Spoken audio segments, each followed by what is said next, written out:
Refresh.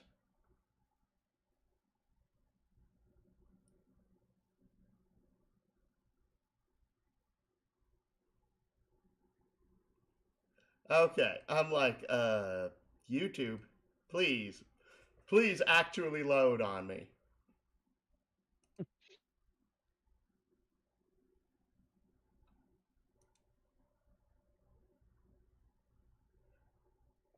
That's live. That's live. Refresh you.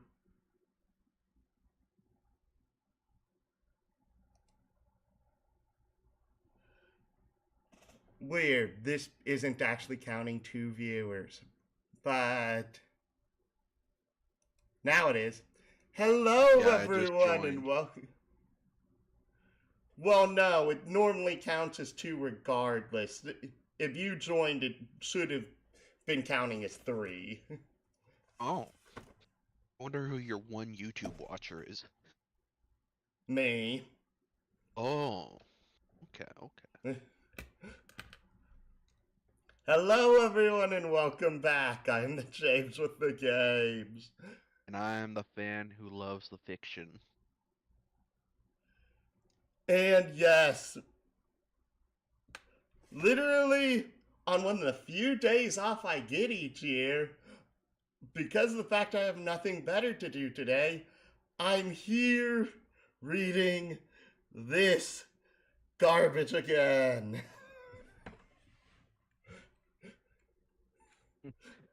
Eh, you only say it's garbage because you But, don't appreciate it yet.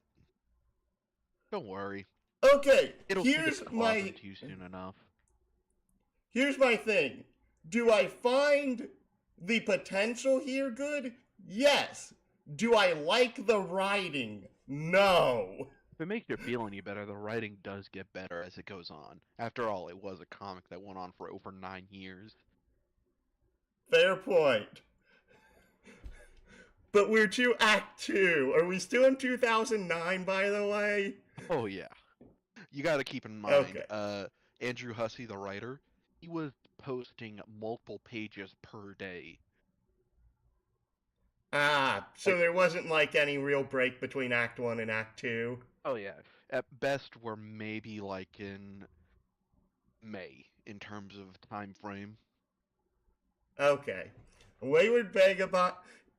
Is this link actually relevant or should I just Yes, ignore it? yes, it is. Every link you see on Homestuck is relevant, and you must press it.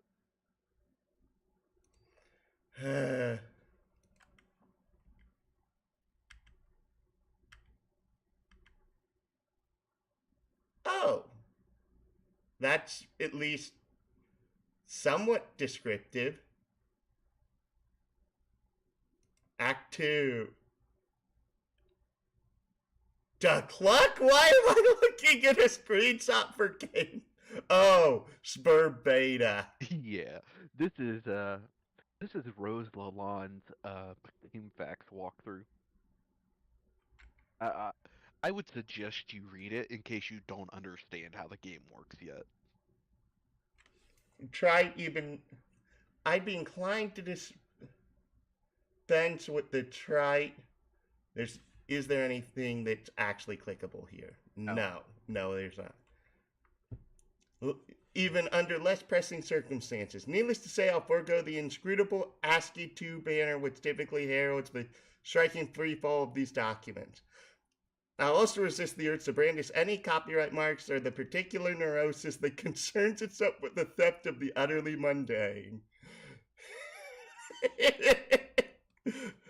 Again, I actually still love the way she writes. I'll allow other deranged prospectors to state claims on their worthless plots as the woods burn around them. Just think, you like how she's written means that all the bad writing for John and Turntech Godhead and Garden Gnostic was on purpose.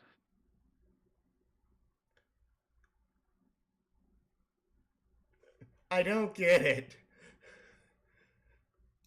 What it means is that you're reading 13-year-olds, and this one is a 13-year-old who's trying not to be 13. Dear, when I was 13, people literally,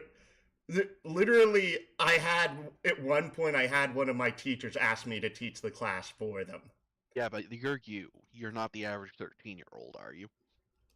I know. My introduction will be sparse. There will be no majestic prose blustering into the sails of a galleon as we embark on this voyage together. Nor will there be any ham-fisted prose whipping its limbs under a bedsheet like a retarded ghost, for that matter. I won't set the stage or dim the lights. The mood you will see will be set soon enough. Since you are reading this, chances are you have installed this game on your computer already. If this is true, like many others, you've just participated in bringing about the end of the world. But don't beat yourself up about it. There was never anything you could have done to prevent it. The end is happening right now as I type and as you read. I have come to understand that we were always doomed through our collective ignorance, and now further doomed by those few who know and struggling to flee. If you're lucky, you'll be among the smaller subset of the latter who are successful. What I mean is, while the game you installed is just one more grinding slab of rock sealing our planet's crypt, it is also our only hope to live. I'm presently faced with the same conundrum as you, and though I speak with more experience, my own outcome is far from assured. I will play the game as much of it as there is to play and record my findings here. If you want to live, you will do as I instruct. My condolences.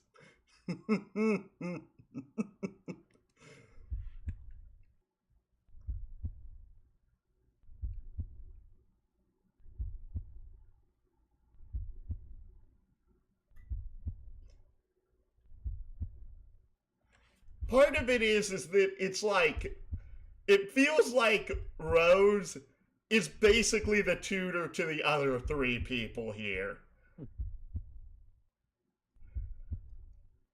And when I was in school, I would note that I had learning disabilities more so due to the fact that I could not creatively write worth a darn.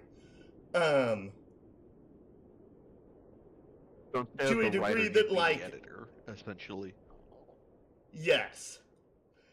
Um, and actually, I was so bad at creativity that they passed me even though I failed art class. Oh. Yes, I legit failed art class. Oh, so before we continue, so do you know about the game Undertale, or Deltarune, or whatever?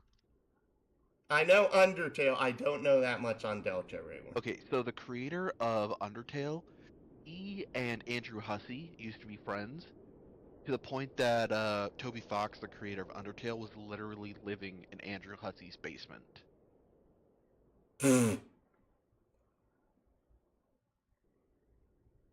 Yeah. And that's important to this scene. Why? Oh, it's not important to this scene. You just reminded me because you kept talking about creative writing. Oh, okay. You should also know that Megalovania, the very famous song from Undertale, is in Homestuck. In fact, it was in Homestuck first. Ah, that doesn't surprise me. The Oh, kernel here's the kernel divide. sprite hatching I was telling you about.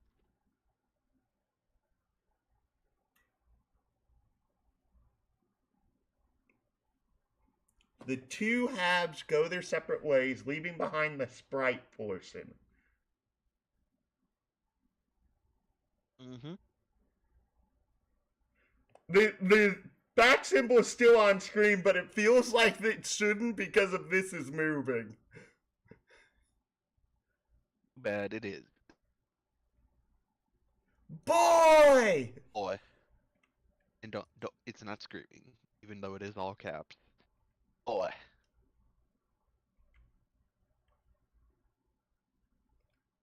Didn't it say that it needed two different objects in order to fully... Quit all this scurrying around! Hello, What's dude. scurrying around? How you doing? I do. I actually saw the message this time. Yes, he did.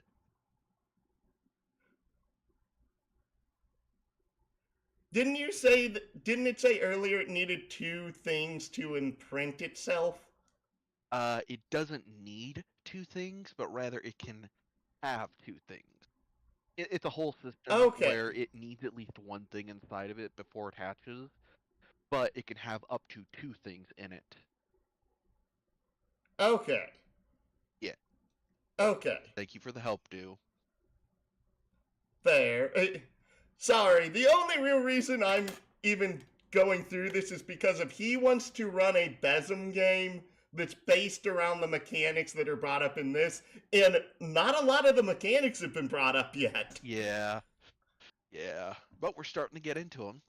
This being the What is sprite. left of the sprite undergoes a mysterious transformation. For a moment, you thought you heard someone say boy as if it whispered in the periphery of your awareness.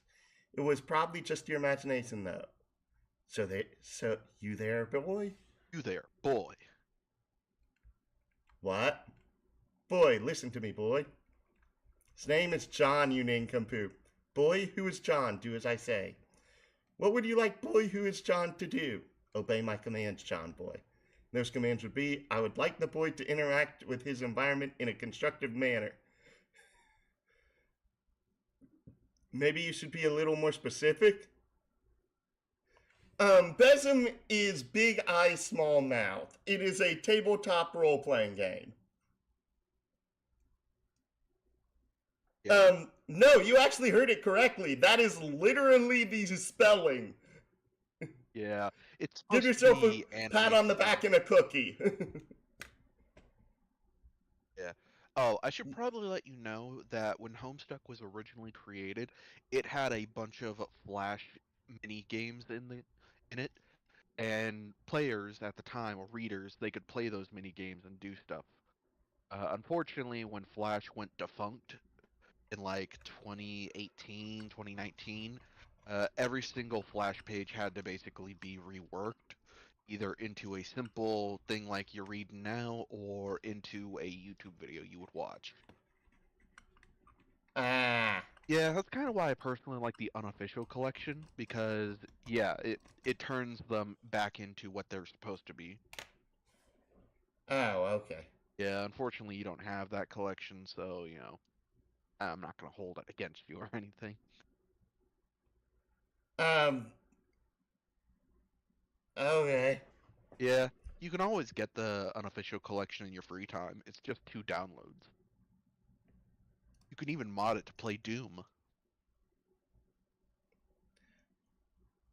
Oh, I'm sorry.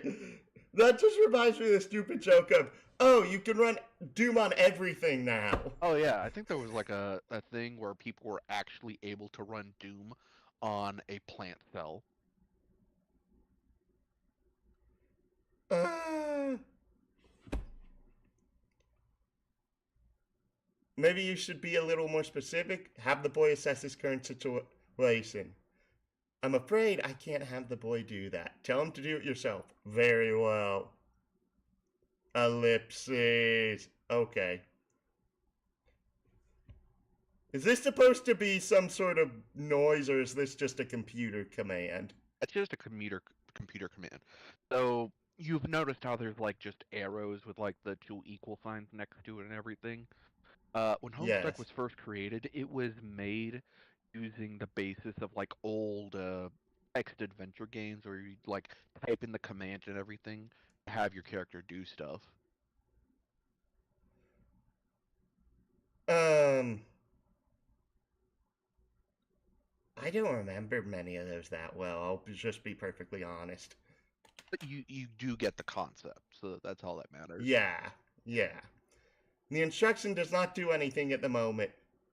Could you please turn the controls over to a more competent user? And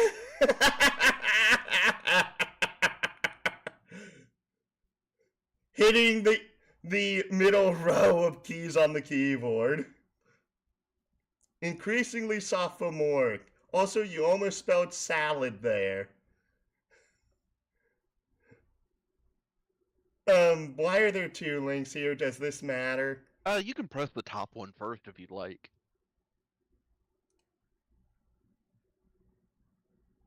What's that? Oh, view on flash-enabled devices. Looks different now. After you bit the apple, your whole house seemed to be transported somewhere. Then the apple disappeared and the kernel sprite underwent transformation. Aside from the change in appearance, the transformation doesn't seem to have any relevant ramifications.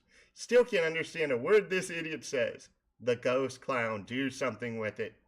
Ghost clown is called the kernel sprite, or rather just the sprite now, I suppose. You can't do something with it at the moment. The only thing you can theoretically do with it is tier 2 prototype it, assuming that's still possible.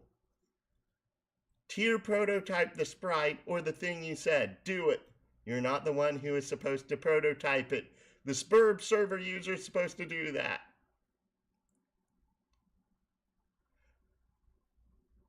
Yeah, this is what I was talking about, how they changed it into just pages and stuff. So you can follow the top links, which will just be everything that could have been said and found during the initial playing of it. While the bottom one just immediately goes onwards, like you've already done all that. So how long is this potential string? I have no idea, honestly, because I haven't read the official Homestuck website version in so long. Oh no, so we're going down a rabbit hole, aren't we? Yeah, keep in mind the last time I did it, Flash was still around, so this is all new to me. This large platform, good grief, what is it, boy? The alchemister created the apple, or the tree that sprouted it, rather, right on time to save you from destruction. You're not sure if you can say the same for your neighborhood, though. You wonder what happened to your dad. Peek over the railing. Getting close to the railing makes you a little nervous. It's a long way down. Examine the strange blue vase. It's the piece of Crexite you carved with the totem log. When its contours were scanned, the alchemister was able to produce that tree. How odd. Boy, open this door and walk through it. What is down here? Oh, let me guess. This is from the perspective of the sprite. Nope. Really? Yeah, it's a completely different character you've met. It's a completely different character I've met? Yeah. Or You've seen the character. You know the character who is doing all this, technically. You just don't know you know. oh, it's his father. Nope.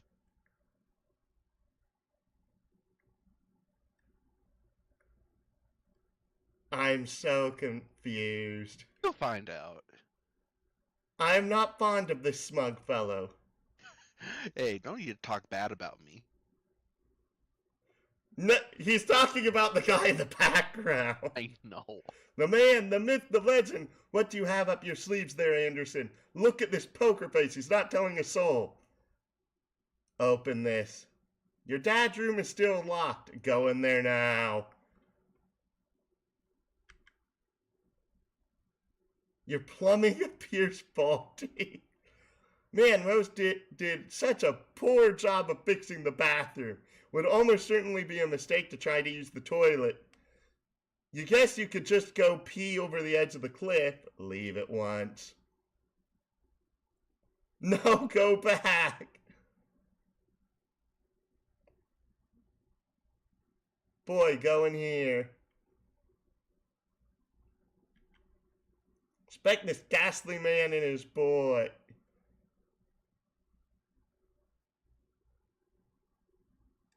The doll's gone. The doll. That's very creepy. Yeah.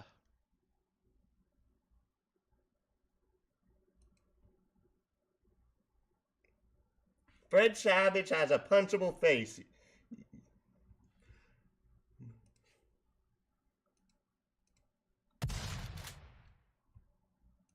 What? I didn't say anything. No, it's the comic.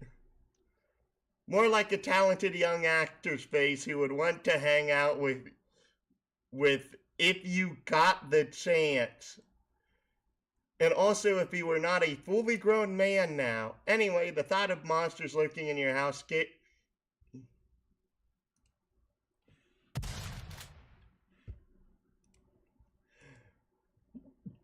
which is why this movie is so awesome. But the fact that those monsters could also be your best friend is what makes it doubly awesome.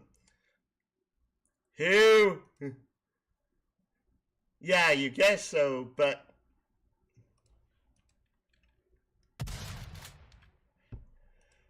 that door be covering up your man cave something serious. That ain't cool. You just really dislike swear words, don't you? Yes. How do you live through life considering how many swear words are in life?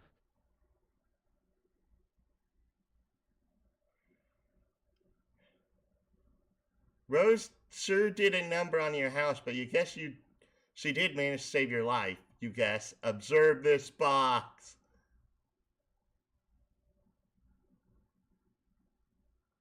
Because of right now, I only really. It's a character. Is it a character I know or a character that's already been introduced? It's a character that has been introduced. You know their name.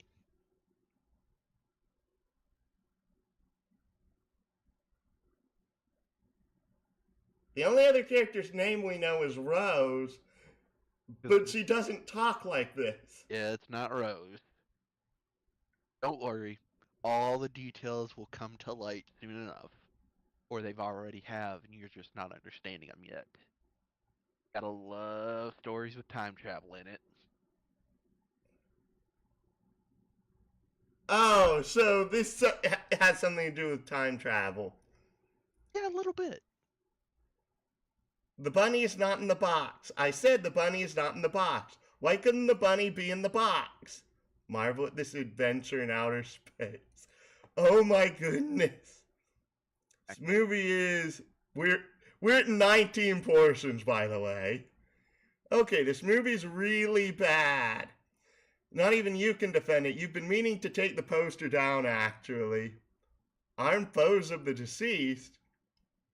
Most people say the second one was not as great as the first, but you feel just the opposite. It was really cool and sort of gross how they hosed each other down with slime that made people angry.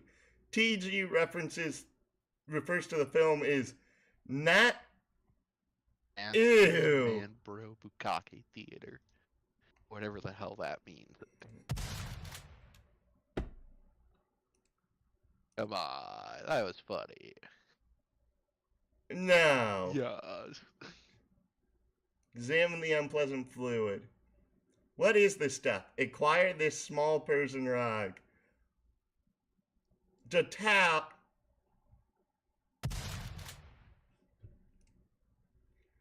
You're gonna wear out your gunshot sound maker. It's tied to literally my keyboard. And you're gonna wear it out.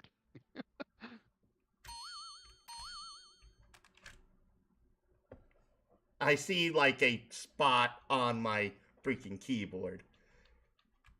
It's a how. It will probably come in handy for cleaning up this weird mess in your room. Not that it's a huge priority though. Look through the window.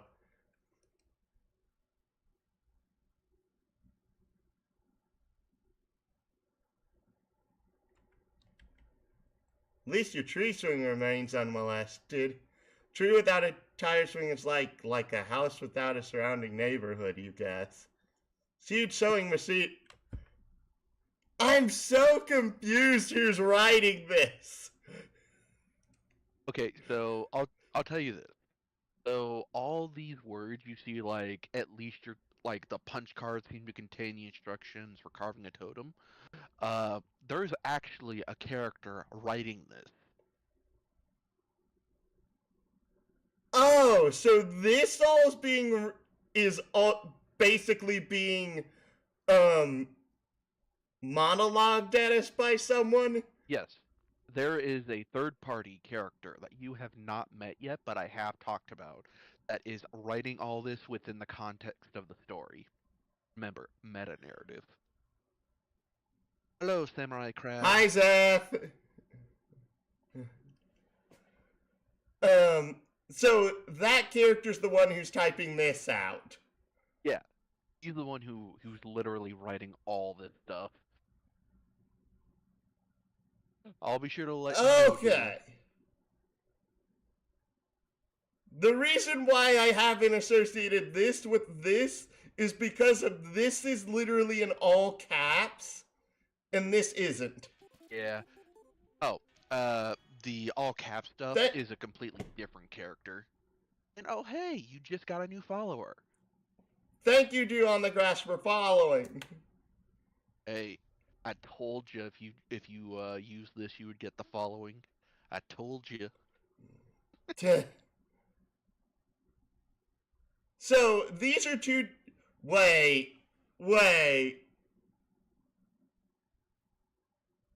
Based off of that, because of the little information you've given me, that means that this is two halves of the same cherub, isn't it? No. No. Okay, I'm completely clueless then. Yeah, I warned him about the followers, dog. I warned him. The punch cards seem to contain the instructions for carving a totem of a certain shape. Guess maybe other punch cards will produce different shapes. Bears further exploration. This funny man text, you should.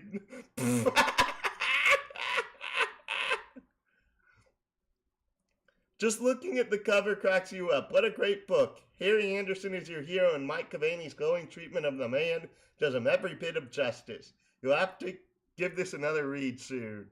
Investigate this device. Computer.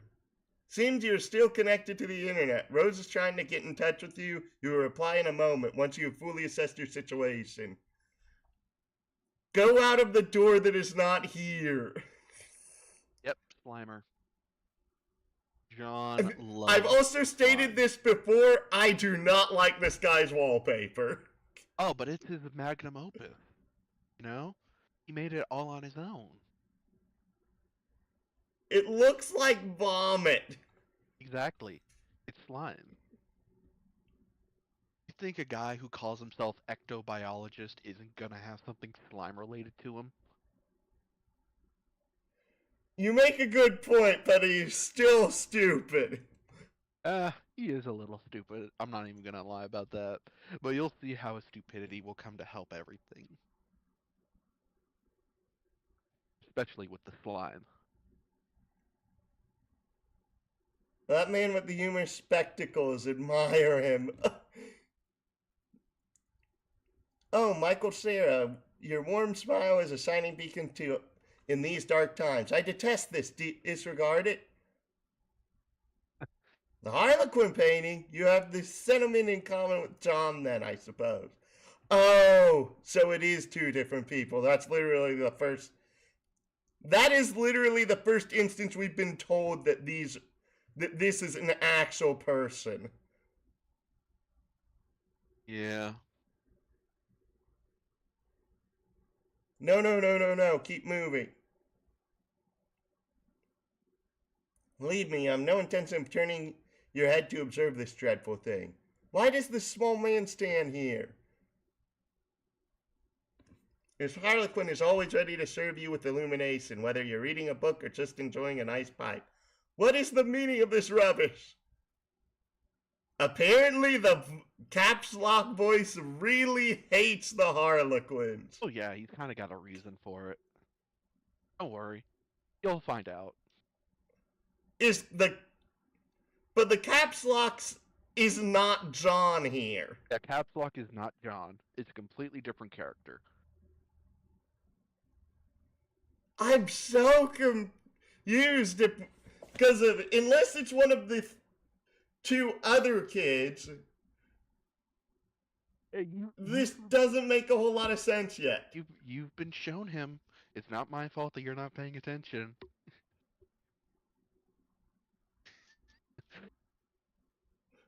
You're getting way too much of a kick out of this. Oh yeah, it's fun being the person who actually knows what's going on and getting to pick at somebody who's just trying to understand. It's always fun. You have to admit this one's pretty funny. Small dessert tray, useless. I also just noticed the entire capsulog is gone. In retrospect, it was pretty funny when your dad pied you like that. Gotcha again by the old man. Use this to reseal that opening there. Only putting the lid back on the Cruxtruder would undo all it's done. Alas, Pandora's tube has been opened. Move this absurd edifice and exit your house, boy.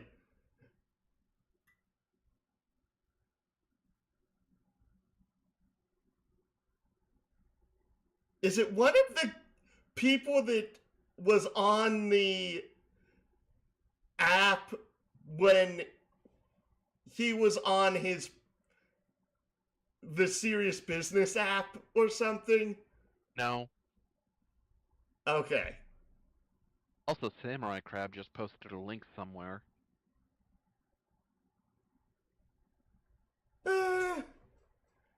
Thing weighs a ton.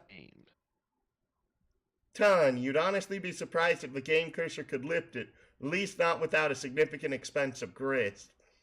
All the places for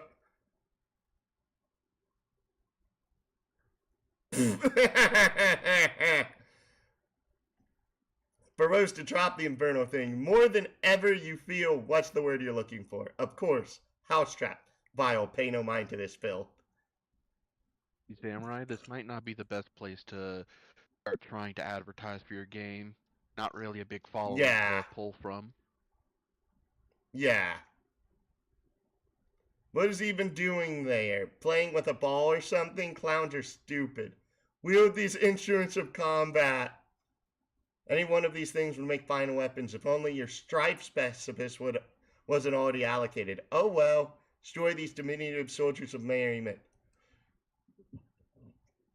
Hardly seems worth it to go to the bother. You doubt you could get much for them at a garage sale even. Maybe a grummy palm of pennies and a kick in the...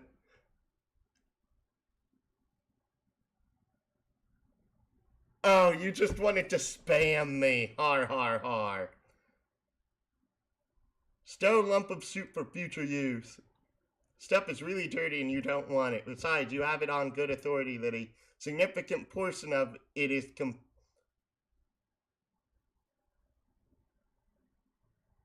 I can't tell if the person writing is also stupid or if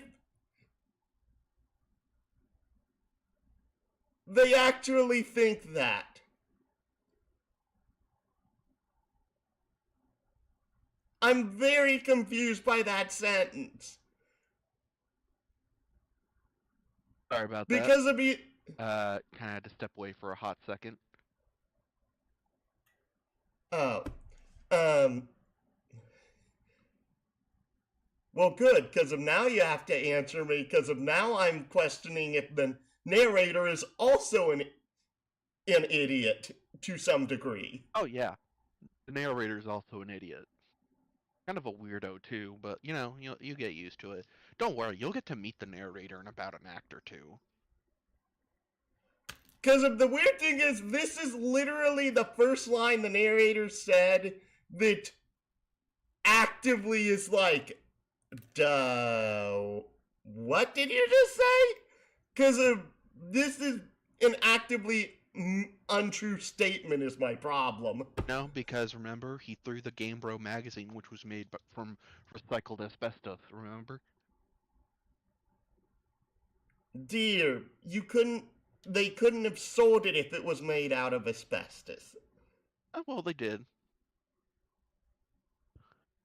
So the company is actively admitting to doing illegal practices. It's not illegal if they're getting away with it.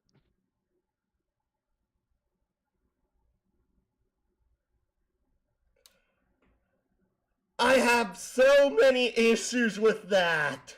Oh, well, better to start with the billionaires first before you get to me.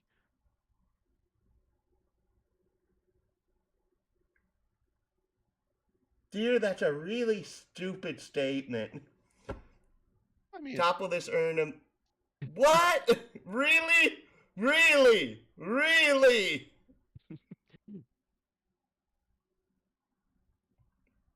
That would be disrespectful to your Nana. You just wouldn't do it. Or not at least, intentionally at least. Consider that it's fortunate she is no longer around to witness this sorrow. On the other hand, you would probably benefit from her elderly wisdom now.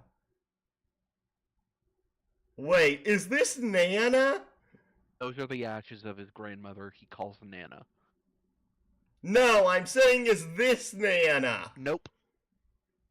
Okay. You have not met the character, but I have talked about them a little bit, technically. Oh. I want to strangle you because now I'm questioning is this Lord English? Nope. Nope. Nope. Lord English has no impact on the story for at least half the story. Okay. Yeah, so you still got about 4,000-ish pages to go through.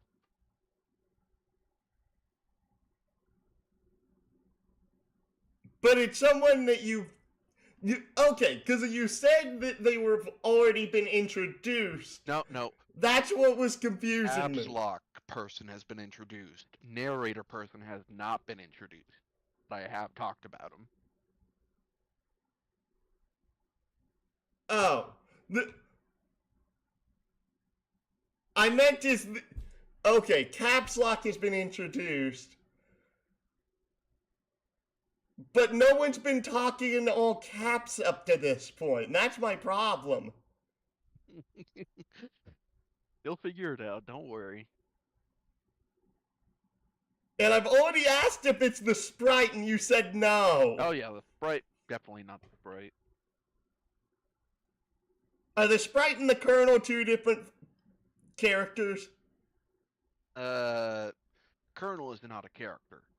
And currently the sprite isn't a character either. Okay. No.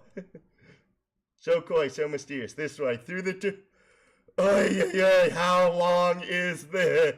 As long as it needs to be, but more longer than it should be. Plunder chest.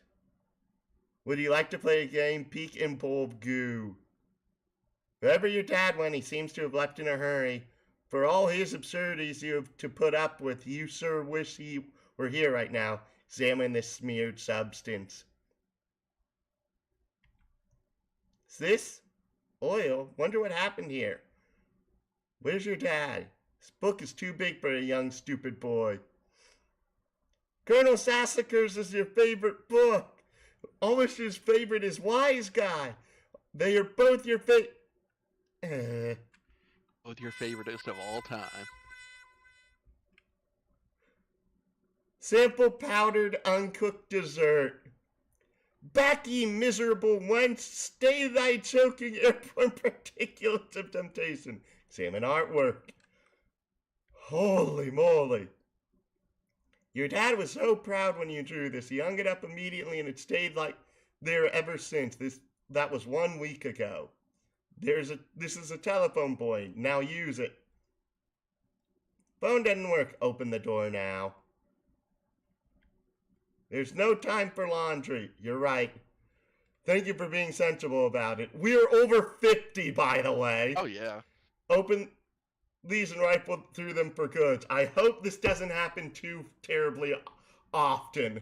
The small little flash games are kind of few and far between, but they do get bigger and more complex as you go. Oh, great. Yeah, so if you want to play instead of read, I would definitely suggest getting the unofficial collection. Open these and rifle through for them for good. You don't. Probably nothing you'd be inclined to use now anyway. Exit boy. Ponder lawn amusement. Childhood nemesis, the spring-mounted pogo guide, sadly was not swallowed by the void. It will have to wait another day for its comeuppance. Boy, engage this mangled trapeze display. Looks like your swing set is toast. You relive fond memories in a moment of sorrow. Fiddle with the bright, sparkly things. That sounds incredibly dangerous. John sensibly disregards your awful advice. Why, this wall-mounted gadget. Through some mysterious force, your house still seems to be powered, even though the wires are severed. Quite bizarre. Claim the dangling tree bauble. Trick handcuffs are still there. Thank God. And no, you are not about to try to claim them right now. Back into the house. Go back into the luncheon parlor. Return to the room with dead hags. Here, boy, in here.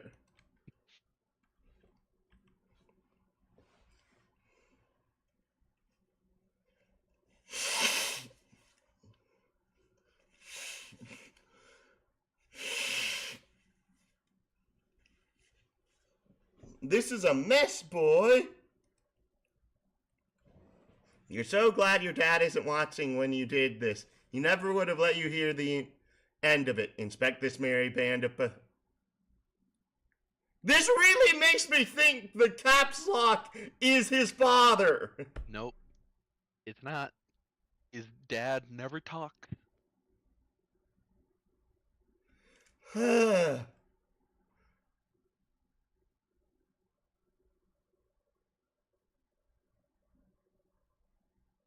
I'm so confused because of...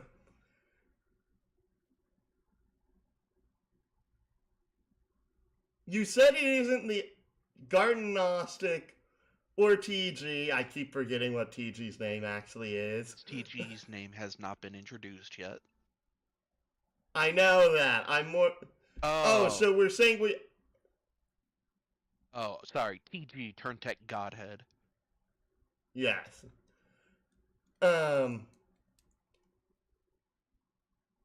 But you said it's a character we know the name of by this point, but I literally asked, is it Rose, and you said no. Yeah. You know their name. Don't know. You know their name. You know?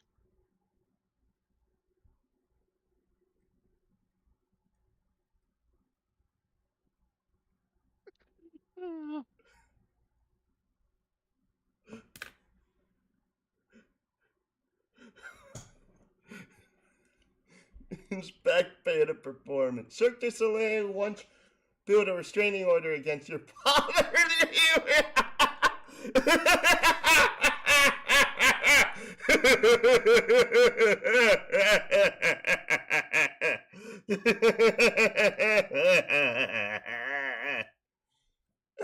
That was good. That was good. Consume nut.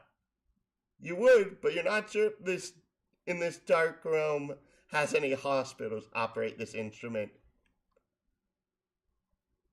So it's someone who does not know he has an allergy. You play your favorite haunting refrain. Is this tobacco burning apparatus? Yuck, you still have pipe taste in your mouth. Throw this ugly thing out the window. You will not do that intentionally. You only resort to throwing stuff out the window via Silodex mismanagement. This man is an imbecile. Ignore him. Excuse me. He's alright. Looks like he doesn't take himself too seriously and knows how to have a good time. You can only assume your dad hung it crooked to make it look more whimsical. Has a knife. Be alarmed by this. He has a knife.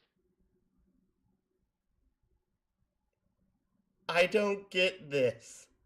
Heath Ledger, who played the Joker in the Batman movie. Wait. Is that a Joker figurine? Yep. Okay, I can't see the head. That's why I'm confused. Look here. It's dark out there. Can't see anything for miles. Seek the riches he guards below. This one offers a friendly way, but yeah, this is really just another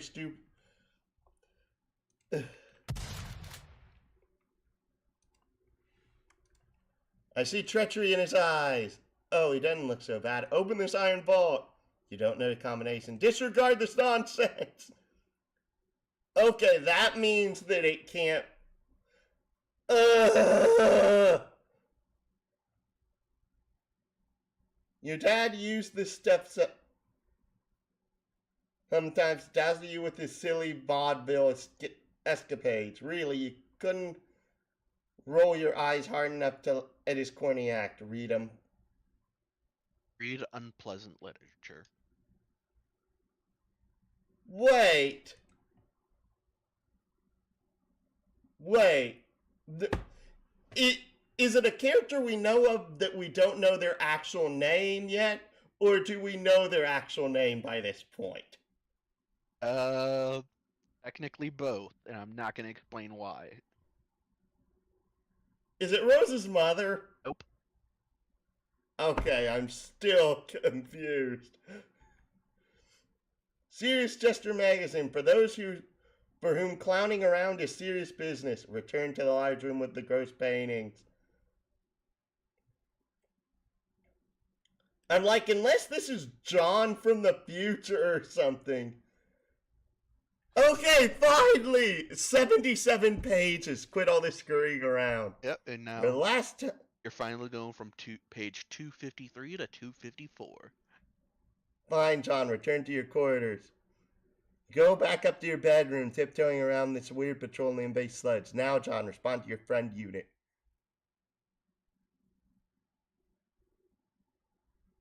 So wait, is this the audience? Is the caps lock the audience? It is an A audience, but no, it is not the audience. The audience is a completely different character who only shows up on occasional pages and in a completely other game.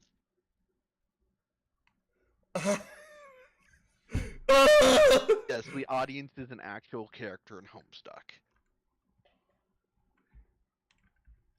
John, you there? Hey, yeah, I'm here. And not dead, I think. I know, I've been watching you scramble through the house like a lunatic. You should have answered me sooner. Oh man, sorry, I was looking around for my dad and I can't find him anywhere. You seen him? No, I'm sure he'll turn up. We have more important things to address right now. Yeah, like where am I? I don't know that either, but I've determined your neighborhood was destroyed by the meteor. Wherever you were transported saved you from the impact. Been reading reports on the news. Over the last few days, there have been many smaller meteor collisions with people's homes around the world. Ah! And they seem to be getting bigger. Yours was the biggest they've identified so far. Wow, okay. So then I guess if this is all the game's doing, then the point is for us to save the world. Perhaps. Then we better get moving and figure this game out. Yes, but wait, we should retrieve your PDA yet again. It will help to keep tabs on each other while you investigate. Think I can get you closer to it if I can replenish our grist supply somewhat. There may be a way to recycle some that we already used. Okay, I'll meet you on the balcony. Wait, Rose, one thing. What? What? You never even wished me a happy birthday. Hello? I was working on something to send you, but I was running late with it. I didn't want you to think I believed meager well wishes alone would suffice for the occasion. That said, happy birthday, John. Haha, oh geez, that is silly. Anyways, thanks. Is there a reason all the prompts between Act 1 and Act 2 went from regular text to all caps? Yes. Keep reading. It'll all make sense. Or it won't, but you'll understand it anyways. I will tell you right now, at the rate this is going, I won't. You will. You just gotta keep going. There's so many questions you need answered. The towel, why? Oh, well, you're the boss. You caps lock the towel. What now? Do as the purple text says. To the balcony. Tom makes his way to the balcony per your awkwardly worded request. Wait, take that, the blue wobbly thing. Winsley decided to caps lock the totem, which was used to create the apple tree earlier. John, recycle the grist as was dictated by your cohort. Excuse me. John cannot do anything with the grist as of this moment. That is up to the spurred player. I see. Yes, that will suffice. Rose release the perfectly generic object. 60 units of bill grist have been restored to your grist cache.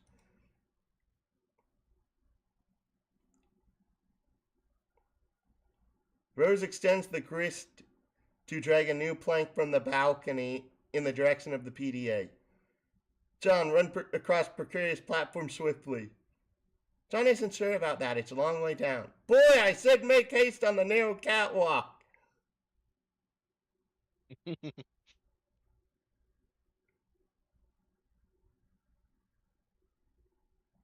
Again!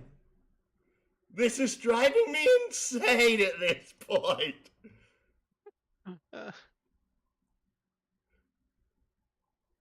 John's very nervous about the idea, and the strident tone of your commands is starting to make him a little upset. Fine, proceed at your level of comfort dictates. You cautiously walk within your range of the PDA. Rose retrieves it. Now take it.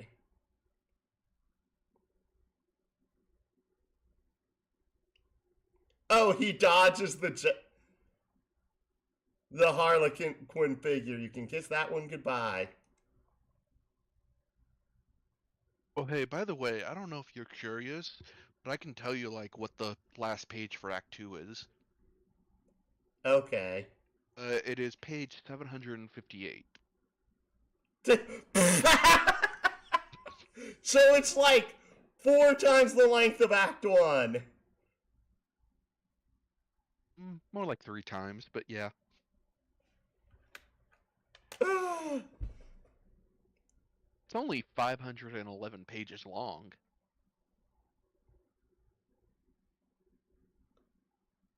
We've spent so much time on 253. It looks like you're not the only one trying to locate your father after the disaster.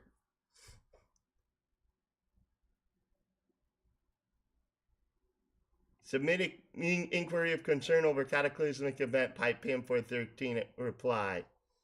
Status of health wardrobe. Neighboring house struck by flaming projectiles. In light of fire hazard, evacuating house of all expensive garments.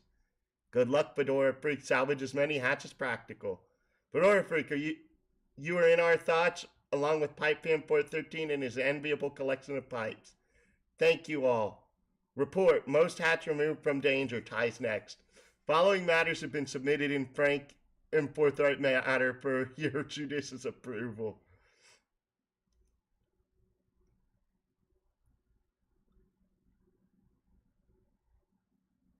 These boring men are uninteresting. They may be uninteresting, but they're serious, you know?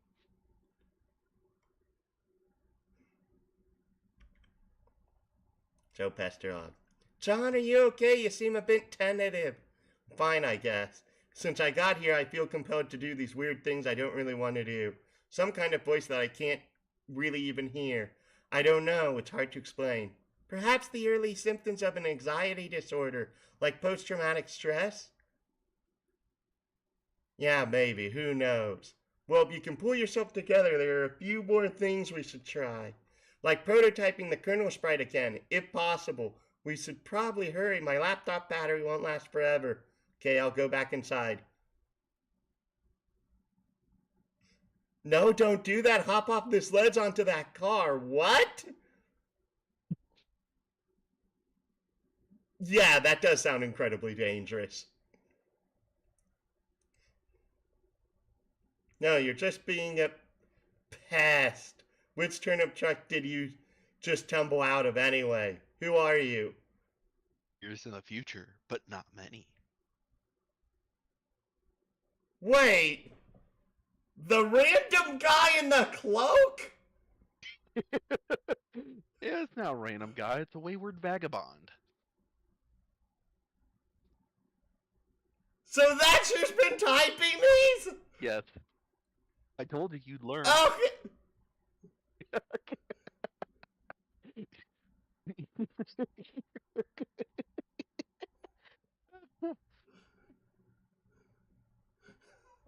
You're having way too much fun with this. your reaction. An unsealed tunnel welcomes hot desert air into its stagnant depths. Oh my goodness.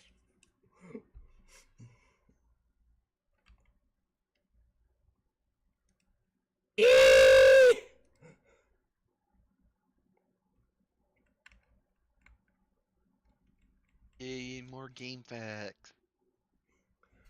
Oh my. Okay, now this is starting to get wordy. Upon connecting with the client user, the server user will be met with a control panel allowing you to manipulate your co-player's environment. You will find that you are allowed to deploy 4 items at no expense. 3 of these are rather large machines, and 1 is a punch card. It's quite possible that you've already deployed some of these items before reading this.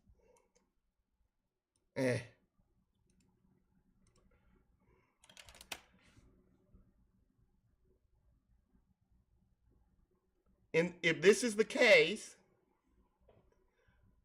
and you have activated the machine called the Crutchtruder such that it displays a countdown, you must proceed to the section A100 of this walkthrough immediately. The life of the client user depends on it, and if your co-player has activated this device in your environment too, then yours does as well.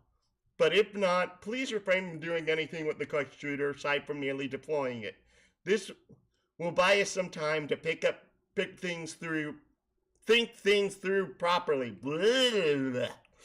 and to go over the basics of the game before you find your soft, easily punctured head in the jaws of the lion.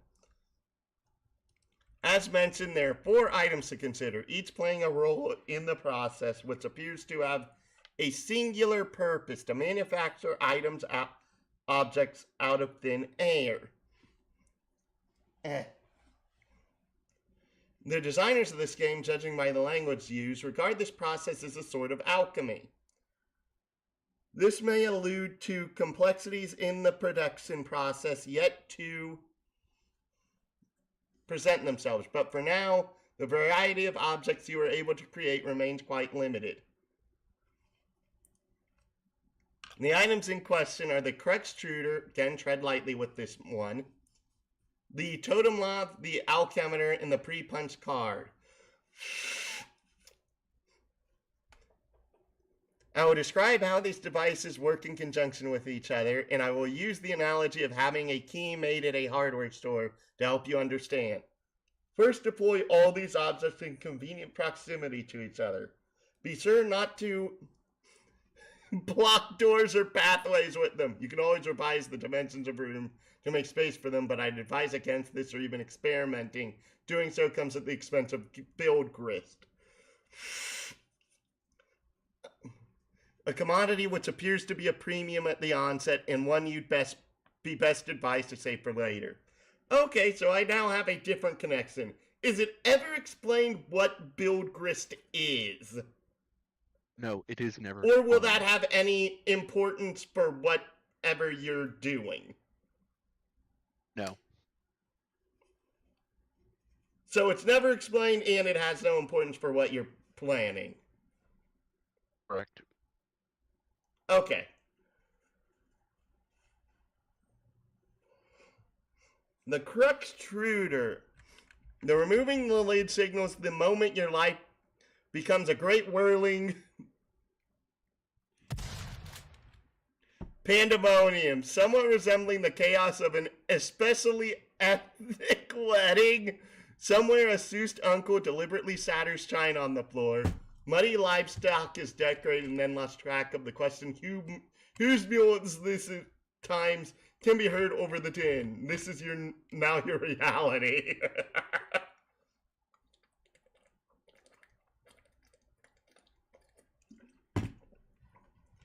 Is it bad that I find the most verbose character the only person who's actually funny so far? Not at all.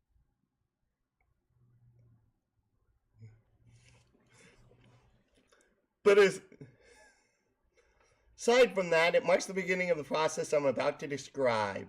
Countdown begins, yes, also an entity known as the kernel sprite is released. But neither of these things are all that relevant to this process, to my knowledge. More on these things later. What is relevant is the unlidded Crutchtruder's ability to dispense Kruxite dowels. It will dispense at least one, though I suspect it is capable of producing more given parameters I'm not yet familiar with. My key making analogy, these dowels represent the uncarved pieces of metal which the hardware store employee retrieves from a drawer or a rack and sets about carving into a key. 2 following items are needed to do the carving. Alright, side question at this point. Is the wandering vagabond on a different planet? Yes, but no. Okay. Okay. Okay. I don't know why, but that helps alleviate so many of my irritations at the current moment. How's that so?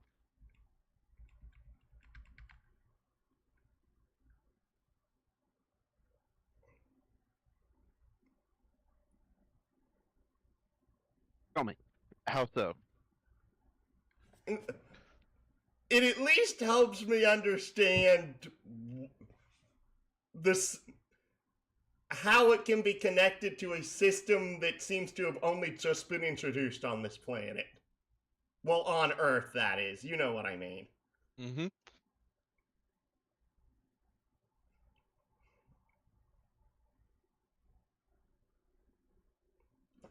Pre-punch card. It is a simple Sylladex card containing an item. This is evidence to suggest the specific item it contains is variable from session to session. The card I deployed contained a blue apple. Yours may be different, it shouldn't matter, hopefully. Additionally, the card, as you may guess, is punched, like one used with the antique computing system. Pattern of holes comprises data, which I believe correspond to the instructions for creating the item the card contains. That it is pre-punch suggests that there is a way to punch an unpunched card, possibly imprinting it with data for the item it contains, though no mechanism has presented itself yet. But data on this card cannot be used to create the item directly. There is a middleman. That middleman is the totem lob. This is essentially the key carving machine. You will carve into your Kruxite dowel a pattern of grooves and contours, the sort which makes a key unique. The instructions for this pattern are supplied by the punch card, which is inserted into the lathe pre-activation to configure its chisels. Once the dowel is carved, you have a totem serving as your key, which can then be used to unlock the card item through the alchemitor. But at this point, I will diverge from the key making analogy and switch to a barcode analogy, which is not a terribly strenuous leap to make, since the concepts of a key and a barcode are essentially the same, one being a unique pattern of grooves, the other varying black lines. In place of a Kruxite dowel, carved or uncarved, the alchemitor's small pedestal, the robotic arm will scan contours with a laser, hence the barcode analogy. This is the machine's way of reading the data originally imprinted from the card and transforming that data into a physical object. Though typically this is not done without expense, I believe an uncarved dowel results in the creation of a perfectly generic object, which is a seemingly useless green cube. It contains 2 units of build grist to make, and I do not advise you to waste resources on it. There appear to be many other varieties of grist, ostensibly used in combinations to create different sorts of items, possibly offers some insight into the game's use of the term alchemy. But quite conveniently, there is an exception to this. Creating the item on the pre-punch card costs nothing. This is good because creating this item turns out to be essential. Now that you know this, you can, in your own time, begin the process. Once you initiate it, naturally there's no going back, so best be prepared. But you probably shouldn't drag your feet too long. As I mentioned earlier, this is your only means of escape. When you're ready, prepare to follow these steps in the next section swiftly.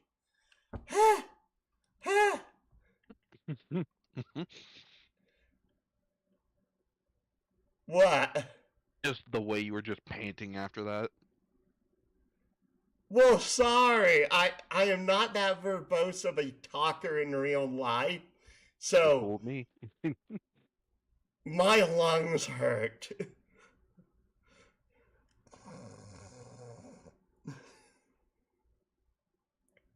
I'm not actually physically tired, but like my lungs hurt after that. In the distance, meteorites fall with greater frequency. The fire in the forest burns so hot, not even the rain is putting it out. Check status of battery.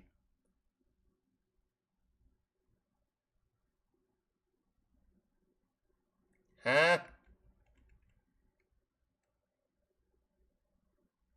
Isn't that the mausoleum? Yes. That's a generator? Question mark? Okay. Your laptop battery is alright for now, but it won't be for long. The power in the house doesn't come back on. You can think of one last resort, the small backup generator stored behind the mausoleum. Rose, prototype sprite with Betty Crocker box.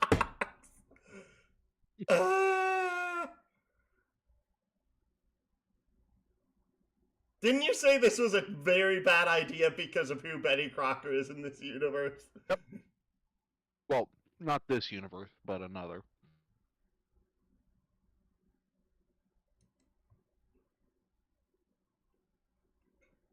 So Pastor, what? Oh man, you're going to use that? That sucks. What a stupid idea. We have to hurry along. I'm running low on battery power. But the cake mix, that's so dumb.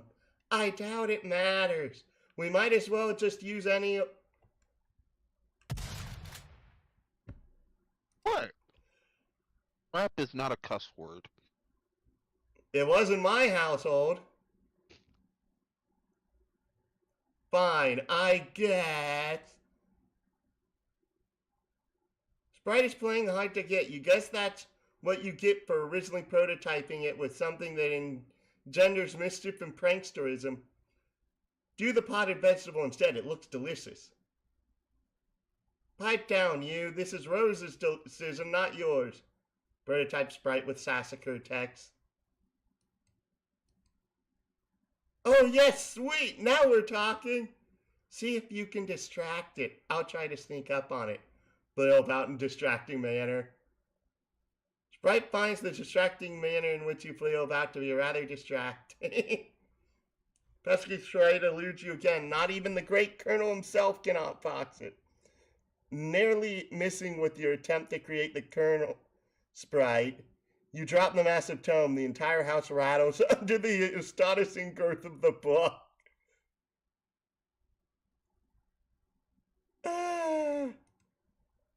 In the other room, Nana's ashes dump onto the Sprite, which is caught unawares by the dousing. Inspect Hag ash. Wait, I thought you said it had to be something humanoid in appearance. Not in appearance, but it has to be something related to something living. You mean something that is living or at some point was living? Both. Dear, the ashes fell into it, and it's causing a transformation. Mm-hmm. That means it can be something that at one point was living. Yep. I just said that and you said no. No, I said it could. Yes and no. Oh. Find the sacred urn toppled again. This time you're quite sure it wasn't your fault. Sprite is nowhere to be found. Move Cuxtruder from doorway.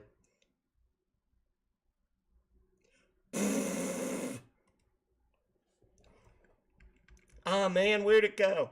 Can't find it anywhere in the house. No time to worry about it. Next thing we should do is get your server copy of the game from the car. You need to connect to my client so I can repeat the steps and presumably join you wherever you are. We should do this quickly before my house burns down. What? There's a fire? There will be soon. Oh, geez, so move the thing already. Looks like it requires a lot of grits to move. I don't have enough to relocate the door either. How much do you have? 0. Oh, I thought about jumping to the car from the ledge earlier. That sounds really dangerous. I have a better idea. Meet me upstairs. Do again as purple words say.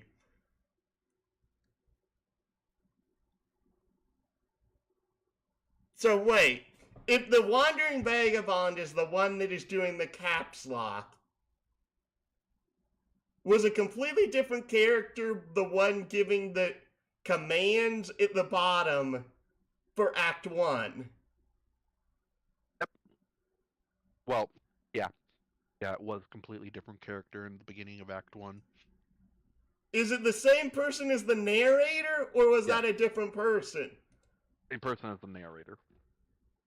Okay, thank you.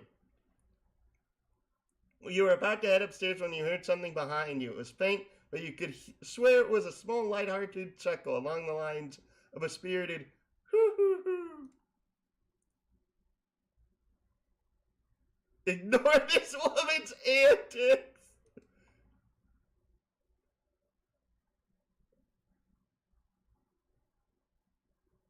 You're not sure you even saw a woman, let alone any of her hypothetical antics. Whatever it was, you might have caught a glimpse of it. It sure gave you the willies.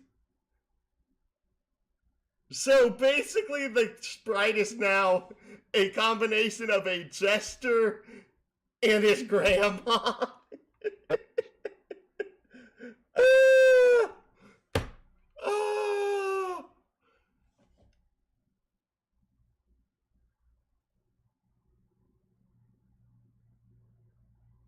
But whatever it was, you might have caught a glimpse of. It sure gave you the willies. You head upstairs to the balcony, and your PDA's acting up again. Indulge the device. Be curt with it. Hey, bro, check it out. I'm working on some new rhymes. Dude, I don't have time for your nerdy raps. Come on, this is of ill. Just listen. Sounds like you don't even believe me that I was about to get blown up. But I really was, but now I'm in some weird dimension that Spurb sent me to or something. Now on top of that, I think I'm being haunted by my dead grandma. Huh? For real? Yeah, it's true, but I'll talk to you later about it. I think I could drop some sick rhymes about all this. Man, see, I just don't think all the rapping stuff is really as cool as you think it is. No, this will be dope. Check it. No, I have to go. Bye. Wait. Armageddon's getting weights on us. Armageddon armed and dangerous. Sending men in space for saving us.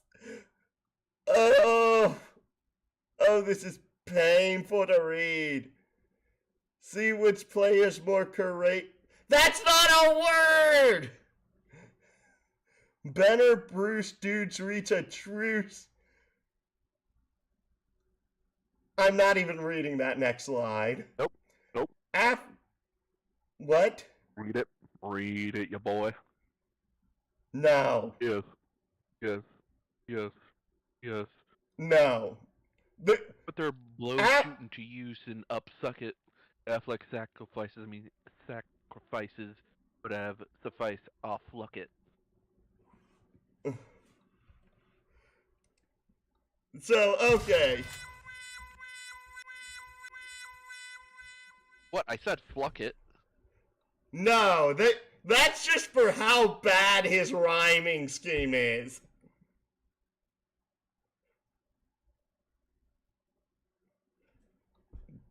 Bro be a stained glass. Plagiarist is not a word.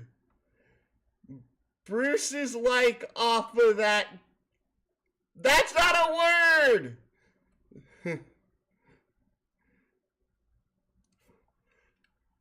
Also, another cuss word. Restraint is per McLean redux while Buscemi remained. That's not a word. Instead of complaining about the word, just go with the flow. You know, go with what you see. Don't go with what you think. Would a plan gone astray? That isn't proper grammar. Off a wasted. Both that's not a word, and I have no idea what word he was trying to put there. Wonton craterist? Off a wasted. Craterist isn't a word. And I have no clue what he was trying to put there. Ashtray crater into layers of Matt McConaughey's vague remainder to. Wait, McConaughey wasn't even in any of those Meteor movies, was he? Have to. Being the. TG. Again. Okay. I dislike John to an insane degree. TG makes me embarrassed that he's in the story.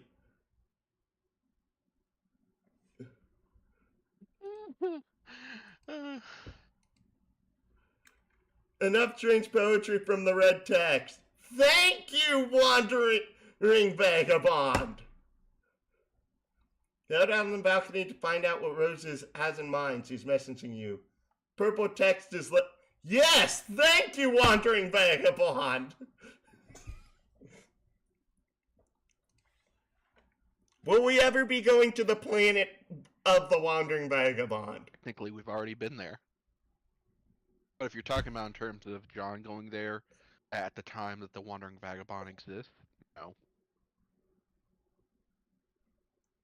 Are we ever on that planet at some point where we actually learn about the planet? Yeah, that's Earth. Oh, I'm now very confused. I'm lifting the car up to the balcony. Whoa, okay. Okay, once it's up, retrieve the game, then I'll put it back down on the driveway. But the door's locked. Then break a window. But it's my dad's car. It's just a window, and this is sort of an emergency. Otherwise, I promise I'll handle the car with velvet gloves. All right. Picks up. Oh no. Connection lost. Yep. And into the abyss. Yep. You will not see that package for quite some time. It will be super plot relevant when it gets found again. Don't even know. I'm guessing that's not till like Act 5. Oh, no. It definitely happens before Act 5. Act 5 is when things start getting super serious. We'll be seeing it in Act 3. Don't worry. What? I said we'll be seeing it in Act 3. Don't worry. Ridiculous folly, inexcusable. You're inclined to agree, but hey, accidents happen. Double check your PDA to make sure if Rose is really gone. Indeed, this seems to be the case. TG is still pestering you, of course, but another chum is now logged in as well. What color are the words that this chum says?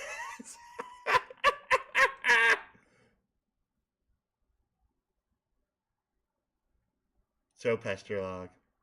I'm back! Capitalize your eyes! Use apostrophes! Oh, hi! Capitalize! I went to investigate the explosion I heard. Was it by any chance a meteor? Yes! How do you know? I don't know what voice I'm going to give Gnostic yet, since this is like the 4th time they've ever spoke. Oh man, it's kind of a long story. Anyway, are you okay? Did it blow up your yard or start a fire or anything? No, I'm fine. It landed a pretty good ways away from my house, and I went to look at it. It's pretty big, huh? Back?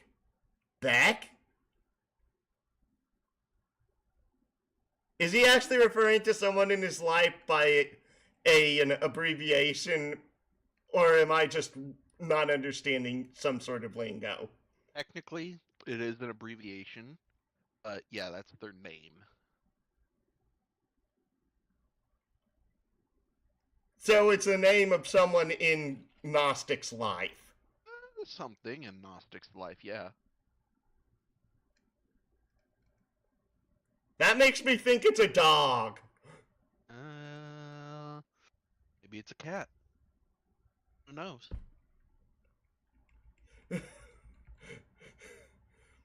So I came home. He seems to think it's dangerous. Well, gosh, he's probably right. Anyway, what have you been up to, John? Oh, did he get my package yet? Yeah, I was trying to get it, but Rose dropped my car into a weird, spooky, bottomless pit.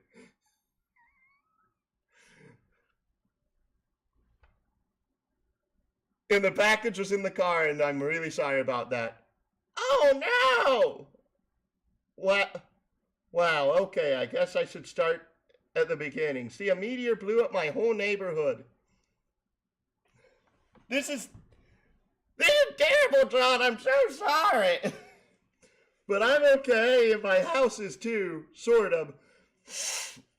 But the game I'm telling you about, Spurb, which I was playing with the Rose, sort of transported me somewhere at the last minute. But now I'm trapped here, and it's weird and dark, and I can't find my dad, and I just lost the car and my copy of the game in the pit, and I think I have to save the world from apocalypse. Oh, underscore O. Well, sounds like really crazy and kind of scary, but it's also kind of exciting. I don't know, John, maybe this is your destiny. If anyone can save the world, I think it's probably you. Bullshit level, DEFCON 5. Wow. Tell them how you really feel, why don't you?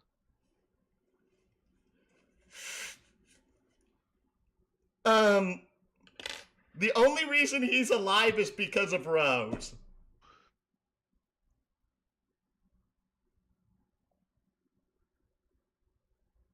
Yeah, kinda. What exactly was he supposed to do? A meteor was coming at him. He's just a normal baby. He's a normal baby. I'm more saying that from the perspective of literally, based on things so far, the only foreseeable future is that somehow he is the person that lets every major antagonist get to their height of their power before defeating them. Nah. Maybe some of them, but not all of them. Then TG is the other person who does it. I'm not kidding. These two are like Dumb and Dumber. Yeah.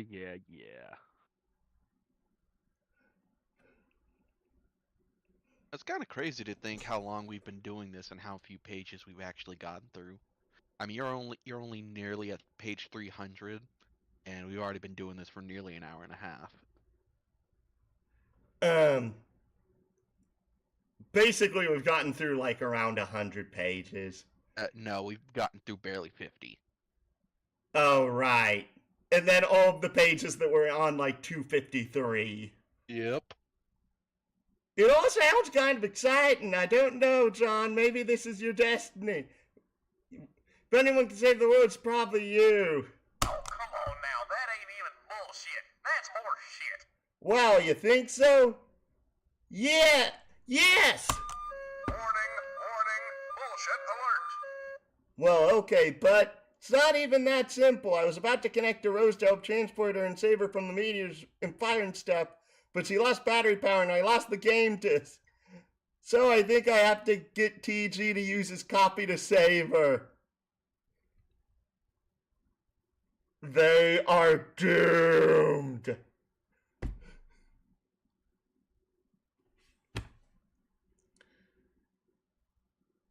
But won't shut up and stop rapping and stuff. Yeah, he's so silly. Yeah, anyway, I should talk to him about it, so be right back. The green text was attractive. Now view the red text again.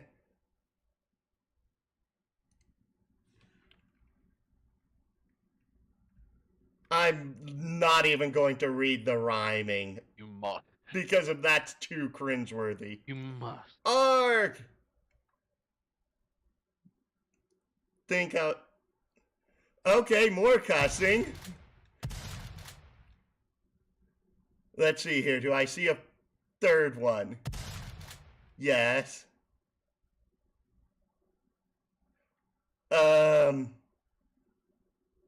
Quick spun wit, rather defray all this tension, sit on his lap while he whittles a splint.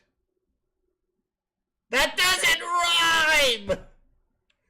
Some guy's eyes what he does and patronizes. I guess negrosity's the mother of This is not a word, you bloody moron. This is painful to see written. Yeah, it's pretty Stop bad. rap. Yeah, I'm not even gonna lie. Some of the writing is pretty bad in early Homestuck. But it gets better. Stop rapping for a second, you. I have something important to talk about. What's up? Rose is in trouble and she needs help. I was going to connect to her with Spur, but I lost my copy. Okay. Also, she lost battery power. If she can get back up and running, she'll need someone with the game to get her out of there before her house burns down. So I think you should use your copy of the game to help her. My copy? That's gonna be tough. Why? I lost it. Chuck one up for TG being the dumbest character here.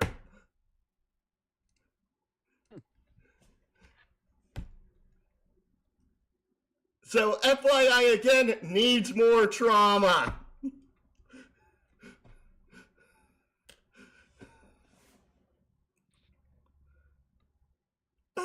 It's a stupid story and I'd rather not talk about it.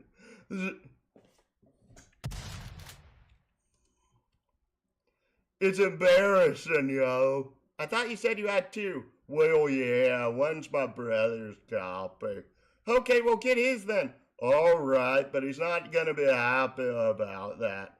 Whatever. Also, you might want to read through Rose's rock through to get you up to speed on this. Oh, man. What? Nothing really. Look, all I'm saying is the girl tends to lay it on kind of thick, you know. Rolls eyes. Yeah, because of you're an idiot.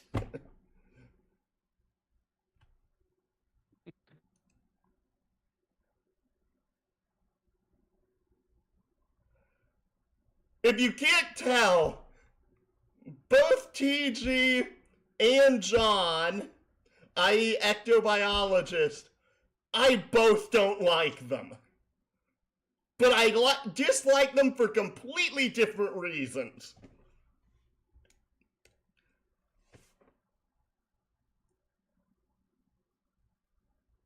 Okie dokie.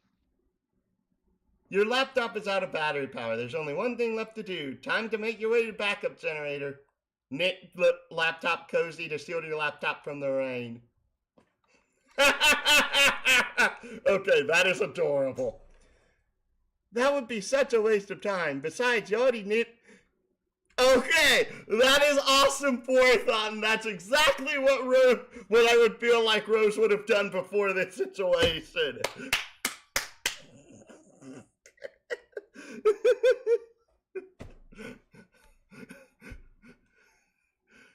Besides, you retrieve it from your knitting bag and apply it to your laptop. The caps log the laptop plus cozy. Equip grimoire to specibus. That would be incredibly ill-advised. There are some dark forces you just don't want to mess around with. You understand this better than most. You put the book down. Interesting. Recapsulog your items. Grab the knitting bag and the grimoire. The weird thing to me is that for John, he acts like he's never had the capsulog before, but both Rose and TG act as if they have been using the capsulog for an extended period of time. So that literally breaks your entire logic of this being his first time using it. Yeah, not really.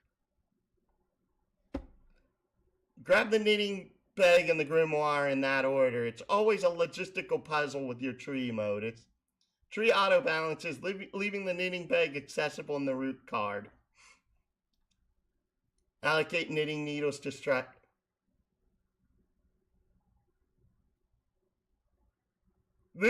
I feel like this is going to be really stupid later down the line. Feel a lot more comfortable with this as a weapon. You're so handy with these needles. You feel like you could probably use them to fillet a swordfish. You lose the root card in the process, severing the tree. Hey, careful with all that stuff. Knit plus cuddle Cthulhu to soothe nerves. That would be a preposterous waste of time. Besides, you're quite sure you've never heard of this creature called Cthulhu before. There are, however, many other dubious specimens of this not zoologically but dubious you're familiar with, such as, consult the grimoire. Fluthulu. Thou patrician of misery, to hear his mammoth belly gurgle is to know the epoch of joy has come to an abrupt end. In Nubriglil.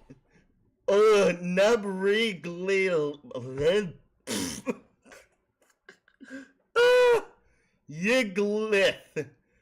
Same beast king of grotesquiary. Writhe lord of the moist beyond hood. Hearing his melodies, chirps, and tongue clicks causes one's bones to explode. And of course there's Oglogoth, the deep one. Whenever he grinds his teeth, all the children of a random galaxy somewhere will frown continuously for 9,000 years.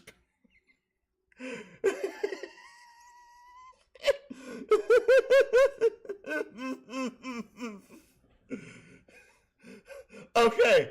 Oh, that made my sides hurt. He is the first and smallest of the smaller god, avoided in servitude of a vile, unfathomable pantheon of middling, which says to the whims of the noble circle of horror terrors, an omniscient, omnipotent order of the elite few, forever cloaked in the darkness of the furthest ring.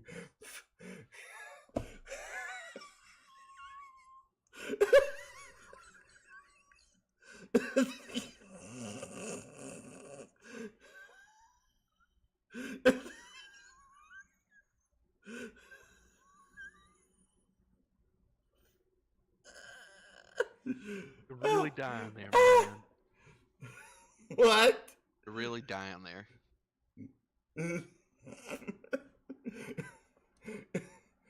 And then there's the strange page containing some rather mysterious notes on summoning procedures. You've never been quite sure what these diagrams are getting at.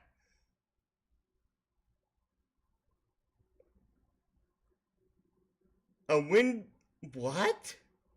Oh, this is a reference to another comic called Homestuck, where they created a black hole by making two windows with portals in them interact with each other to basically collapse on themselves. So it's literally a reference to a different webcomic called Homestuck. No, a different webcomic called Problem Sleuth.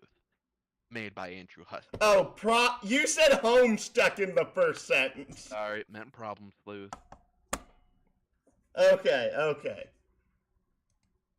Proceed downstairs. You recapsulog everything the way you want it to appear in the tree and head downstairs. You figure that's enough dilly-dallying. Time to get a move on.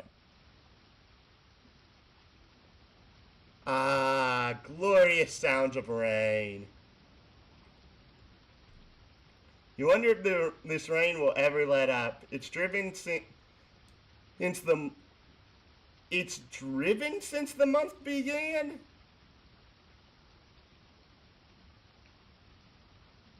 Wasn't this April 13th? Yes. So it has been raining for her for 13 days. Roughly, yeah. You've never had on and off raining for nearly 2 weeks?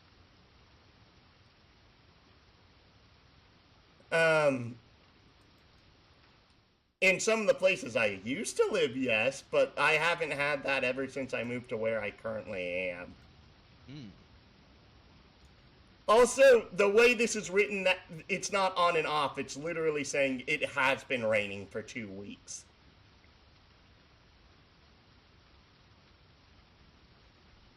Yeah. Perhaps long enough to forget its purpose. It no longer even knows to assuage fire. Somewhere is zealous threads these strings between the clouds and the earth, preparing for a symphony it fears impossible to play.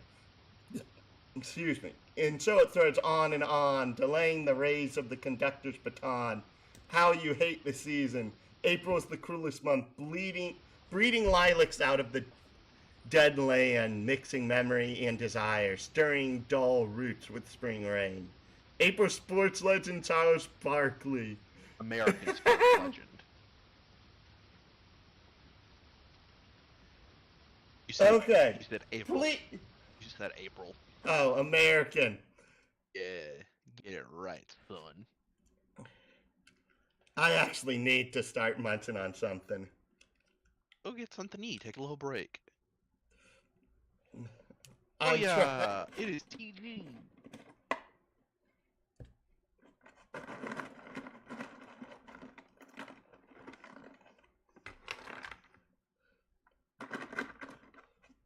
Munch. Munch. I'm like, please, let me rest my vocal cords for a little bit.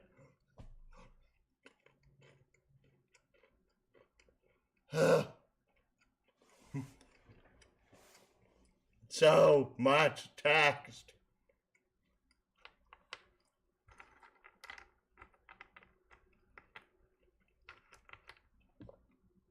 And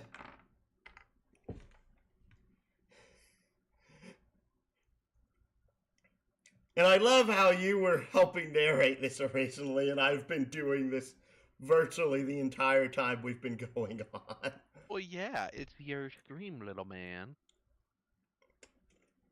It is my stream, but that doesn't mean that you aren't allowed to help.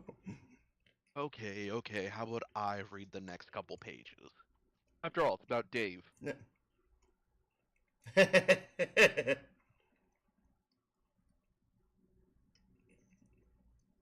Surely your mother's lurking nearby. You should be prepared for an unpleasant conference. Psych! Okay. There's this really cool dude, okay? He's sitting around being all chill, like cool dudes are known to do sometimes. A cool dude like this probably has a real cool name, but he probably wouldn't just tell you what it was if you asked. He'd be way too busy for that, being totally sweet. But you could always try to guess his name, and if you're right, he might nod ever so slightly, and I can't read it. Ever so slightly. That's a cool dude's way of letting you know there might just be hope for you yet. Sorry, I was turning your volume up a little bit.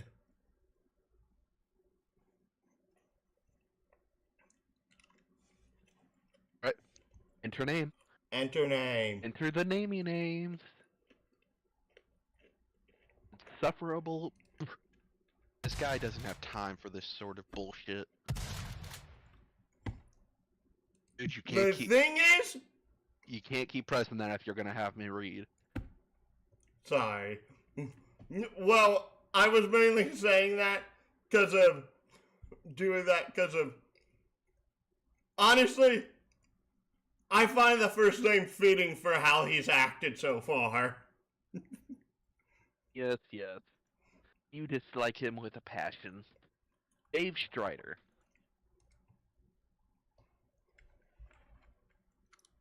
Your name is Dave. It is an unreasonably warm April day. Your bedroom window is open to let some air in, and your fan is cranked. Arguably, even more cranked would be your fly beats, which bring us to your variety of interests. A cool dude like you is sure to have plenty.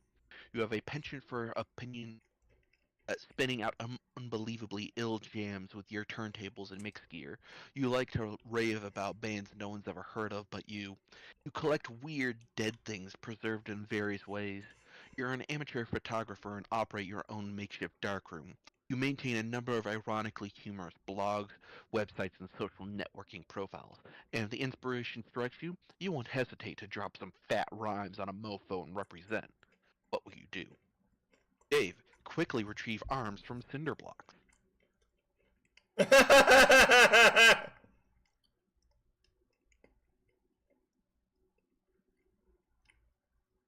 Nah. Nah.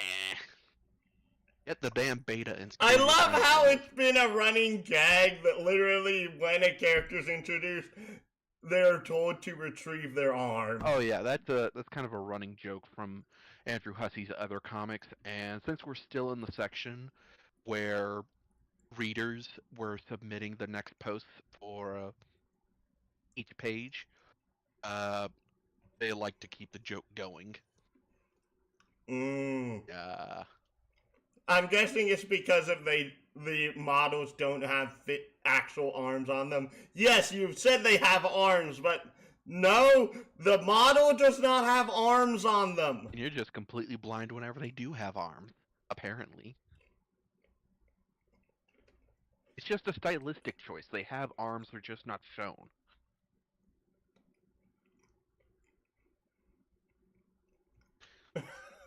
Like, don't you just remember when he sliced through the name that was about to be given to him? How exactly did he slice that name? Hmm? Tell me how he did that if he didn't have arms. Literally, this. Okay, here's the thing. It didn't show an arm holding the sword. It just showed the sword being telekinetically wielded by him. You know what? I want you to go back a couple pages to that exact panel, and I will show you you're wrong. I will show you how blind you are. Oh. Do you not see those arms?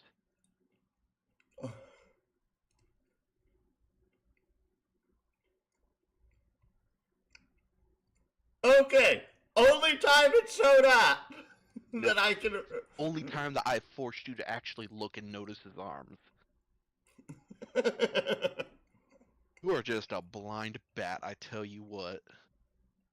Okay. Get the damn beta and save your friend's life. This notion strikes you as nonsensical.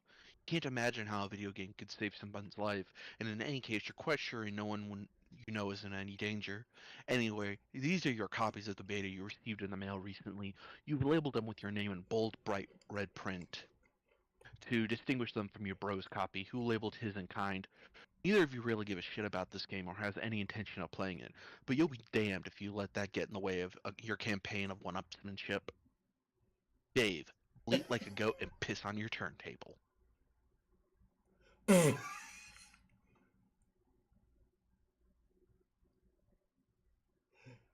You would never consider allowing any fluids even remotely resembling urine to touch your beloved turntables. That would risk breaking them. And a world without the gift of your godly science just doesn't sound like a place you want any part of. While you're at it, you might as well wipe out human civilization with a meteor or something ridiculous like that, which will probably never happen. That sort of thing only happens in stupid idiot movies for stupid idiots.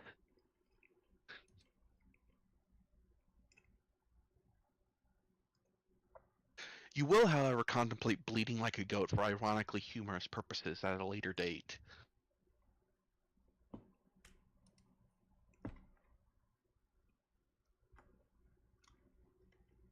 This is your closet. This is where you keep a lot of your crap, like that box and that bottle of. What is that? Is that?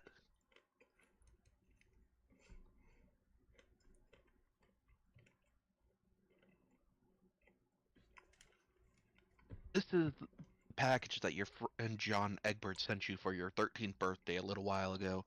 It now contains nothing except a note and a certificate of authenticity, vouching for the genuine Hollywood memorabilia which the box originally contained, and which you are now wearing. To be ironic, but also to be incredibly cool in a way somehow intangibly related to the ironic nature of the accessory. You find it sort of exasperating to explain these subtleties to people. The box also included a signed photo of Ben Stiller, which now proudly hangs above your closet. Proudly and ironically.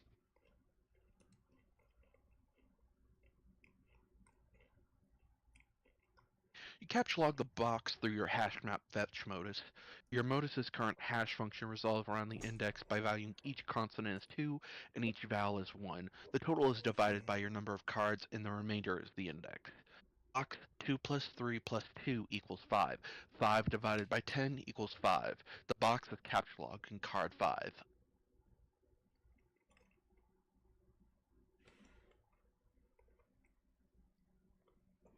Why does the dumbest character have the most intelligent way of sorting his capsulog?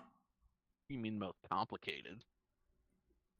And the reason why he's got this Capsilodex is that Andrew Hussey was actually originally going to have a rap battle where, upon saying certain phrases or words, it would cause items to be launched from their deck at each other. But that never came to be.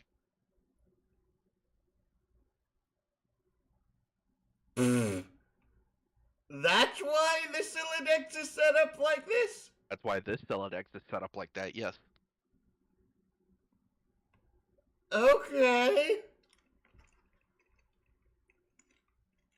Examine jar of unknown yellow substance in the closet. Oh, hell yes. It's an unopened container of apple juice. You thought you were all out. It's like fucking Christmas up in here. This is so great. You've got to tell John about this immediately. He'll be so excited. Didn't he mention this earlier? Yes, but now we are earlier in the narrative. Oh no! Do we really have to experience the entire section up until the present through Dave's perspective? Only portions of it. Just so we have context of where he is and how he got to the point he's at.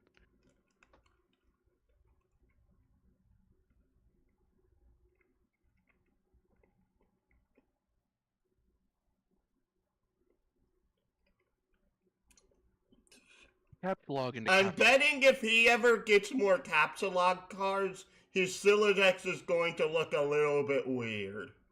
A little bit. But only a little. Because if it's, I can just tell from the way this is set up, once you start having more than 10 cards in the deck, the actual way to like organize this becomes really weird.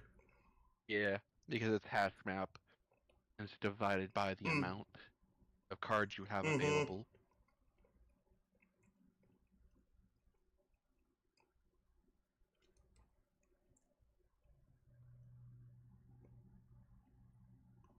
Yeah, anyways, in addition to letting your buddy know about this outstanding juice windfall, you figure you'll wish him a happy birthday while you're at it. Your own cool, sort of roundabout way, of course. Good thing you looked at that box he sent you, or you might have forgotten. You also might as well ask him about that beta. The kid's been harping about it for weeks. It'd be cool if it came in on his birthday. He'd be one happy camper. See, Dave is such a nice guy. He cares about his friends. Was that Hephaestus or Mephaestus? What? Hephaestus. I was looking at the thing at the bottom right. Hephaestus. Like the because if that looked way worse than I originally thought it was.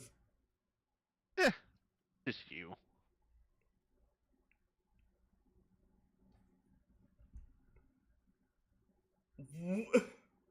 Why does this thing look terrified? Why doesn't it look terrified? Is the real question.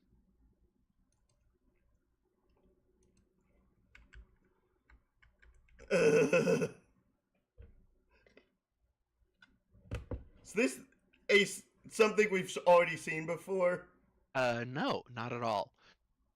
Hey, so what sort of insane loot did you rake in today? I got a little Monsters poster. It's so awesome. I'm going to watch it again today. The apple juice scene was so funny. Oh hell, that is such a coincidence. I just found an unopened container of apple juice in my closet. It is like fucking Christmas up in here. Okay, that's fine, but I just have one question and a word of caution. Have you ever seen a movie called Little Monsters starring Howie Mandel and Fred Savage? But No, the seal on this the is bottle is literally the exact same text that was in Act 1. No, no, it's not. I am going to finish reading it. But seal on the bottle is unbroken. Are you suggesting someone put piss in my apple juice at the factory? All I'm saying is you don't think a monster Howie Mandel has the power to do something as simple as reseal a bottle? Try using your brain, numbnuts. Why did that fat kid or whoever drank it know what piss tasted like? I mean, his reaction was nigh instantaneous. It was the 15th day in a row Howie Mandel peed in his juice. Okay, I can accept that. Monster B-list celebrity douchebags are cunning and persistent pranksters. Also, Fred Savage has a really punchable face. But who cares about this? Let's stop talking about it. What did you get? Did you get the beta yet? No. Did you? Man, I got 2 copies already. I don't care. I'm not going to play it or anything like that. The game sounds boring. Did you see how I got slammed in Game Bro? Game Bro's a joke, and we both know it. Yeah. Why don't you go check your mail? Maybe it's there now. Alright. It's literally the exact same text. Too bad, I read it. It's the exact same text. Too bad, I've already read it, boy.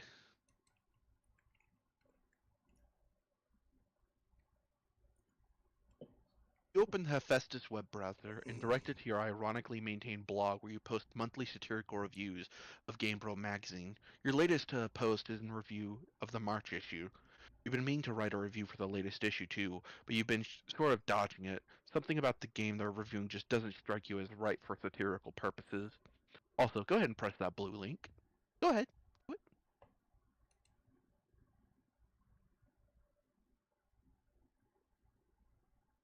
Game bro! Brand snack, fuck yeah!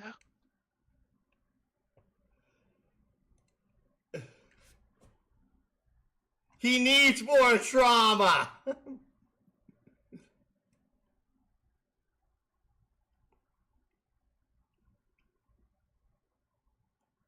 In a new tab, you open another one of your sites, a webcomic ironically maintained through a satirical cipher vaguely similar to that of your blog, called Sweet Bro and Hella Jeff.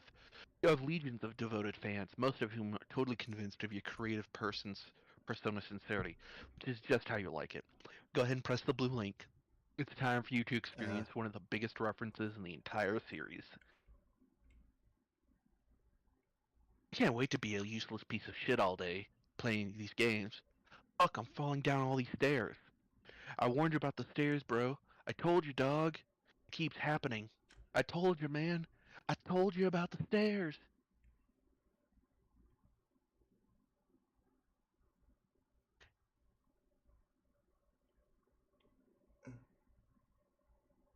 I don't.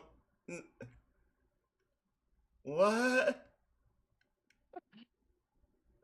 It's a side What? comic for Homestuck called Sweet Bro and Hella Jeff, written by Dave Strider.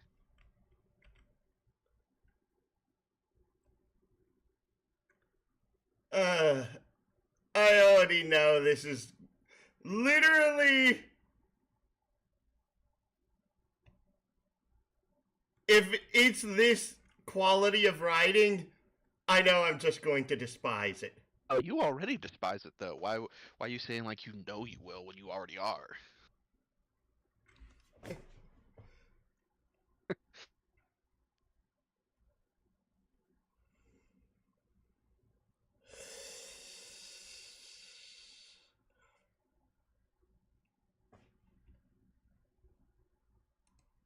All right. Go back a tab. Unless you want to read the entire Sweet Bro and Hella Jeff comic. No, I don't. You sure? You Yes. sure? Only 40 Yes. comics. Dear, we're only on 326. I know. We're so far.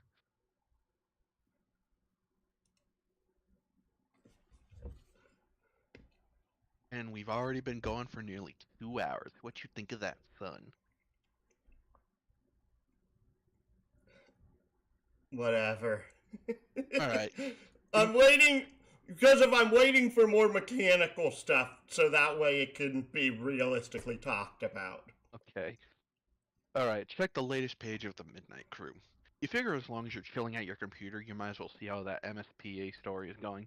You haven't looked at it in a while.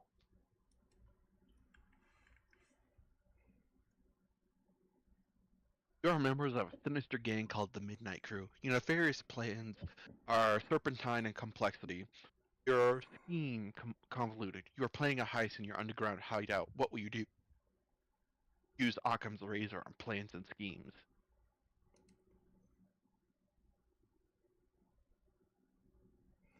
Eight Slicks uses Occam's razor to carve a circular hole into the heist plan, freeing it from the knife. You wonder what moron would jam the knife so hard in the table in the first place. SS, climb the ladder and exit hideout. Implement nefarious plots.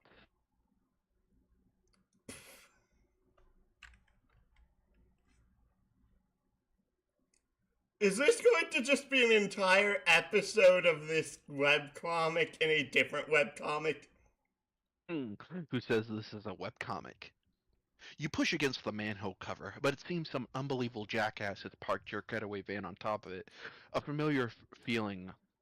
I can't read that. Stirs. What's that? It stirs. Stirs. But that feeling is overwhelming. Soul blackening rage. It's a sort of rage that'll make a man feel totally justified in sporting an unnecessary elaborate assortment of fancy blades. Dave, skip ahead 100 pages or so.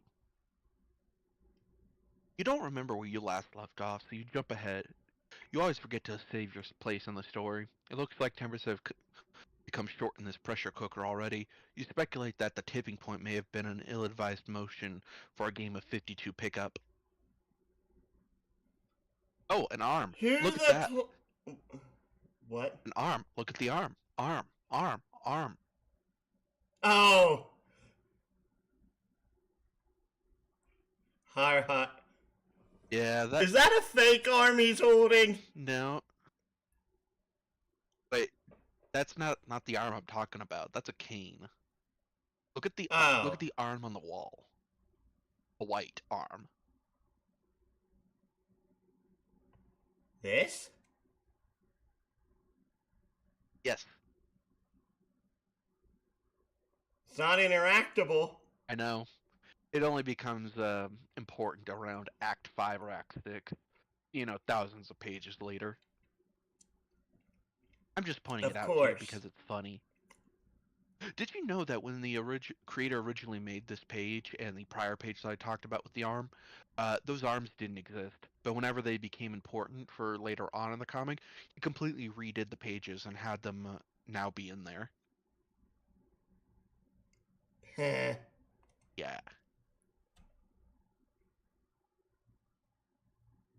Even though the adventure began recently, it's already over 3,000 pages long. You just don't have time for this bullshit. You'll catch up later. Besides, it looks like someone's pestering you. You're pretty sure you know who it is.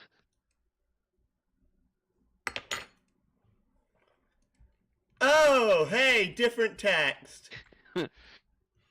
Yeah, you go ahead and read it because the dialogue is just too small for me.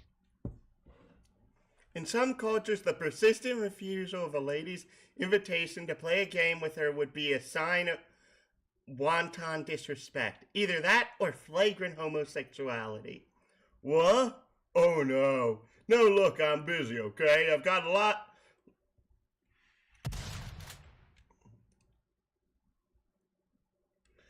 on my plate.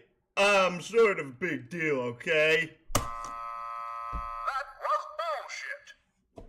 I know. Sometimes I wonder how you were ever allowed to pay for meals in restaurants.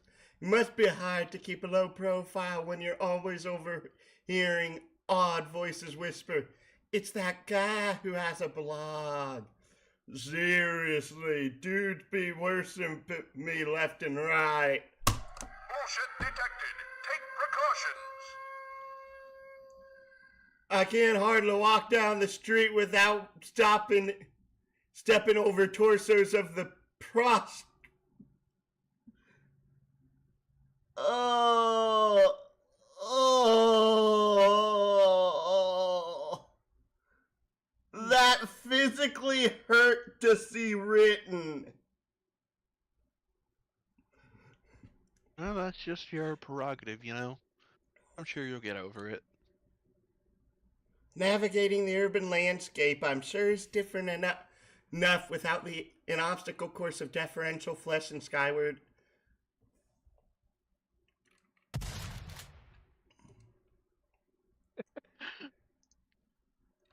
Perhaps adapting the art of parkour to your unique environment would help. Yeah, I mean, Can't stop it. what? Nothing, nothing. Don't worry about it. Nothing. It's okay. Nothing. Like there's this an orphan or something. I don't know. Face flush on the pavement. I'm like, dude, you listening for a stampede or a buffalo or something? He braves a look at me, then gives my shoe a little kiss and skirt. He's heavy as the crown. Why are you making Dave sound like he's some drunken, slurring redneck? Because of he feels like one. He doesn't drink. He's an absolute dear when I was in school, the dumbest kid in my class who was one of my best friends by the way, and I helped him actually get to graduation due to my tutoring, was not as stupid as Dave is. You think he's stupid, but he's gonna be the one dealing with a lot of complicated stuff, and he does it with style. About as graceful as a walrus trying to perform a swan dive. Yeah, I mean, walruses can dive pretty well. You just gotta give them the chance, you know? Bullshit level, DEFCON 5. No, your bullshit is DEFCON 5. Heavy as the crown. Yeah, not cooking Oliver.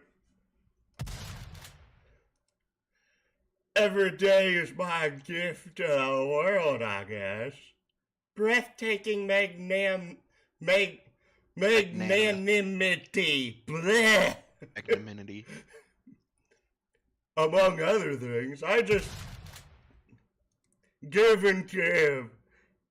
Indeed, nary a jewel tumbles from your wish box of daily exploits, which I imagine does not sparkle.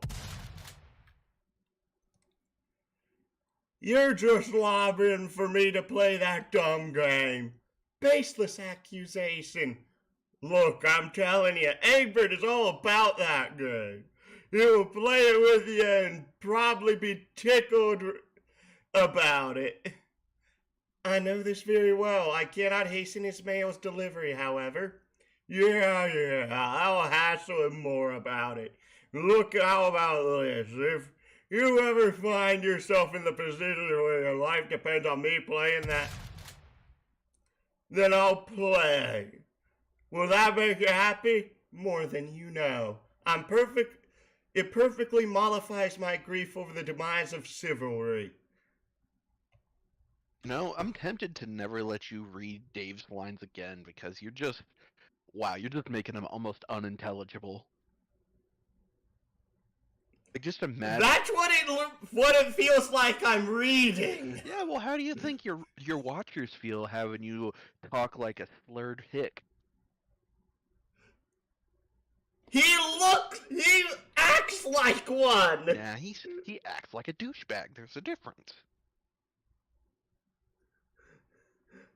Then how do I make drunk douchebag?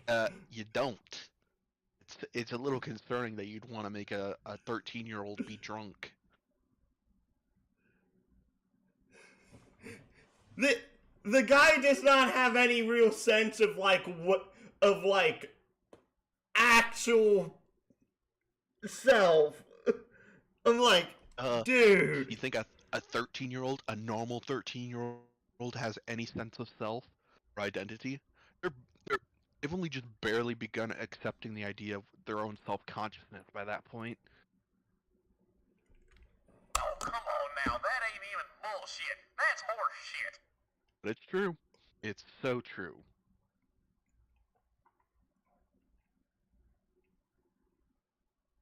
Then I should just say that the modern education system has failed so much that why should I even bother? Dude, this was in 2009. And that was when the education system was better than it was today. Dude, Dave is a millennial. I'm pretty sure he's like in the same generation as you. I was the irony is that I would have been 13 in 2006.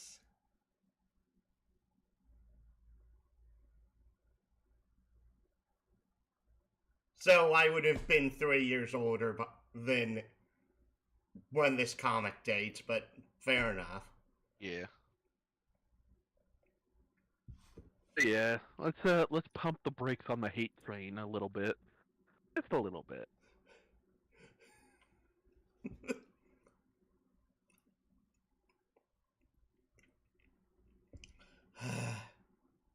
Peanut butter's good.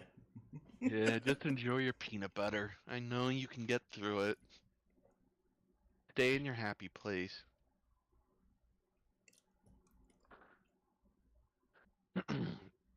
John, what are you doing? Stop doing nothing.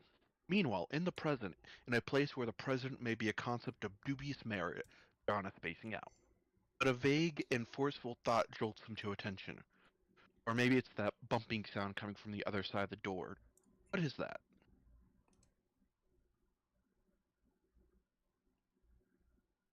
A thick, unpleasant fluid pools from beneath the door.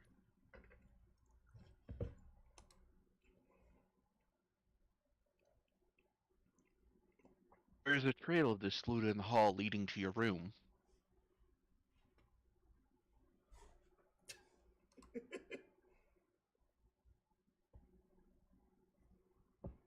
Hey, play some hauntingly sick beats. You've had enough of the computers for a while. You feel like you've been messing around on it all week. It's time to get your jam on. You pull up your trusty Akai MPC 1800 sampler and prepare to get sick nasty.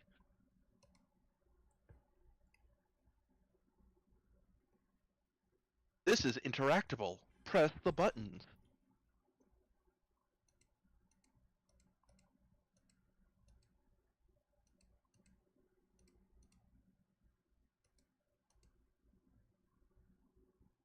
What? It's not doing anything for you?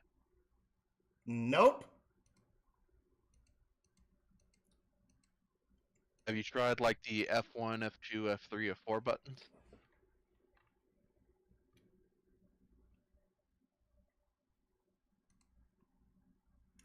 No, that just does. I have a sneaking suspicion it's the next. It would have been the next screen, but I think this page broke.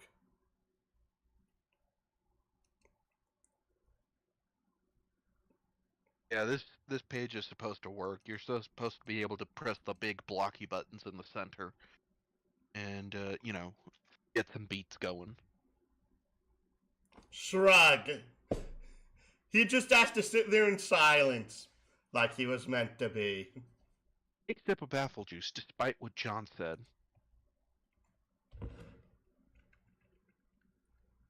Those beets were so fresh they belong in the produce aisle, is what you're talking about.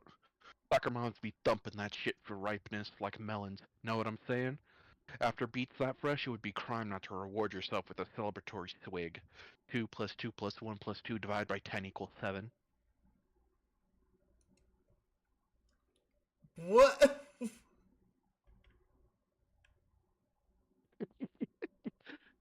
You can't do it. John's got you all twisted up inside now. All you can think about is Howie Mandel's gross monster piss. Damn you, Egbert.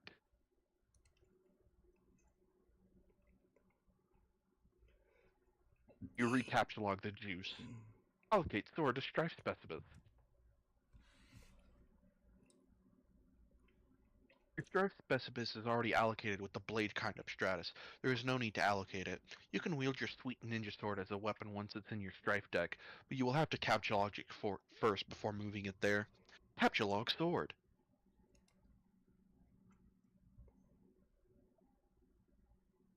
A ninja sword, 2 plus 1 plus 2 plus 2 plus 1. 17 divided by 10 equals 7. Occupies the same card as the juice, expelling the juice from your Silodex. It splashes all over your turntables and copies of the beta. Ah,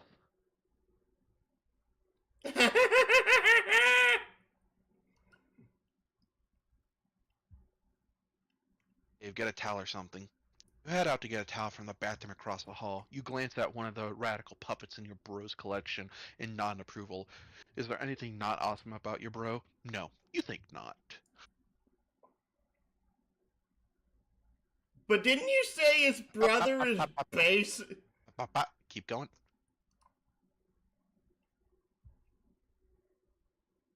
You enter the bathroom. There is a damp towel on the floor. You can probably use this for Crisis.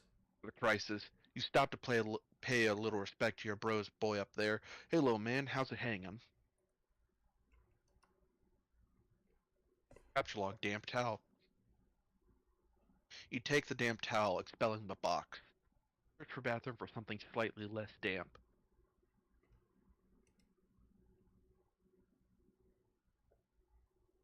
And you just decide to wring the towel into the toilet to make it less damp. It's now just a towel. You take the towel and grab the box again while you're at it.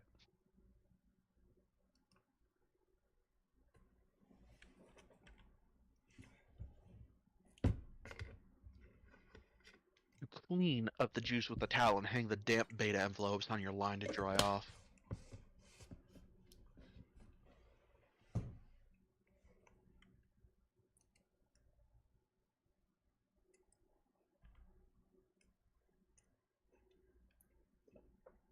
In the breeze of the fan, the betas jostle near the open window. This arrangement is a little disconcerting. If they fell out, it sure would put a stupid way to lose them.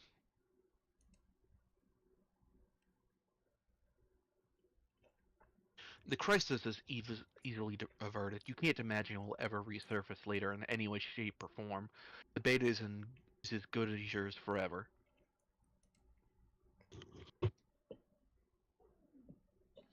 You should probably go pester Egbert again. You wonder if he found the beta yet. You also might chat about your respective Sylodices in fetch mode if the topic happens to come up. You wonder if he is anywhere near as smooth as his Sylodex as you are. Probably not. It's probably not even humanly possible.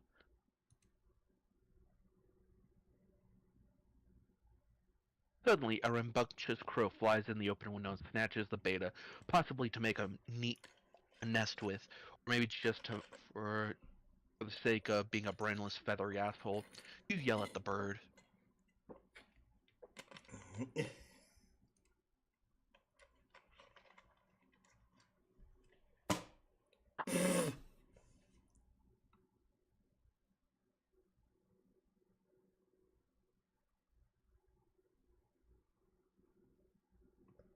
Okay. I told you, it was intended for this Sylodex to be part of a rap battle. You accidentally launch your ninja sword. Everything goes flying out the window, dead bird and all.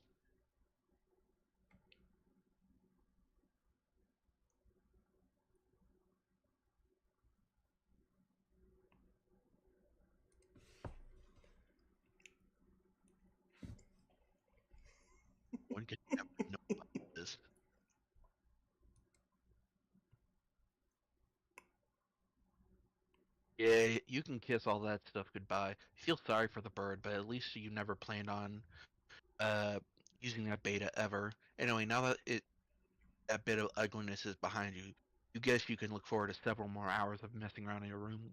Well, wait, what? Oh, snap! I'm very confused now. Scene change. Oh, back to Rose. Yeah, boy. You prepare to descend the stairs to your living room. You're standing eye to eye with the familiar foe, a 20-foot tall granite statue of the mighty wizard Zazarpan the Learned. Your mother had him installed through a hole in the roof with heavy-duty crane. Just look at that mystical gaze. To peer into those aloof glass eyes is to test the curiosity of any mortal. To behold the wisdom concealed in the furrows of that venerable face is to know the joys of bewilderment itself. Any man so fortunate as to catch a can't his merry twinkle or twitch of whiskers shall surely have all his dreams fulfilled.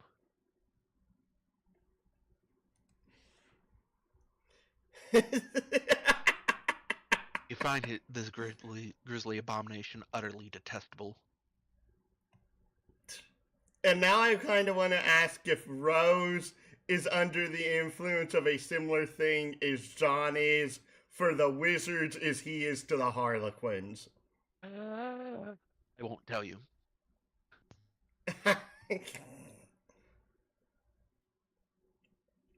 There's nothing to psychoanalyze. Your mother clearly has no real affinity for these things. She only collects them to spite you. If anything, she finds them more repellent than you do. She's just a committed woman. Okay. So, is Rose's mother actually trying to bond with Rose, or is it a similar situation with John and his father? That's for you to decide. Let me guess. Unlike for John and his father, this is never explained or brought up in any major aspect. No, it's brought up later on. It's for you to decide as you keep reading. Doggone it. You descend the living room area of your home's expansive open layout. There's the sound of rushing water beneath the floor. It tends to strike guests as a strange presence in a living space, but it's become heartily audible to you through familiarity. There's the front door, but hopefully there's no need to make that long trek around the house in the rain. You might as well see if you can slip through the kitchen and out the back unnoticed. View Mother's solid copper vacuum statue. Huh? I'm trying to see what they're talking about in here. You don't see the copper-plated vacuum cleaner? You know, the only brown thing in the entire room. Okay. I was looking at every black and white object. You're very bad at this. Bear in mind that I'm used for hidden puzzle things where the things are actually hidden. You said this is a puzzle. I have to remember, this is made for complete fleeping morons. Hey, don't you disrespect Homestuck fans.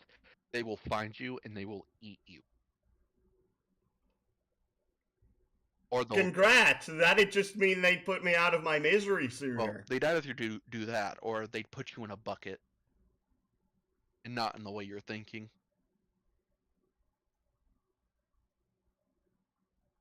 What way did you think that I was thinking? No idea. Just know it's not going to be what you think it is.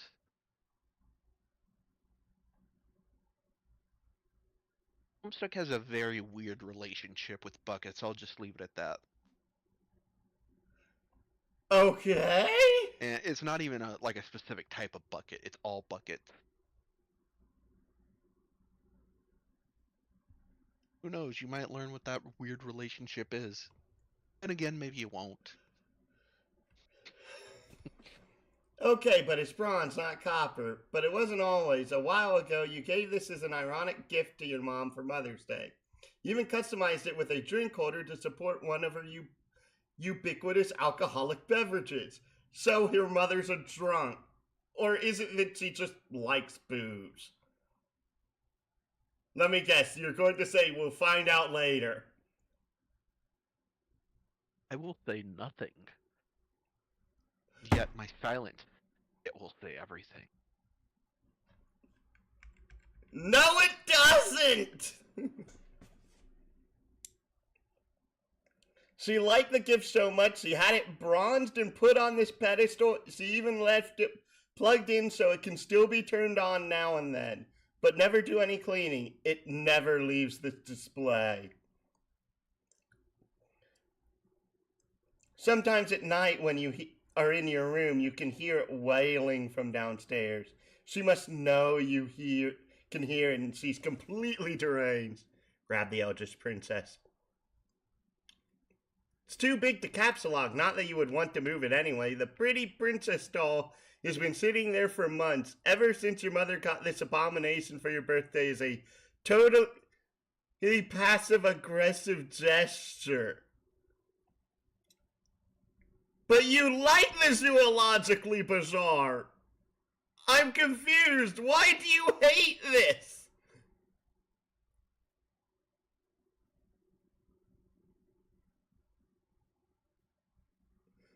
I'm so confused.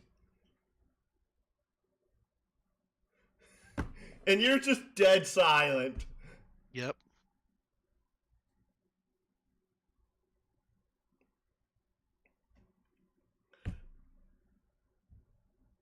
I don't know how to respond to this statement from. Well, technically, this. Oy vey. This. So the narrator's a separate character. Is the narrator omniscient, or is the narrator describing things he thinks is in each character's psyche, or is he?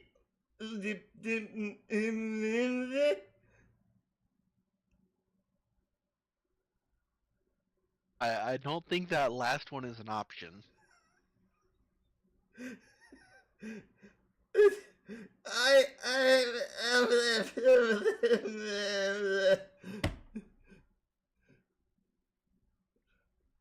Because if I'm trying to understand if the. Because of. Is the narrator an unreliable narrator, or is the narrator giving the unconditional truth to us is the reader? Or do we not even know that? Can we not even put that in perspective in the grand scheme of things? Everything and anything is the answer.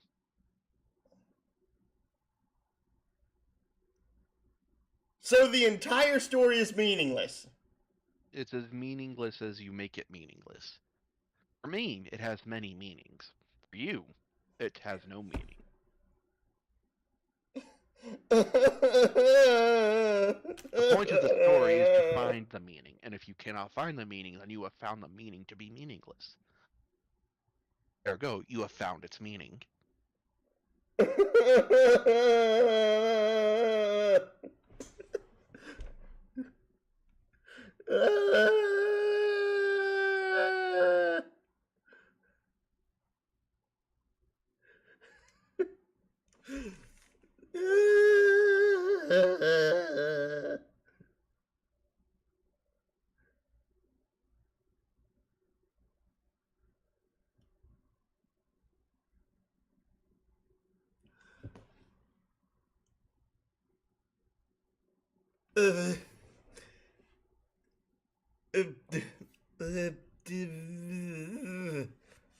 Have I finally broken your brain?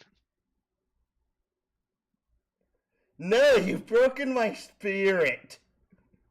That's one down.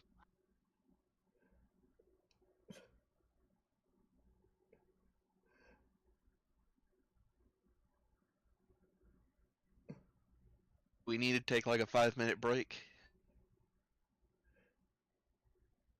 At this point, just due to the way you did that, I may just take a 5-year break. 5-year break, you disappear into the woods, never to be seen again. I'm not kidding. I'm like, no.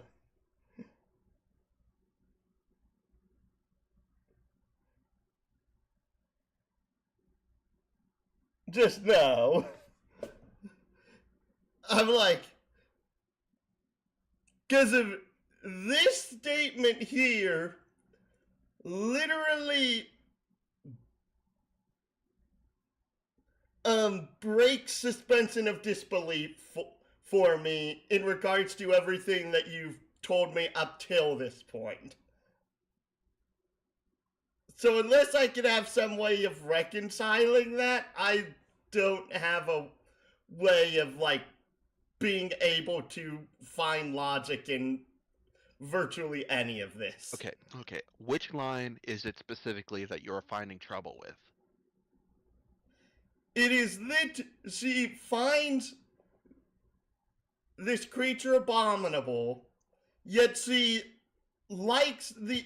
Yet she is genuinely curious and interested in the idea of cryptids. And yet she hates this, but I don't understand why she hates it. Is she hating it because of it's a gift from her mother? Or what? Okay, so read the first line. Well, not the first line. Read the ending of the first paragraph, then read the beginning of the second paragraph.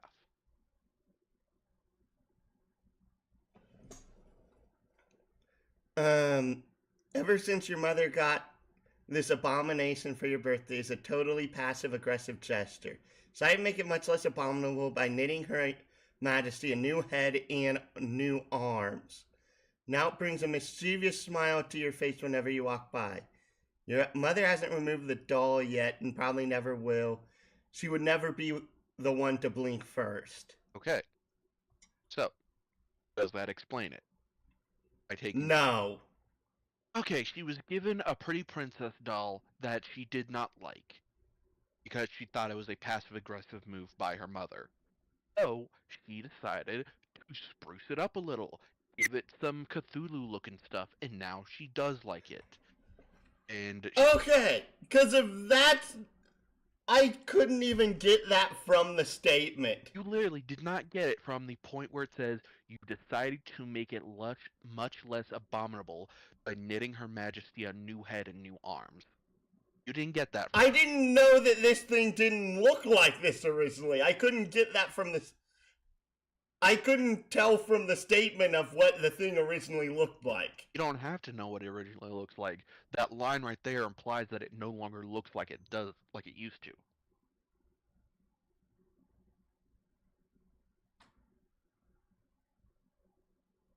I kind of get that, but then to me, that doesn't explain to me why she would refer to it as a passive aggressive gesture. Also, Because she's I'm talking in surprised they're reference using that term in 2009. because it's a reference to her mother who she thinks uh doesn't actually like her, and anything that she does is just a means of tormenting her.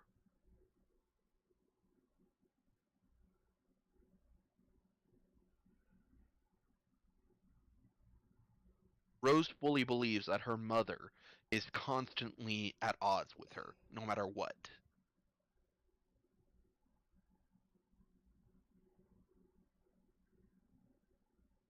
I kind of want to ask this, even though I know you'll probably not give an answer. I probably will, just so you're not confused and not questioning it. Does Rose's mother ever speak in the entire thing? Her mother does not. However, the character, a different version of the character, does. How different are we talking? Uh, Not gonna explain that part. It's too complicated, honestly. Timeline or dimension? Both.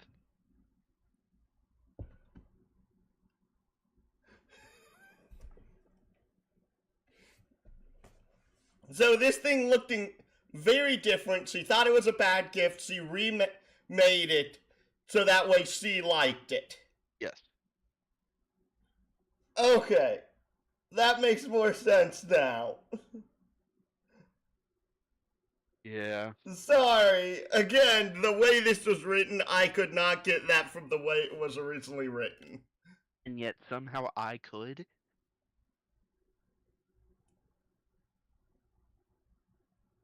I may have been one of the best readers in my class, but there were certain things that I just could not pick up on.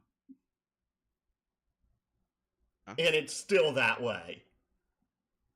Okay. Emotions tending to be one of them. Okay. Okay.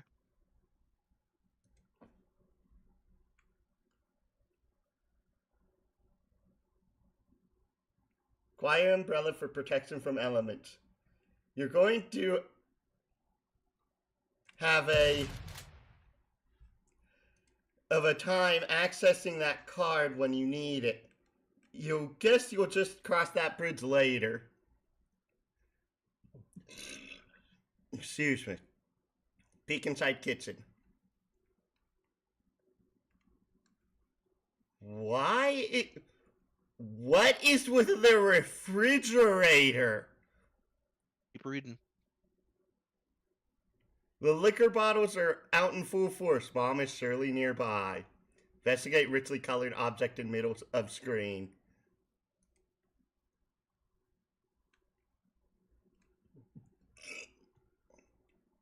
That would be your refrigerator, whose surfaces have customarily served as the battlefield for a chilly siege of passive-aggressive one-upmanship. Is every character going to use this phrase at some point in this act? I mean that as a bit of a joke. Maybe. I honestly don't remember if they use that word a lot. This was a drawing you did of your cat Jaspers when you were younger, along with a poem about him. Your mother bought this ostentatious $15,000 frame for it and had it welded to the door. Aww. Aww. That's very sweet. I'm surprised that cost 15 grand though. Your mother does not know how to actually shop.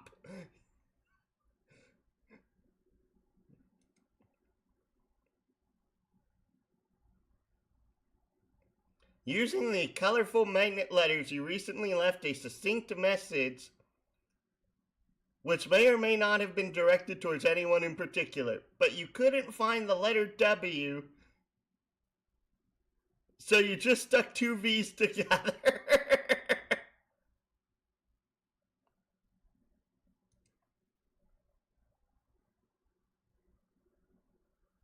Your mother then purchased a fresh pack of W's and left them there for your convenience. Appreciative of the thoughtful gesture, you left her a sincere thank you note, which you had legally notarized and then marked with a drop of blood.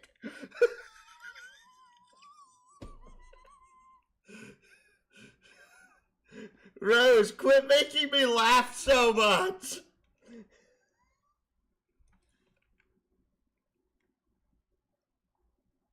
But part of it was touching the floor, so your mother was kind enough to lift the lower portion of the document with a velvet pillow. So I'm questioning if she also thought all of this was a plot against her. He does. She does? Yeah.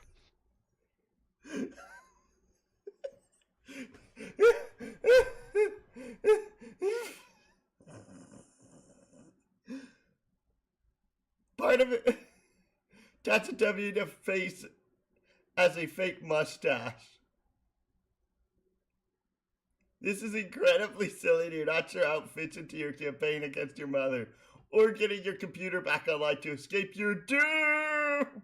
But it's hard to resist getting a little silly sometimes, especially when you are absolutely positive no one is watching. Caps lock the W.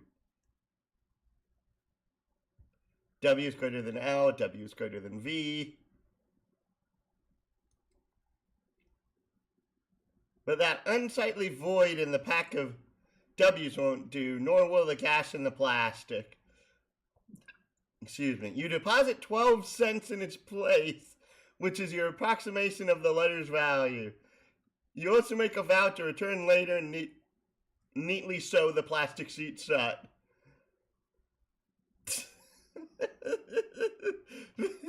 Think of ways to one-up Mother.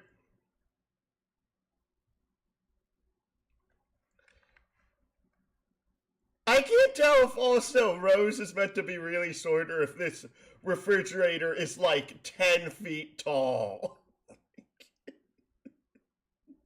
Remember, Rose is only 13. She's probably barely only like 4 feet at best.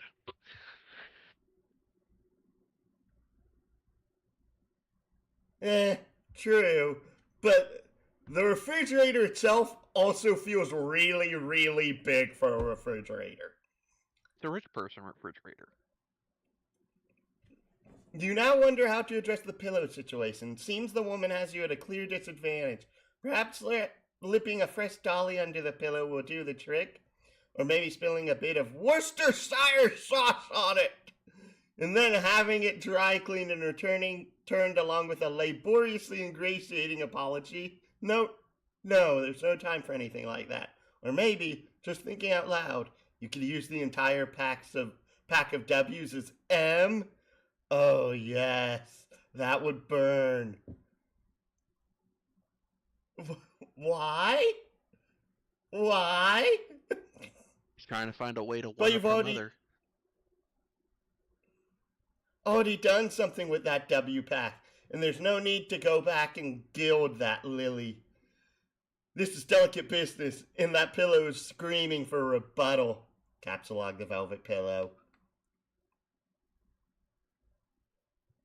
Decided to take it and lovingly embroider a poem in praise of motherhood on it.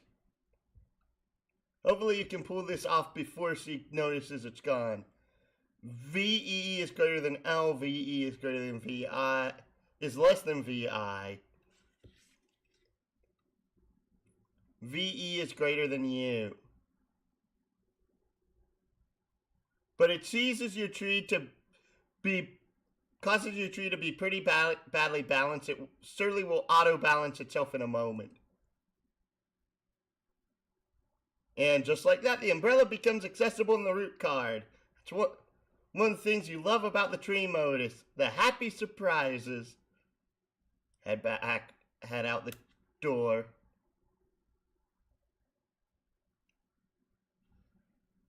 Okay, that's enough time to get going! You don't know how she does that. You're never safe in this house. Of all the things to be doing during a power outage, she's up to her ironic housewife routine again. That mop bucket doesn't even have any water in it. What an absolute mad woman.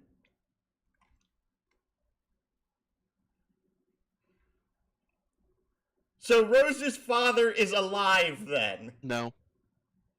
Rose doesn't have a dad. Only her mother.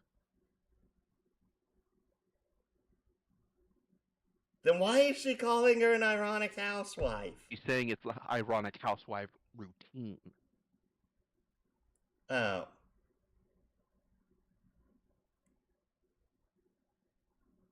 I now have a dumb question that I just thought of. Go ahead. Can you throw a living object into the kernel sprite? Yes.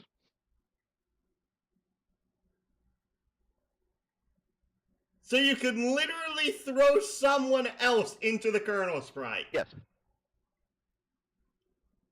Oh wow, that'd have some really weird implications. Oh, if you think that's bad, just wait until you see what Dave throws into his.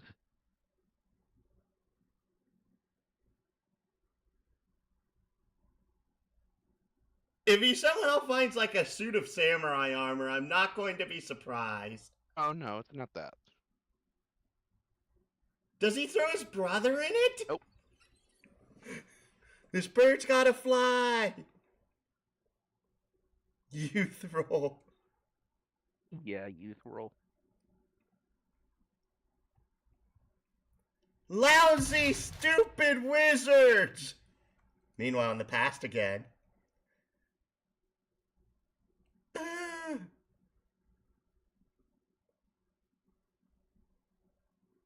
You're almost. Did you have this? What? I was about to start reading. Okay. No. What were you gonna say? I was going to ask, did you have the gaffer tape already in your room? Or did you have to go out and get it, put it in your Sylladex, and then bring it here? Probably had it already.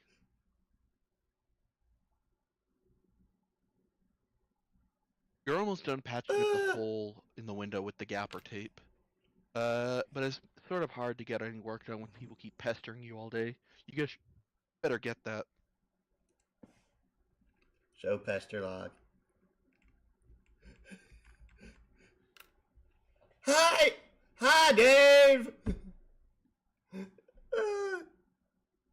Are you wanting me to butcher? No, don't butcher it. Make it actually intelligible to listen to you.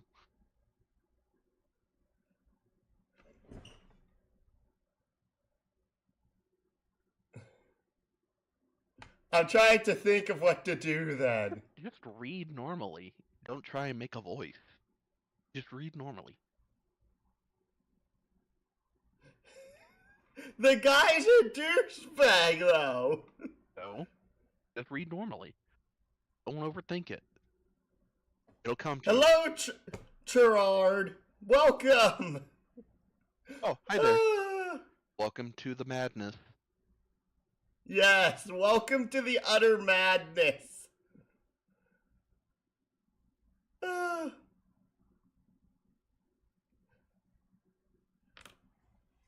Hey, sup? Don't do a Not voice. much. My favorite bit of it. This is easily becoming one of my least liked bits of insanity on the internet.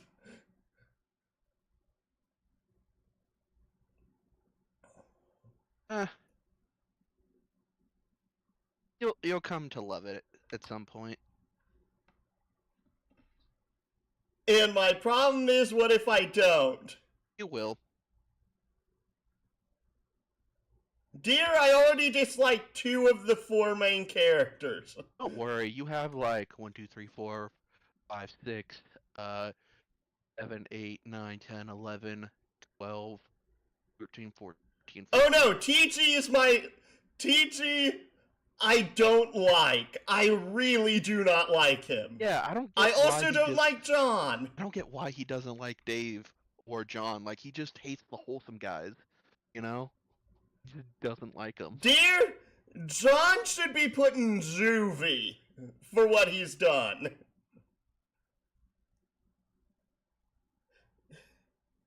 Don't take offense to his actions, Gerard. He's still getting used to the story. You mean the writing? Sure.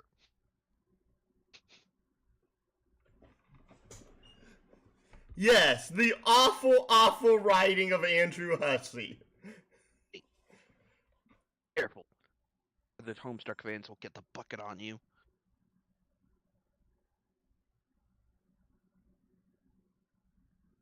Oh no, literally the anime... We've only found one broken animation so far, and it was the one with the sound table. And yeah, I'm just like... What? I was just saying, yeah, I've told him about the unofficial collection. Someone else brought it up earlier. Yeah. Until he decides he wants to download it, we're probably just gonna go with this. Yeah. Oh, welcome back, dude. Didn't know you joined us Yes, again. welcome back. And yeah, it's 3-on-1. What you gonna do about that, James? I can just set the stream down. You can, but that would just prove our point. Prove your point that it's awful and I shouldn't have spent my time reading this. No, prove our point that they are good characters. John should be in juvie, and is legit close in my mind to literally being sent to an actual prison at 13. And TG is an embarrassment to be around. Dave. Dave. Yeah, John is the silliest goofball. John is an inconsiderate, malicious deviant.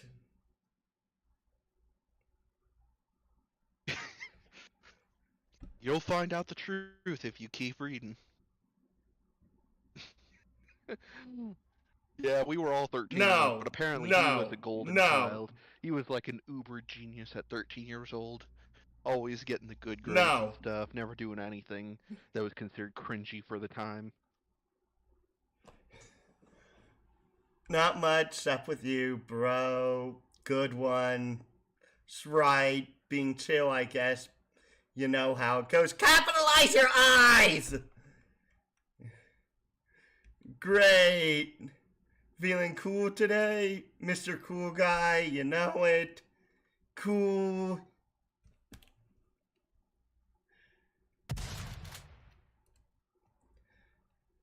You know, no stuff is ice cold up in here.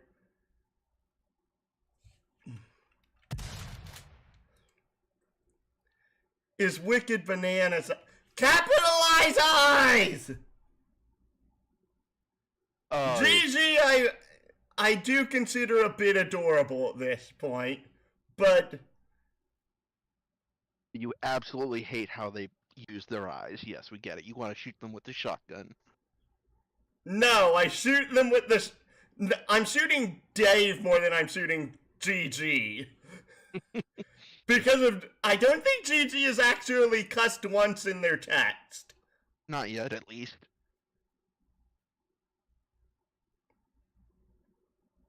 So, have you talked to John today? Yeah, we were just talking a while ago about how he sucks at his Sylladex. You believe he uses stack? That kid's ridiculous. Lol, well that didn't sound like much fun. What was it you use again? Wait. Was that supposed to be never mind and he didn't put the V in? Don't know. Remember, these words are too small for me to read. It's literally wait NM. This. Wait, NM? Yeah, that's never mind. The lazy jackwagon forgot to put a V in. You'd complain about him even if he did put a V in. Be honest. If he put a V in, I wouldn't complain about the line.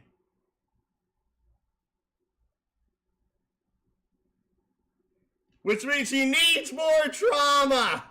How dare you? Capitalize your eyes!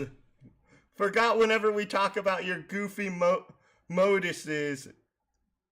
Shouldn't that be Modi? Modii? I get a That's not how you spell migraine! What do you want with John? Want to tell him happy birthday and ask him about his birthday package?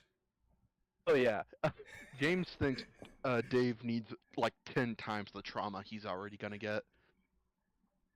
Yeah, I've explained a little bit about like the stuff he has to go through, and he's after just like only the first 2 acts, or like first act and a half. He's like, yeah, give this kid 10 times the trauma. Yes. Why are my frames suddenly dropping?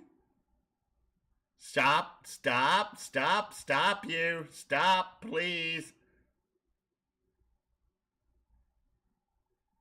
Good, it stopped.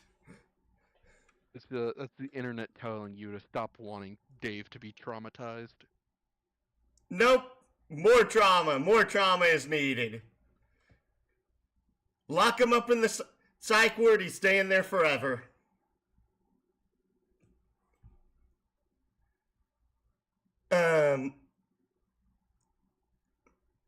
What do you want? I want to. Oh, yeah, I was being sort of cagey and told him to check the mail because I was wondering if mine came yet. Excuse me. I think it did, yeah. And I think mine came too, so, I guess You want to know if he likes it or something? No! He will not open it! He will lose it! Oh, wow. Sorry to hear that, I guess. How does Garden Gnostic know the future already? They'll find out.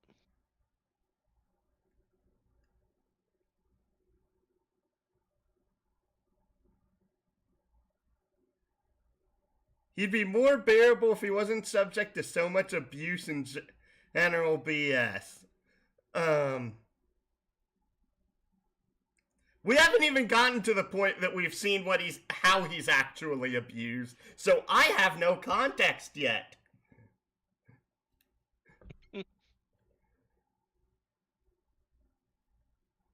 Okay, I now have to ask a different question.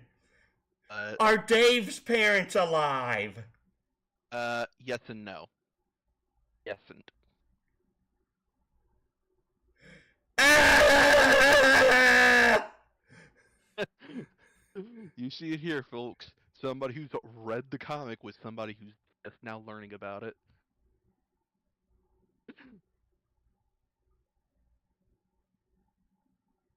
Trust what?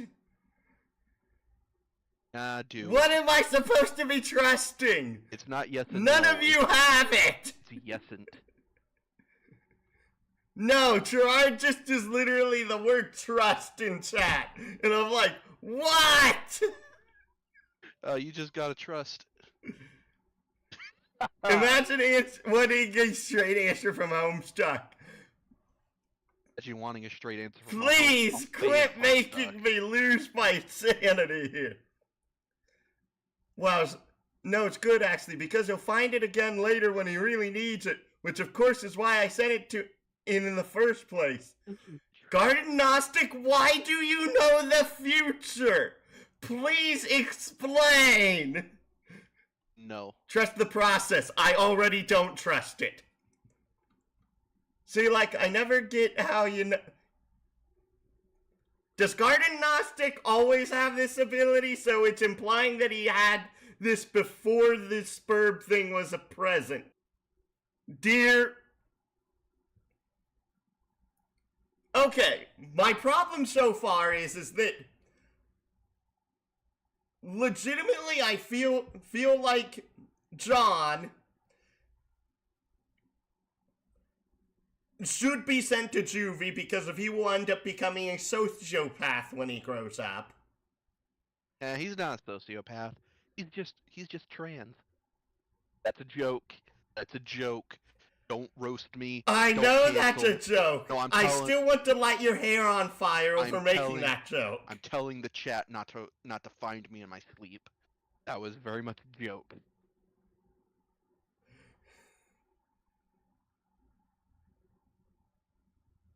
My problem with Dave is that Dave isn't an insufferable prick who realistically should be sent to a psych ward and never be released to the general public ever. He is an insufferable prick, but he gets better. You mean worse? No, objectively better.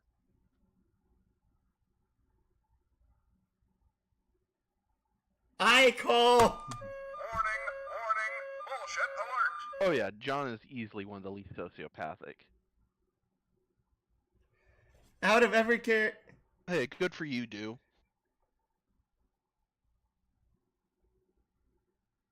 Who's June? That is a thing that has to do with John being considered canonically trans due to a whole thing that happened. You know how I told you about the whole Toblerone scavenger hunt thing? Oh, okay. Yeah, one person found it. Andrew Hussey told him, hey, you can make any one thing you want canon. And person decided to make, hey, I want John to be trans. And, you know, that is now my considered problem canon. more so with that is that it's a 13-year-old character. It doesn't actually pop up in the comic itself. Okay. And honestly, it really doesn't matter for Homestuck. It matters more for the extended media and more for the fandom. So for me, in the realm of just the comic itself, John is John. Just because June has never becomes a plot point is all.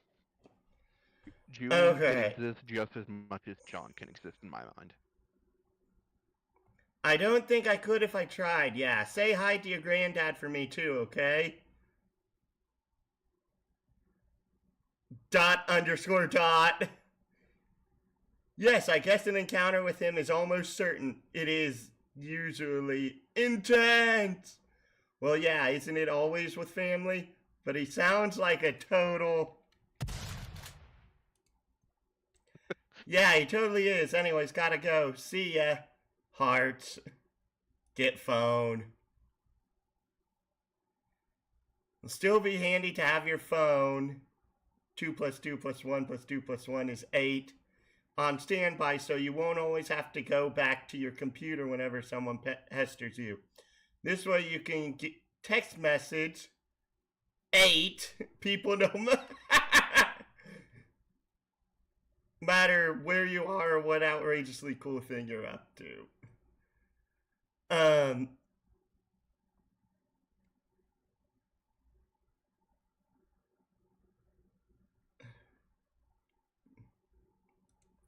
Yeah.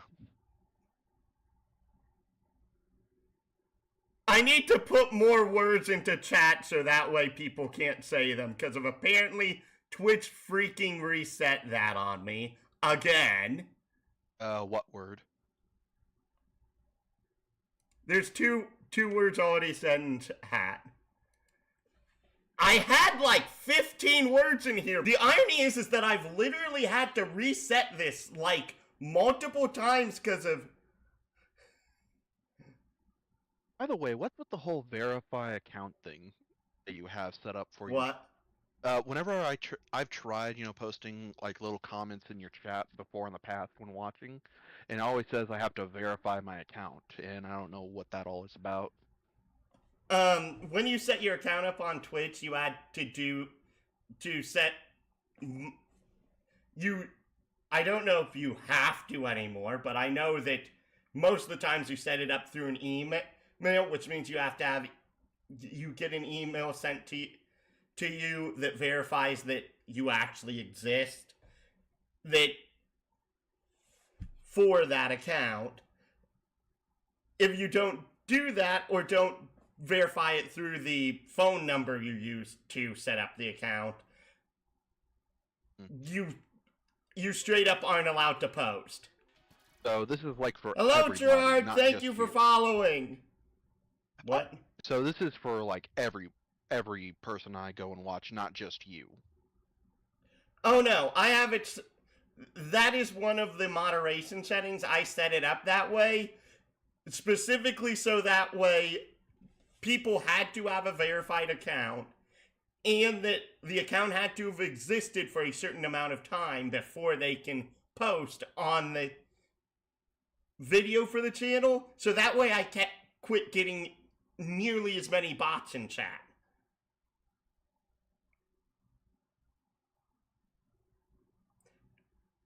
Because of a lot of botters make these unverified accounts and just start mass going ahead and posting to every small account via basically a database.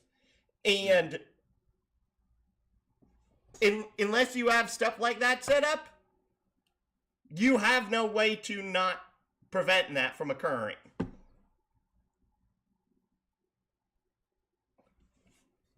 And literally, the only time that I've actually had bots scam my account is when it was someone that got hacked. Which is funny.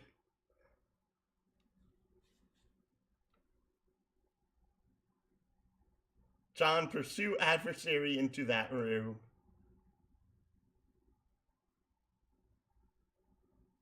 And even meanwhile, in the present, sort of, once again, the slippery antagonist eludes you. You only find more of these unpleasant, oily smears.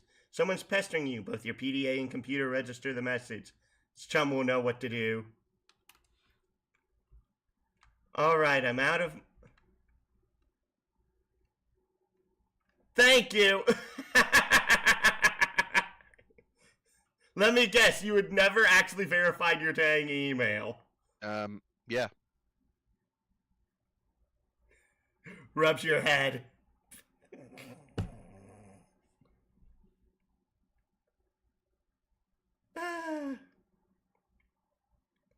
I'm out of the room looking for my bro's game. Oh, good. Yeah, there's no sign of Rose yet. Hope she's okay. Capitalize your eyes in the first word of your sentences. Well, if she comes back, ill be ready. I know that's supposed to be I'll. It's spelled ill. He needs more trauma. You better know what you're... You better know what you're talking about, because this could get ugly. Brought my phone and I also took my awesome katana with me in case things get too hot to handle. They always do. You mean that cheat?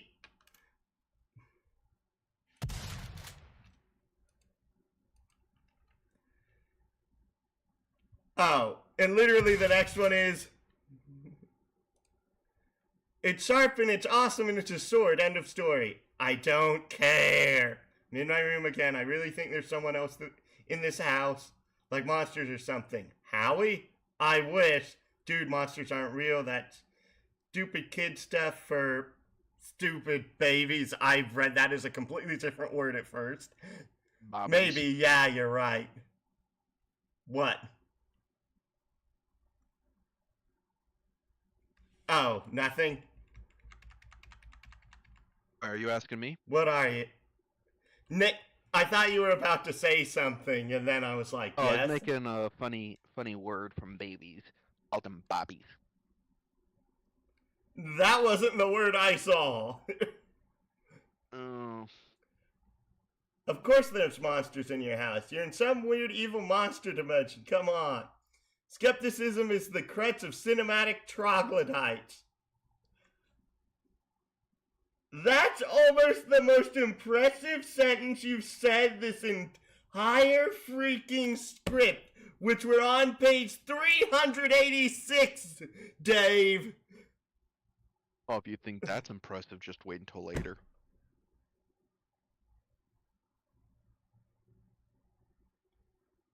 Is he actually going to start using proper spelling, grammar, and punctuation? Nope. He's just gonna keep talking the way he's always talked. But he's gonna like himself more. That means I'll dislike him more. Dear, was Andrew Hussey trying to make the most unlikable protagonists ever? Yes. At least in Dave's case. You mean Dave and John? No, just Dave. And I'm a little dragon. A little dragon Pokemon. I can't remember its name. It turns into Dragonite, the big fat one. That's Dratini. I'm a little Dratini.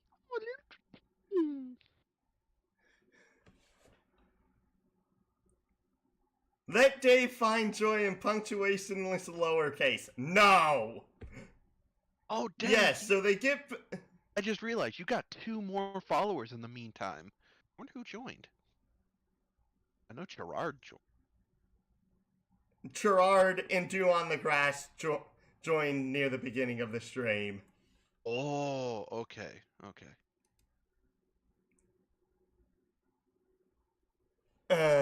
Like, hey, Mom, Dad, there's a dinosaur or a ghost or whatever in my room. Yeah, right, Junior, go back to bed. There's actually a bunch of cool commands you can do with that. I have no clue all of them because of the fact that it's been legit years since I actually put in the plugin. And I don't have people... I wonder if I can make my Dratini evolve by commenting enough. No, that's a command to literally change the avatar that's down there. No, I don't know what the command is. Dare you not know it? Again, the last time I had people in my chat, to actually make this meaningful was months and months and months ago. Mm. And also, next line.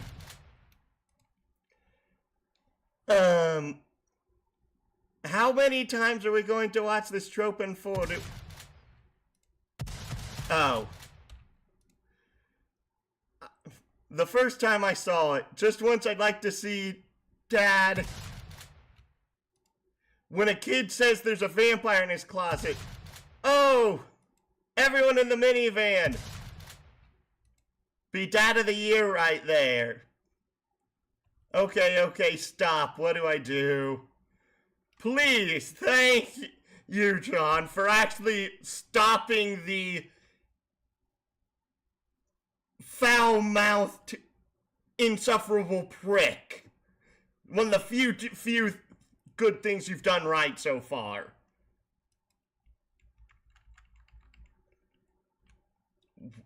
What, do you have a hammer? Man, so lame. Okay, whatever. You should look into weaponizing your Silodex. My bro is always getting on my case about it, but man, it's not as easy as it sounds. But if you're fighting monsters left and right, you don't have much choice. Okay, I guess I can read up on data structure some more. How's it going there? I'm out in the living room. He's usually here, but I don't see him. Excuse me. Might be playing his mind games. He's always pulling this ninja.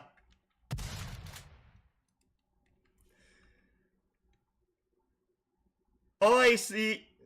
Capitalize your eyes! Is it little Cal over there, so I guess he can't be far. Who the heck is little Cal? You'll find out. Ha ha! What? Eh,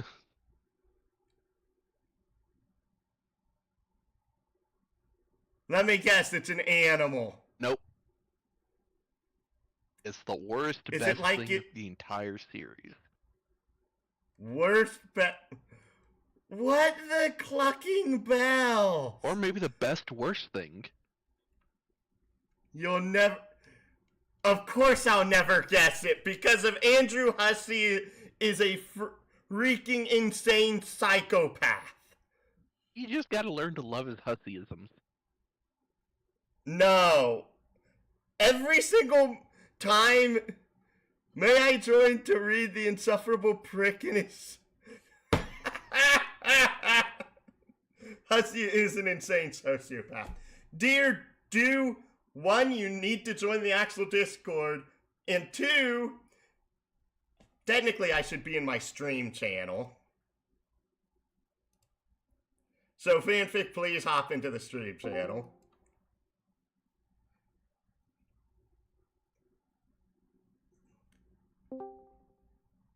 Thank you. Yes, I'm the best, I know. Thank you, Drew, for actually realizing there's an actual command for my Discord. One.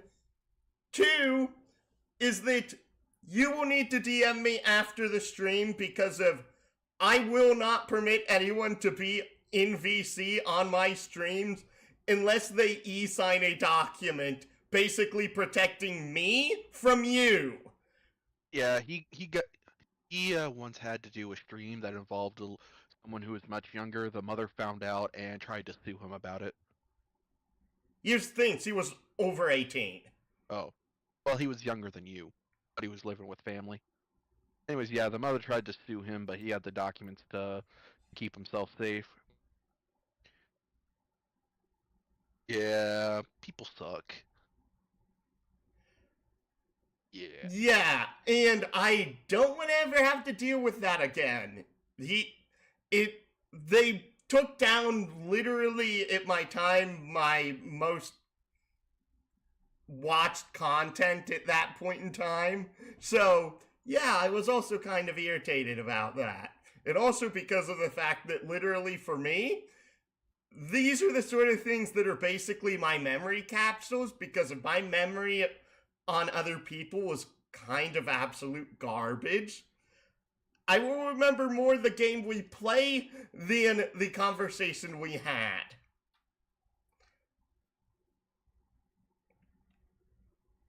But yes, unless you DM me and are willing to give me your email so I can send you the document for you to e-sign, you are not getting on stream with me for voice chat. Yeah.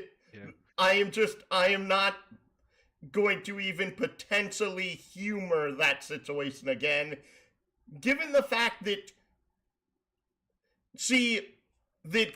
this mother nearly got me in trouble with my actual workplace over it. Yeah. Anywho, until Let me then, take a big drink.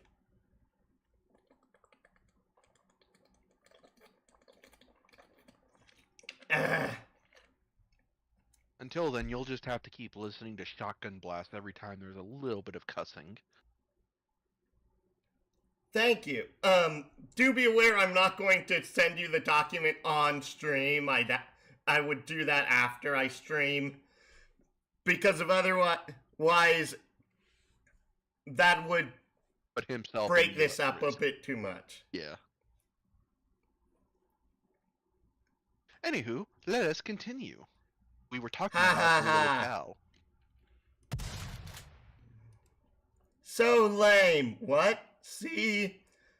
I just don't know why you think it's cool. His ventriloquist rat.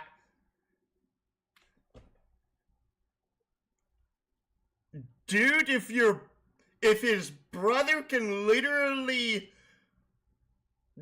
do a rap song while doing ventriloquism, Dave's brother is incredibly talented. Yeah. If he's actually good at it. And we'll never know, because we never hear bro speak. Do we even see bro? Yes, we see bro. Okay. Also, I found out how to control the stream avatar. There's a widget you need to put under the stream that's a control panel. Puppets are awesome. That's pretty much all there is to say on the matter. Oh, little cow, no, man.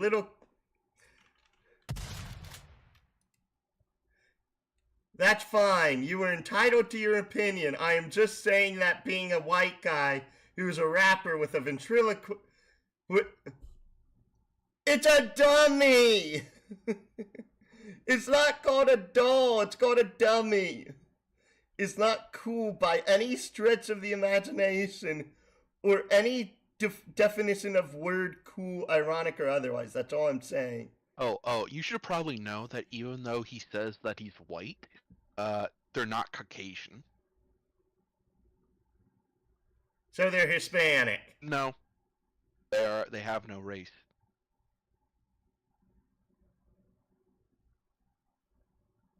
They're just white. But not Caucasian. Is this important for anything in any of this? Oh yeah, kinda. Yeah, Andrew Hussey got kind of in trouble about it because there was a point in time where people were arguing about what the race of the children were. So eventually Andrew Hussey made a joke involving Caucasian, and it got him in extra trouble, so he had to change it. And now he just says that all the characters are just white, but they're not Caucasian.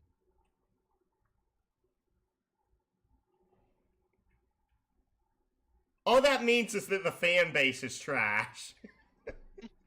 I mean, You'll love Trickster. No one ever said we're a bouquet of roses. More like a bouquet of trash. Hey. Forgive me. I'm going to be the straight man through all of this. No, you're gonna just be the hater. There's a difference. Yes, a straight hater. Straight up hater. Gotcha. That's your new nickname. Change James WT Games to Hater the Games. No. Hater of Homestuck. You hear that? He's the home hater. He's the Homestuck hater. You know? Cal is dope. Puppets are awesome. John Egbert blows the end. Was that meant to be a freaking haiku? No. It can't be. What? Careful what you say, do. You don't want to say stuff like that on the internet. People might think you're a bigot.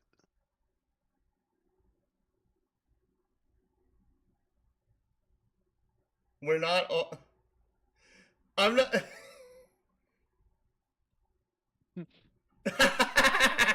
Oh, that'll Yeah, get more plenty of fans.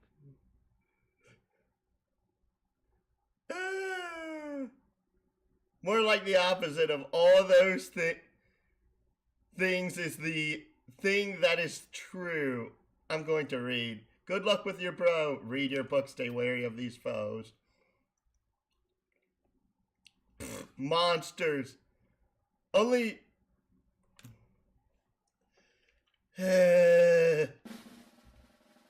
Wrong button. Babies who... Okay. Hello? Oh, is this one of the minions you were talking about? Yeah, that's an underling. Okay. Hey, finally! Yeah. Yeah, and you see how he's just up as a Harlequin? That's what I was talking about, where I said they would gain qualities based on the kernel sprites. But you can only prototype the kernel sprite twice. Yeah, but it's based on prototyping them before they go into the medium. So... Imps! Yeah. Is the imp. Okay. So... His grandma's ashes falling on the kernel sprite literally will not affect the minions. Correct. I'm going to keep calling them minions instead of underlings because that's the first thing I think of when I see this thing. It's an imp, called an imp. I would call it a shadow before I called it an imp. It is an In imp. the current point. Give it the correct title it deserves. Please answer the dang question. What was the Harlequinians!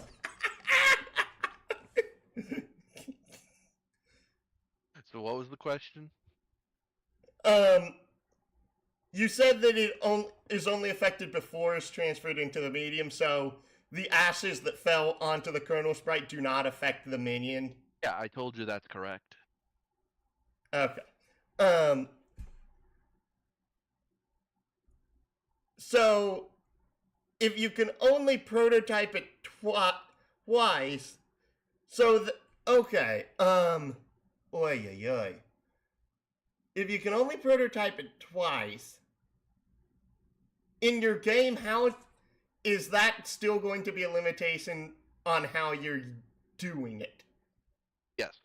You'll have to, for my game, whenever I have the players and they start prototyping the kernel sprite, whatever prototyping I give it before entering the medium will be what I consider as valid qualities to apply to the minions or the underlings.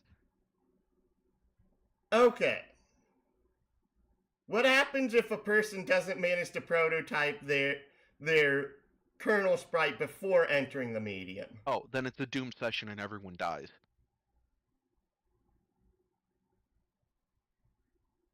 It's literally a requirement to survive. Okay. I mean, I guess you could do it to where you don't do that stuff, but then it leads to a whole bunch of problems. Is that ever defined in the... Yes. It is? Yes. There's actually a scenario where a bunch of the characters do not prototype their kernel sprites before entering the medium. So, but that's not part of the main story, that's part of one of the side stories? No, it's part of the main story. Yeah, it would A be. partially null session. Yeah, How long does that come to actually be explained? it doesn't come till around like Act 5 or Act 6. Okay, so we're never getting to that. What happens then? So in this game, you gotta have your thing prototyped before entering the medium, so that way you continue the game as normal. But if you don't prototype it, you have what is considered a null session, where everything is just completely bad, and every NPC, every enemy, every ally, every quest, every loot, every reward is just dead. It's useless. It has no use. Period. Okay, so literally, if it's not done beforehand, even if you prototype it after entering, everything still basically hits the fan. Yes. Okay. That's something else that I needed to basically understand here. So, it's because the sprite couldn't mature, so the game state didn't progress. It's like missing a flag for progressing in a game. Okay, thank you, Yeah. Gerard. Yeah. I find it ironic how literally the imp showing up is what's helping me process so much of this. Like I said, you gotta read the comic to understand what I'm talking about. That's why I said you better read it if you want to understand anything I'm talking about. That's fine, and thank you for actually being forthright about this portion of the information. Because if you made me sit through 6,000 pages of this, I would be so irritated. Oh, I'll make you sit through 6,000 pages anyways, just so that way we read the comic to fully finish it. Hey, it's new content, and you're gonna get a massive following because of it. Okay. So my question then becomes, how exactly are you going to... You say that the kernel sprite is how you realistically go ahead and, like, do combat in the system, correct? No, yes.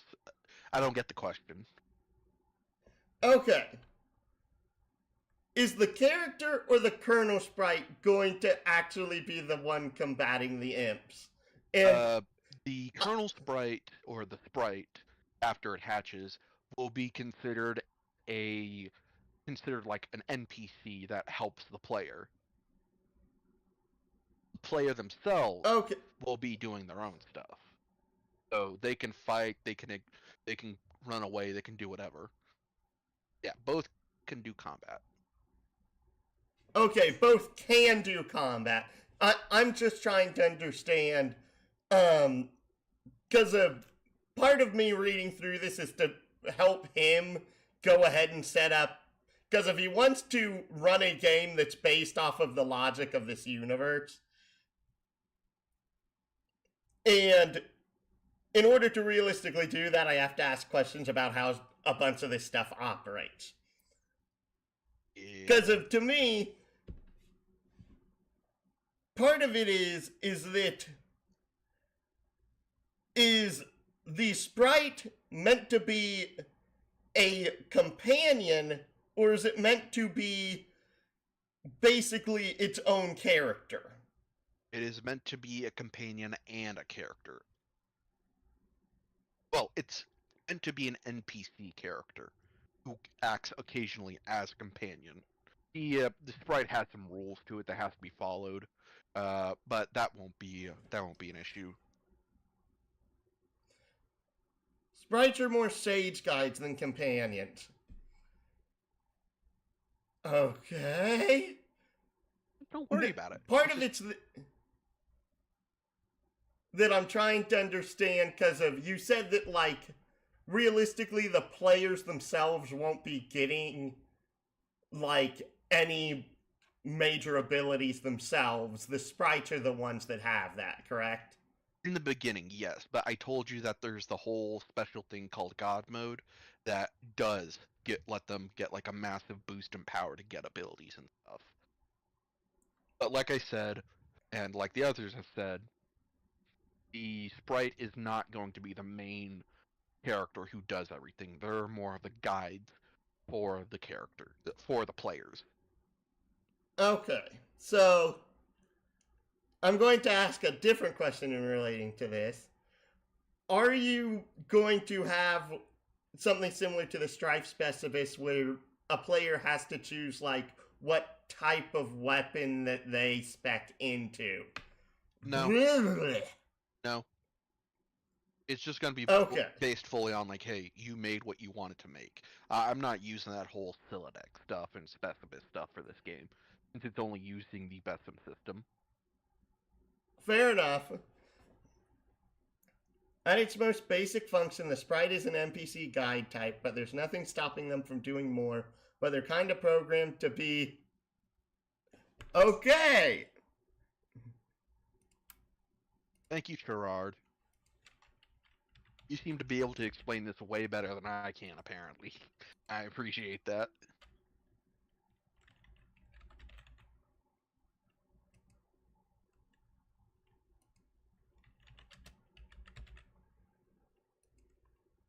Anyways, let us Hopefully continue. that bloody works.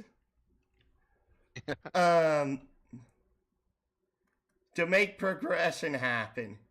I've read this comic like 5 times. Yeah, I've only read it maybe like one time fully, and I've tried going on and off again of reading it again. I've made it up to like Act 4, and I kind of just stopped like a few months back because of other stuff happening. My problem is that Act 1 is just wholeheartedly like John doing stupid things and getting no repercussions from them. Yeah, the first and arguably a good ways through the second act, it's very hit or miss. Like I told you, it took me like 5 attempts just to read past Act 2 when I first ever tried reading it. I'm guessing like the first 2 acts are really like the worst material they have. Not the worst, but just the least interesting, because it's the acts that set up everything, as well as still has to deal with the whole user-suggested actions for the characters. Acts 1 to 3 are user-submitted commands with a few exceptions. Yeah, I've told him about that a couple times.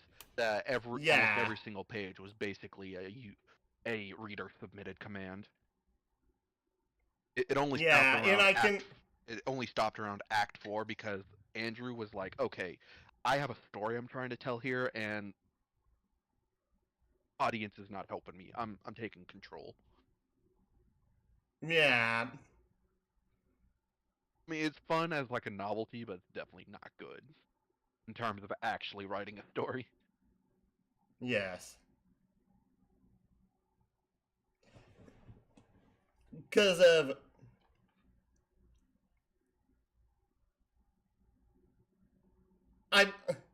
Okay, I kind of want to ask this. How many more pages till the actual fight with the imp?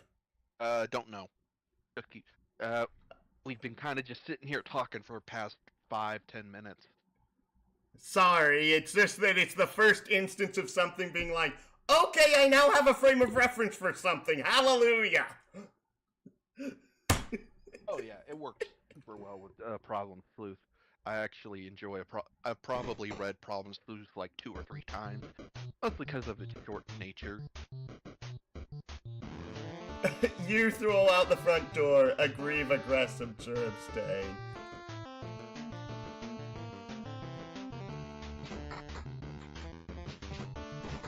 Why are you attacking your mother? Because the kids always get into strife with their parental guardians. Lotto parry.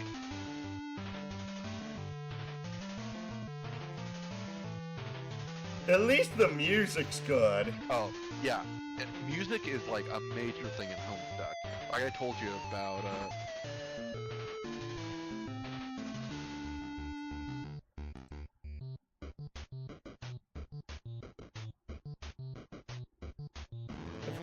Wait. Oh, 5 pages until Imp Strife. Looks like Mom has satisfied her strife quota for the day. She simply returns to her house where... Your mother got you a pony! hey, you completely missed one of the actions. Go back. I know, I don't care all that much at the current moment. No, go back. Go back. Do the last action. Come on. Do it. Do it. Abstain. I did. Abstain.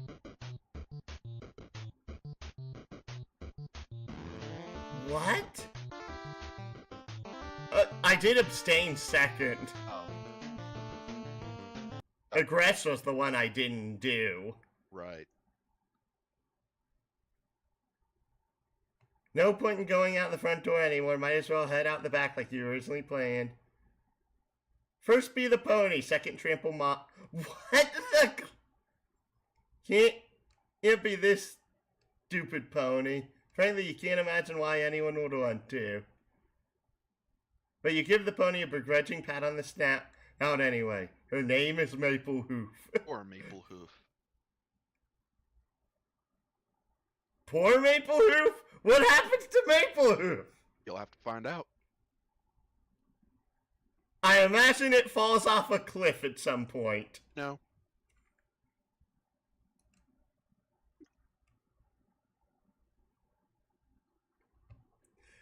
And immediately upon seeing this...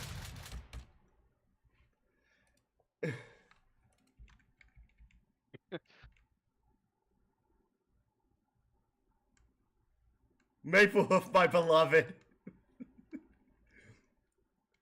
Good news, finally your revolting incompetence can be put to use. Instead of accidentally firing a Silodex full of steak knives into a priceless oil painting of your great aunt, you can turn that fumbling fury towards one of your foes, such as the ability to grasp painfully simple concepts. The bad news, I'm tired of explaining myself, Horace, to you gibbering...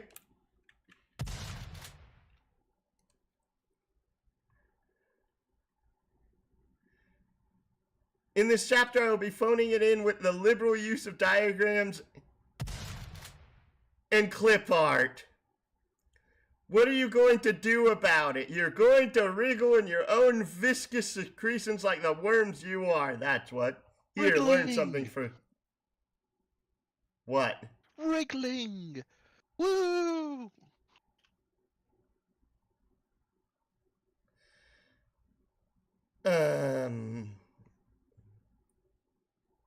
Purse your lips to form a still pucker. Apply them firmly to...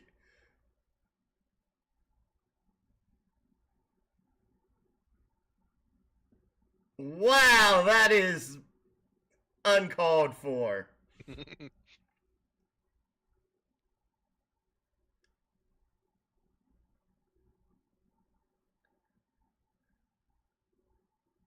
You're trying to read, okay? This book is already unpleasant enough as it is without weird voice in your head nagging you to do things. Besides, I thought we already agreed there's no such thing as monsters. That was bullshit. Fine, you interrupt your reading and turn around, but you don't see what could possibly be... Oh my goodness, it's a monster!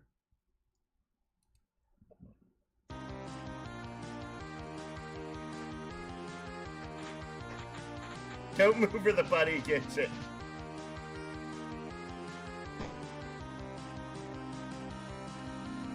Oh, there's only one command. Agreed. Put the bunny back in the box.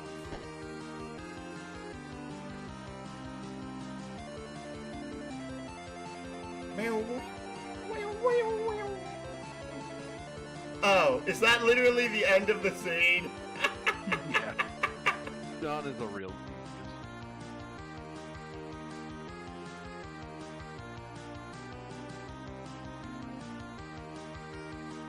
So, John, game over.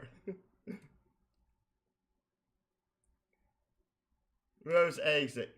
You leave through the back door. Nearby is the transformer which distributes electricity from the underground generator powered by the river flowing beneath your house. Your transformer was struck by lightning that... Bullshit detected. Take precautions. Why? What?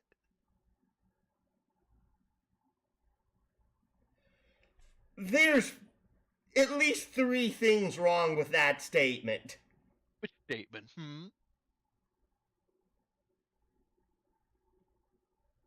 The transformer was struck by lightning, though, and no longer works. Yeah. Okay. 1, Rose lives in a 3-story building. There is no way on this freaking planet a transformer outside on the first floor would be struck by lightning before the top of the building. How do you know the top? No way on this planet. How do you know it's not been multiple times since the house has been struck, and this is just the one time it actually hit the transformer? That's not how lightning works. Saying lightning can't happen multiple times during a single rainstorm? Lightning can happen multiple times during the same rainstorm. That's just not how the electroconductivity of lightning actually works. Well, that's how it worked in this story.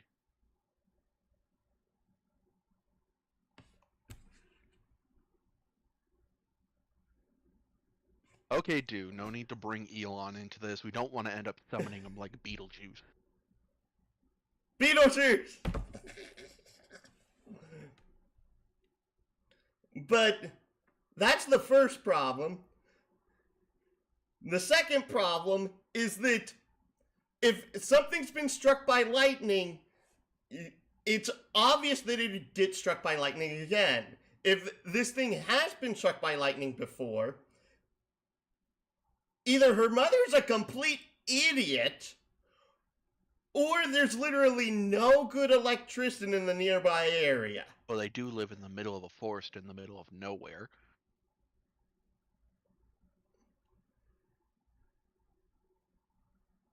Dear, they're in Appalachia. There's plenty of electricians. Again, they are in the middle of nowhere. Just because you're in Appalachia does not mean you are in a town. My dude. The next problem is the laboratory that's nearby.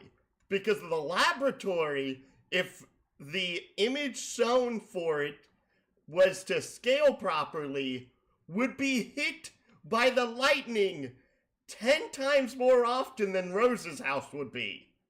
And, as I said, it only needs to be hit once to ruin the transformer. Dear, transformers are usually built so that they aren't hit by lightning, and then they usually have a lightning rod next to them. Yeah, well, do you see a lightning Where's rod the next to this? freaking lightning rod? Nowhere, because Rose's mom is an idiot drunk. Would rather just pay for a replacement than actually be prepared. That wouldn't be what you do. You would move the freaking transformer. Oh, too late now. Ugh! You're having way too much fun with this. Oh, all the fun. And I'm sure Gerard and Dew are loving seeing you suffer. Are you loving seeing me suffer? Yeah, it seems like it, yeah. You wonder if your mother has any plans on to have it fixed? No. You guess you'd rather just play your mind games in a dark house like a weirdo. You can see the mausoleum and the portable generator across your backyard. You're almost there. So does John end up fighting the imp again, or is John just going to have the imp run around and have mischief occur for the foreseeable future? You'll find out. Use umbrella.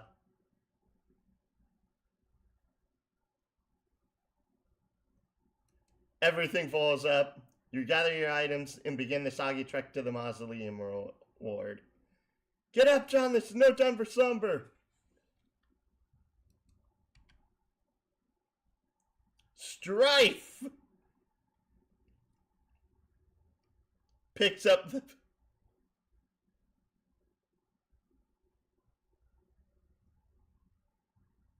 Oh, this...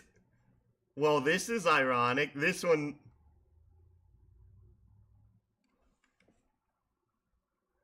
literally doesn't have the animations for it. Yeah. Forget the W and make haste to the mausoleum. Retrieving the W, it never even crossed your mind. It's just a stupid magnet. John, salvage your weapon and fight on. Nope. The imp shall have his way with him.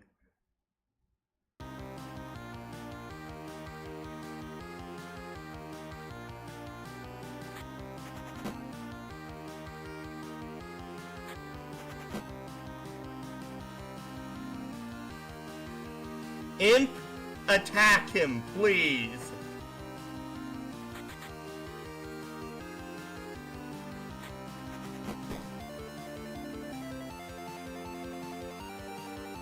Oh, it's literally just him going through the entire thing to...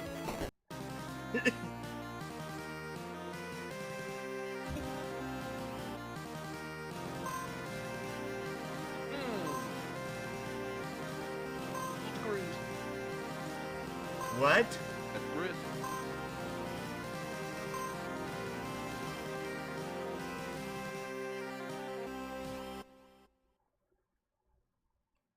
I literally could not hear that. That was way too loud. I said he collected some grist. Ah, okay. You said put the bunny back in the box. No, why couldn't he put the bunny back in the box? Now exult, victory spoils are yours.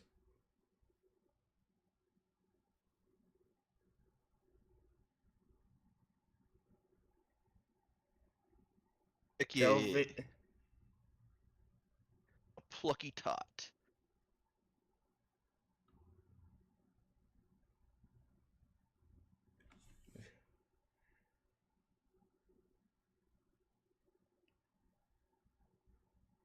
Oh, great. The irony is that I've seen some of these terms before.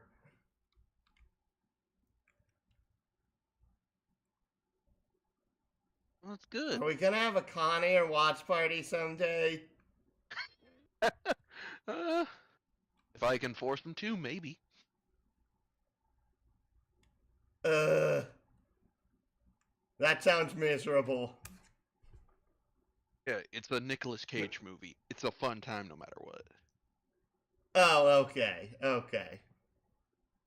On Air is probably like Amazing one of the Victory most allows you to influential scale the movies first... in this comic. Oh, most influential movie in the comic. Yeah. First Victory allows you to scale the first 2 achievement rungs on your Esh ladder. You are now a plucky tot with a new feather in your cap. I get that it just showed it. My problem is that this makes it sound so stupid. That's because it is. It is so stupid. Oh my god. The S ladder rewards your bold ascent with 125 boon dollars. You waste little time in storing them in your ceramic pork hollow. Justly climbing the rungs has boosted your gel viscosity and cash limit. Standing your cash limit, you've made room for all the nice grist you just collected. You now have 32 fragments of build grist and 10 fragments of sail. Sail? Like the actual stone sail? It is a new type of building material for the confines of the game that they are playing. Sail Imp has allocated the bunny to its strife specimens. Wait, what? He has a new strife specimen now of the bunny kind. So now Oh, he can use stuffed rabbits and stuff to fight with. um, so you can have more than one strife specibus. Yes. Okay, that was never stated, so I was confused. It's a stupid thing to use for a weapon, but you might as well grab it and stick the bunny in your strife deck while you're at it. It will be at the very least safer there. Okay. Wait, why did hammer kind become handle kind? Because the hammer broke and turned into a handle. Shouldn't the hammer kind still be the hammer kind specibus? Nope. And That's not how it so you can permanently change the specibus by destroying an item in the specibus. Yes. If it converts from one kind of weapon to another while within the strife specibus itself will be converted to that type of that new kind in turn. Ergo, you break your hammer. John's incredibly stupid then. Hey, he didn't mean to break it. It broke on its own whenever he fell. No spell for striking self-respecting strifer would be caught without one. Gather scatters bits of your large hammer. Oddly enough, it seems breaking such a... Yep! From hammer kind to handle kind. Even going as far as expelling the head of your smaller hammer from your deck to force compliance. You didn't even notice it in the heat of battle. Grab the sledgehammer handle and expelling the useless Harlequin figurine. Now repair.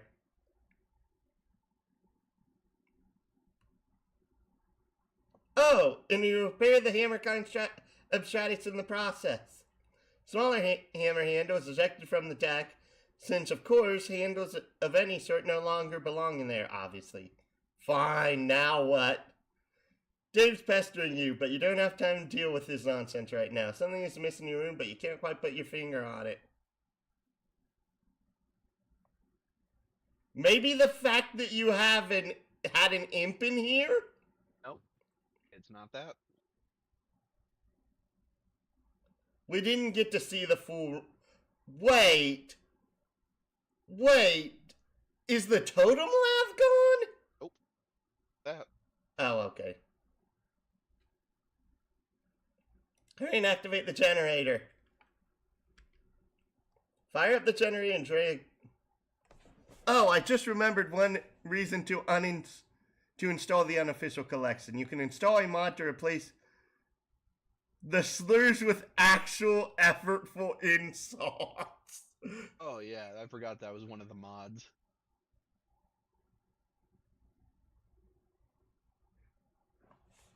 So basically it gets rid of all of the cussing and actually puts an effort into the writing. No, just into the insults. Also, there is another mod where you can add even more stuff you have to read, because Andrew Hussey created some physical book copies of Homestuck, and in the books he added his own commentary about his writing at the time. So it could be even more stuff you can read. No! Yes.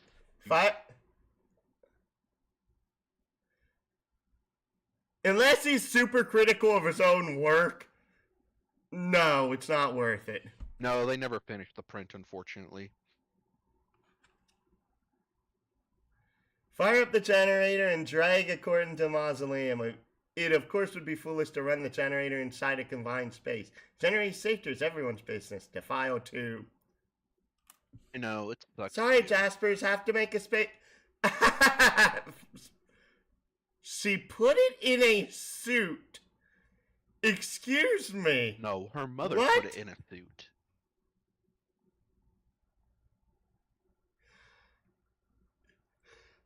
Didn't this thing die years ago? Yes. It was stuffed and put in a suit by her mother. Because at the Okay, time, so it was taxidermied. pretty much, yeah. Okay. I'm glad you enjoy Okay. it, Gerard. I don't think I have nearly enough cash on me to actually go buy all those books. And it sucks too because like they were so close to the end by that point since they got to Act 5, Act 2, Part 1. I still despise he did that. Yes, yes, you hate the whole fact that there's the act structure of Act 6. Ugh. This. Yeah, they never finished Act 5, unfortunately. I think they had up to like 6 total books just for Homestuck alone. Besides, your final resting place is already a mockery. You should have decomposed years ago under a bed of petunias like a normal cat. Not given to a taxidermist and fitted with a tiny custom tailored suit, and then stuffed into a coffin built for it. Wow! Disrespecting your mom's gesture of goodwill. Good grief, Rose. Yeah, and you say that Rose is your favorite character? What does that say about you? Okay, my problem with Rose at this point is that she disrespects every act of goodwill her mother does for her. Yeah, because she thinks it's an insult, or she thinks it's an act of her mother trying to insult, make something out of it. My problem is that I feel like she really.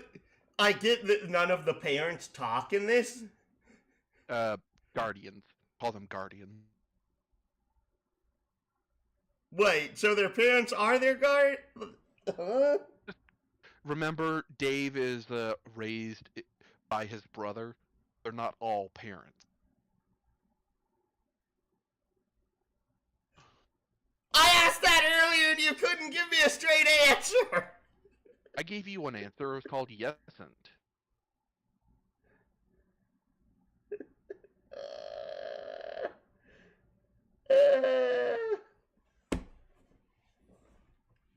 You plug in your laptop and connect the internet signal again. It's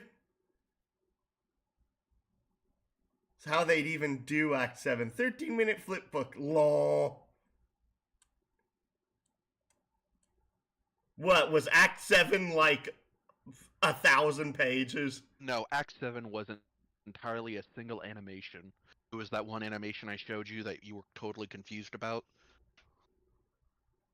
Oh, so that was literally the entirety of Act 7.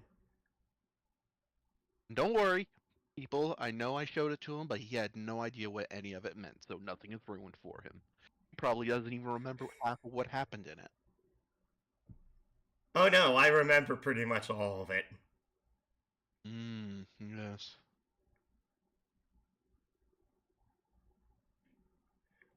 Yes, watching Act 7 means nothing without context.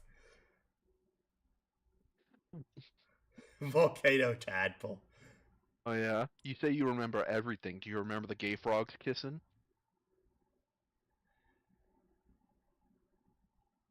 I don't remember that. Good, neither do I.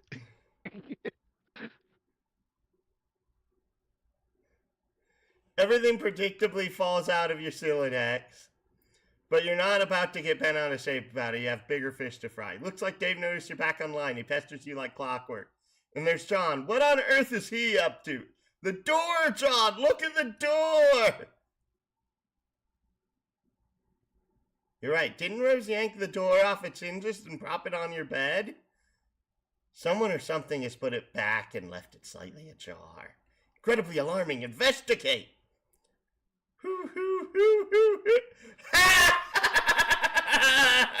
Yes! Finally, comeuppance! Even if it's minor! Comeuppance, you mean punch down. What do you mean, punch down? John is being treated like absolute shit in these past dozen or so pages. He's just the poor little bean. You don't deserve this. Yes, he does. He don't deserve your scorn. He is allergic Yes, he to does. it.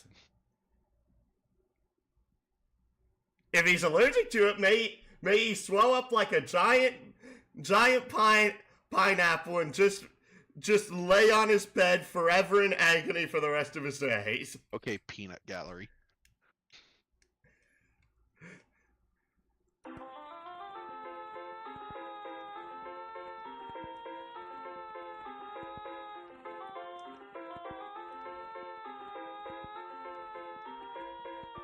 It's grandmother ghosty time.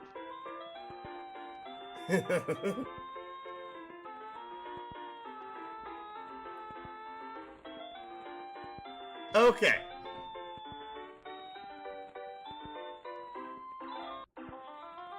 I'm going to ask a question that I know that I'm probably not going to get a straight answer to. When does the next imp show up? No idea. And why do you care? Okay, my question is, does the imp only copy the prototyping from the kernel sprite that they're transferred to, or can it copy the prototypes from anyone that is previously prototyped? You can copy any aspects of any kernel sprite pre-entering the medium. So yeah, you could have a Harlequin minion who is mixed with another aspect from another kernel sprite. So you could have, if like say they threw in a soldier, they could have a Harlequin soldier minion. Okay, that's what I wanted to know, because of it hasn't been brought up yet. I explained that aspect to you 2 days ago. You just forgot it. Well, it's more because of the fact that they haven't shown it yet that I'm like, wait. So where John is right now is called the medium. Yeah, he is currently in a I guess you could call it dimension known as the medium. Okay. Oh, 3 pages? Oh, there you are. John said your house was burning down. Are you on fire yet or what? No, for now I've retired to the safety of a smaller building, which is much closer to the forest fire threatening my residence. Dave! You oblivious sack of lard!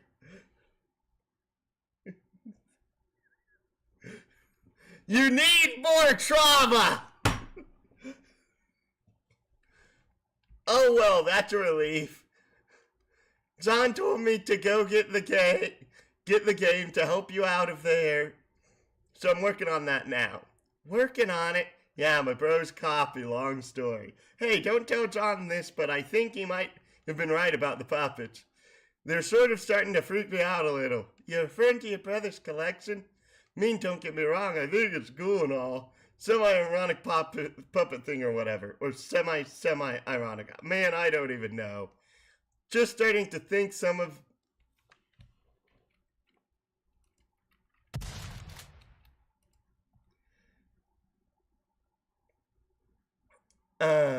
This is going a little far and it's kind of... I've seen his website. I like them. Oh. Yeah, well, you would. What? Just the idea that Rose has seen Bro's websites and likes them really says something about her. Gerard and Dew, they know what I mean. And so will you. We haven't seen his brother yet, is my problem. I know, but it really says something. I don't know if that means that You'll find out. he's... You'll find out.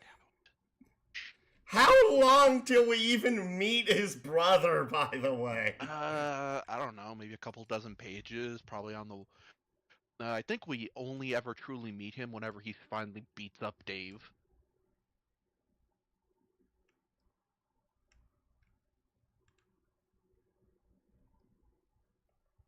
Yeah. I'm questioning what word was blurred out.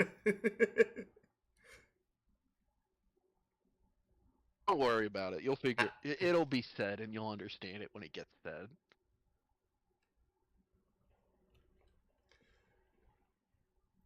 Oh man, I wish little Cal wouldn't look at me like that with those dead eyes. Jesus. Alright, time to get another shotgun.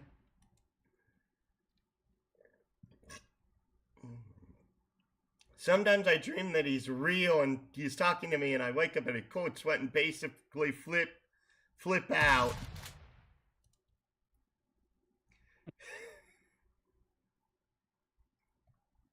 Interesting. Oh God, why did I just tell you my dream? You're going to have a field day with that. I'm currently scrawling notes furiously into one of the many psychoanalyst journalists I maintain for you. Published papers forthcoming. Because, it's not like either of us have anything better to do at the moment than to evaluate each other's radically debilitating psychopathologies. Yeah, I'm gonna get moving. Oh, have you heard from John? He's not answering me. He won't answer me either, but I'm watching him. Suspect he's preoccupied with the fact that he just had a bucket of water dumped on his head by the ghost of his dead grandmother, who also happens to be dressed like a clown. Dave, you were acting too naturally to the previous statement. Yeah, because he doesn't believe it. He needs more trauma. You're saying that if someone said that to you and you never saw it for yourself, you would just believe him or her.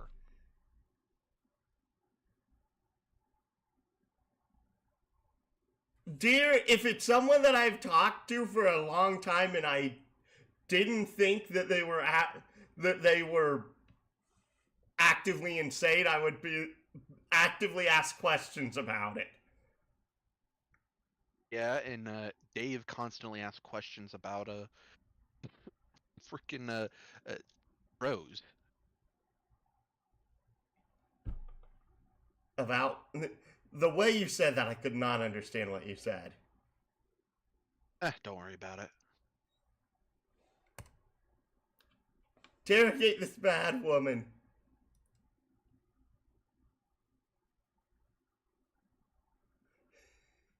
It's Nana Sprite! Oh, Nana? Yes, dear. It's not just Nana Sprite, it's Nana Quinn Sprite.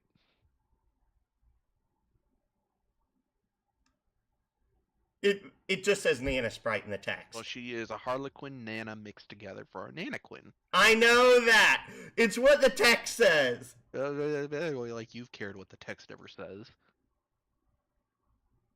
Answering questions implies that you care about stuff, and Dave explicitly doesn't care. Dear, he needs serious trauma because of that statement. He's got if serious you don't trauma.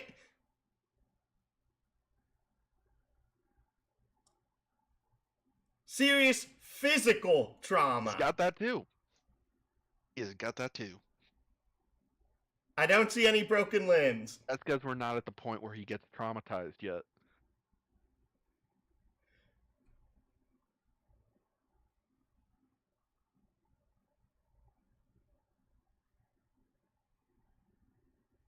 Oh yeah, he definitely has the mental trauma and emotional trauma in spades.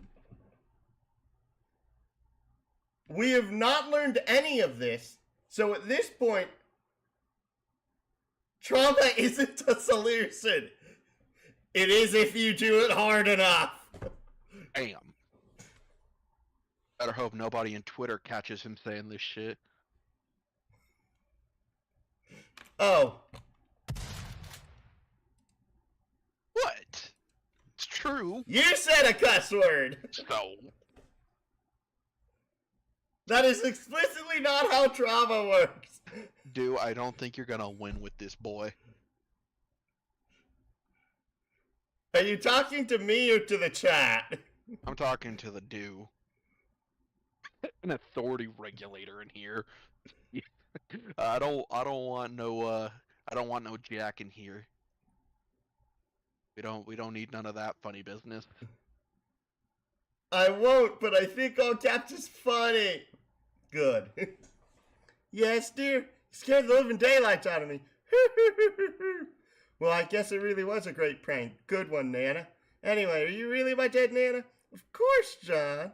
I have come back to help you on your journey through the medium.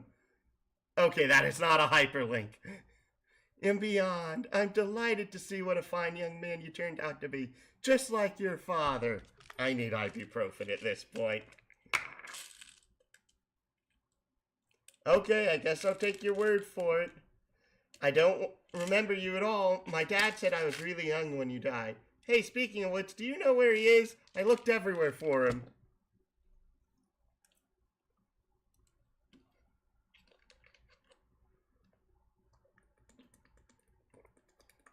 Oh, look at him. He just took the drugs on the stream.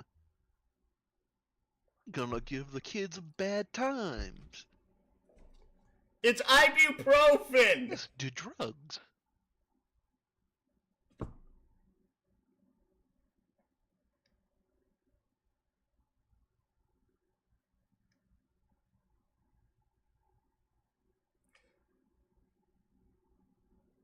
Uh,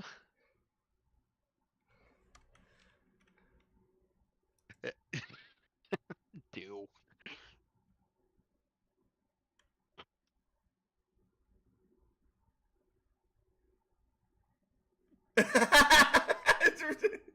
Swisher overdoses on ibuprofen reading through webcomic Homestuck in an attempt to numb the pain. Your father was kidnapped. Oh no. When you crossed over to the medium, he was apprehended by the very forces of darkness, which your presence here has awakened. What? Okay, so what is this medium you're talking about? It's where we are now, a realm that is a ring of pure void, dividing light and darkness, turns in the thick of the...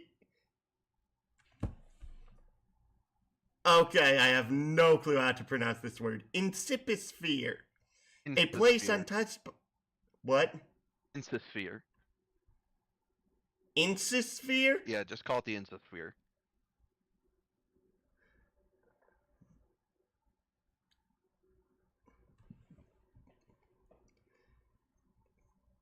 A place untouched by the flow of time in your universe. You mean because we're inside a computer or in the game software or something? Computer? Why? What is that, dear? Some newfangled contraption like a little horseless Autobox car? Well, it's like this machine that, of course I know what a computer is, John. I was just pulling your leg. Oh, okay. Of course we get text from the sprite. Now I want to ask a different question that I know would not be answered for a really long time. Do we ever have multiple sprites interacting with each other? Yes. In fact, we see what happens whenever two sprites happen to create something with each other. We in the fandom like to call it a sprite squared. Sprite squared? Yep.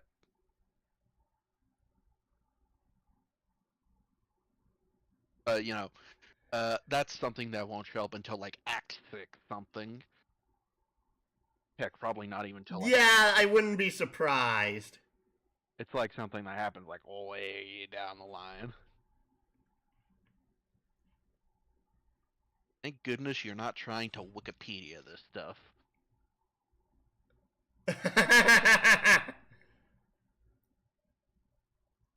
No, John, you aren't inside a computer or software or anything like that. Try not to be so linear, dear. The software brought you here was merely a mechanism that served as a gateway. Its routines, in a way, served to invoke this realm's instance. Yet it stands independently of physical... Independently of any physical machine, and somewhat paradoxically, always has. Sorry, there's a smudge on my screen right where the word any was, so I thought that was psi.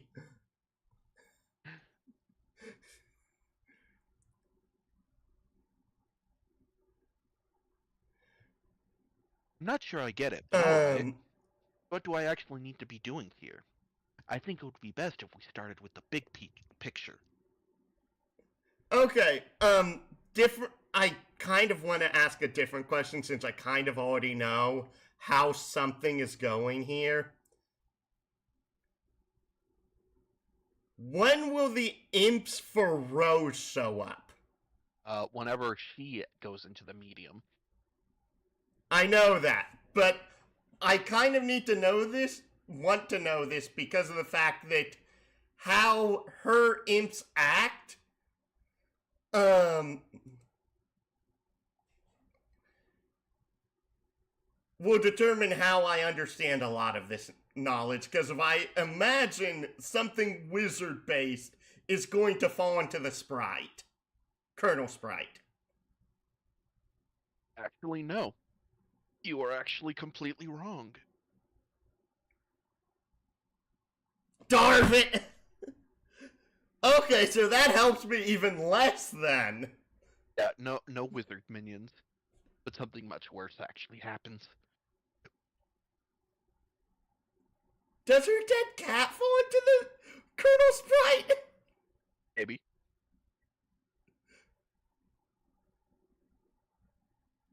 Yes, that was a Darvin.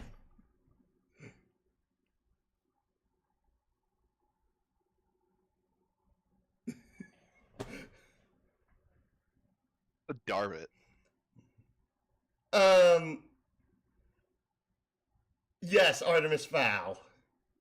Oh, Artemis Fowl. I forgot about Darvit for Artemis Fowl. Yes. God, I haven't read Artemis Fowl in so long. I've never watched the movie, thank God. Yeah, the movie was terrible.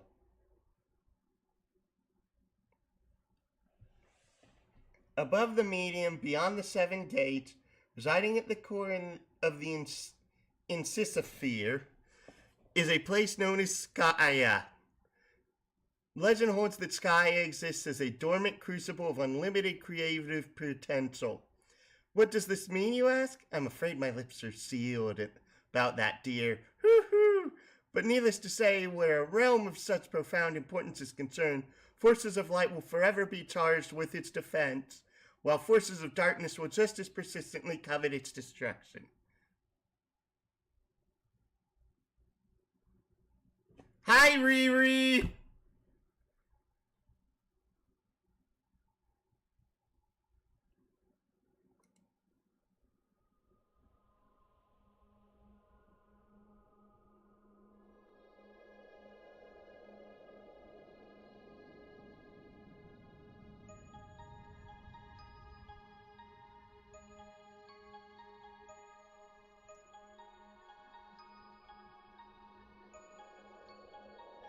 Um...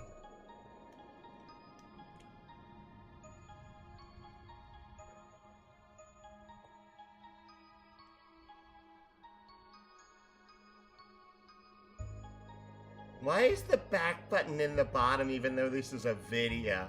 And it's not at the end? Because that's just what.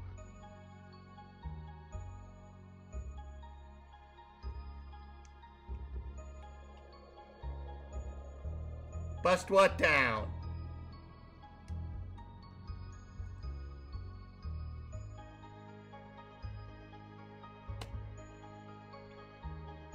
Above the medium, Oh, is it beyond just... the seven gates, residing at the core of the Incisisphere, is a place known as... I already read this. Oh, sorry.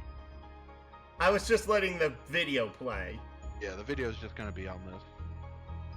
Oh, okay. Never mind then. And as it so happens, the center of this realm, whose fate is in question, these very forces duel on a stage, stuck in an eternal stalemate. Yes, they have dueled in this manner forever. That is, until you showed up. Me?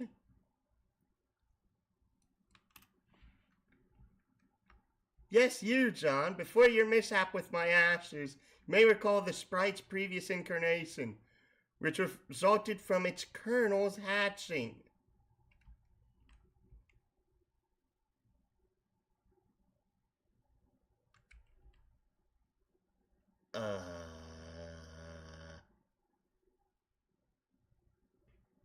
See, the hatching occurs automatically in response to your arrival.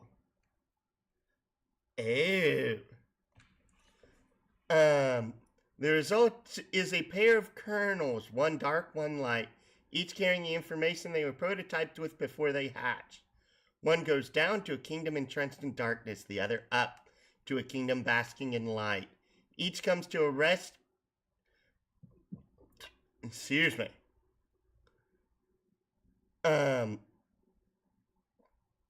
In an orb atop a spire, which there are 3 others in kind. The 4 spires are. It's gonna be him and his 3 friends are situated above a throne, and these 2 thrones preside over the 2 respective sovereign powers. How long is this animation going to go on for?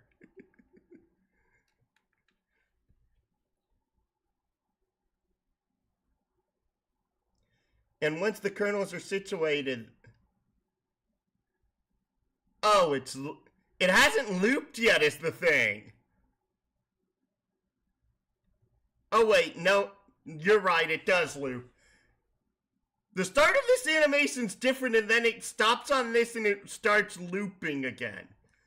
Okay.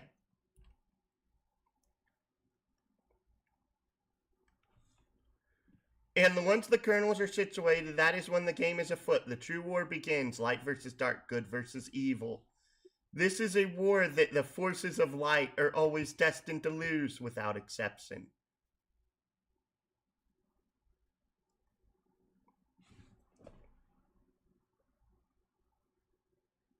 I always hate whenever stories auto-dictate that, like, oh, the chosen ones have to come to save light before it ends up going ahead and being defeated.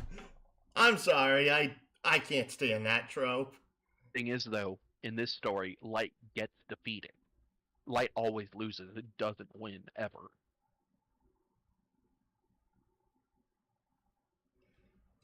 Like, the point of the story, the game, for the players to play it, isn't for them to join in at the right moment to save the forces of light and return everything to normal. No. They're meant to pick up the pieces of the light losing against the dark. They're meant to pick up the pieces. If light is never meant to win in Skya. So the Yeah. So the players are playing the black pieces? The players are playing the white pieces.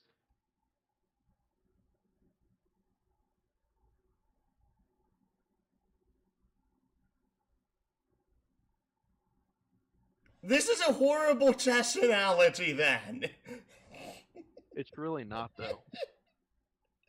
It is for a really stupid reason. What? Unless in Skya black moves first, if you're still keeping with normal chess rules, unless white is like a considerably worse player, given equal knowledge of how to play the game, white wins exponentially more than black. Yeah, that it isn't actually chess. Everything's just chess themed. It's more that okay, so the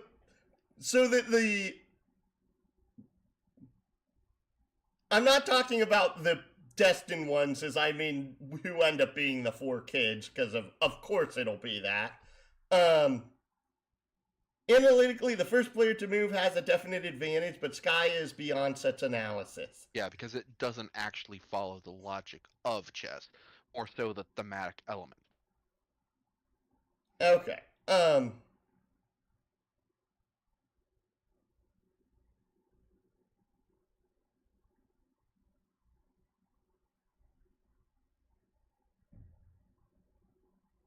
So the players are trying to beat black, but not trying to let white win? No. It's not that they're trying to beat black but not let white in. It's that no matter what they do or what they try, white will always lose.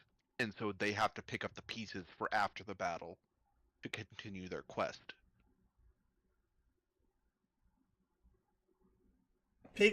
Okay, I'm trying to understand what you mean by Just keep reading. It'll explain more of it as it goes.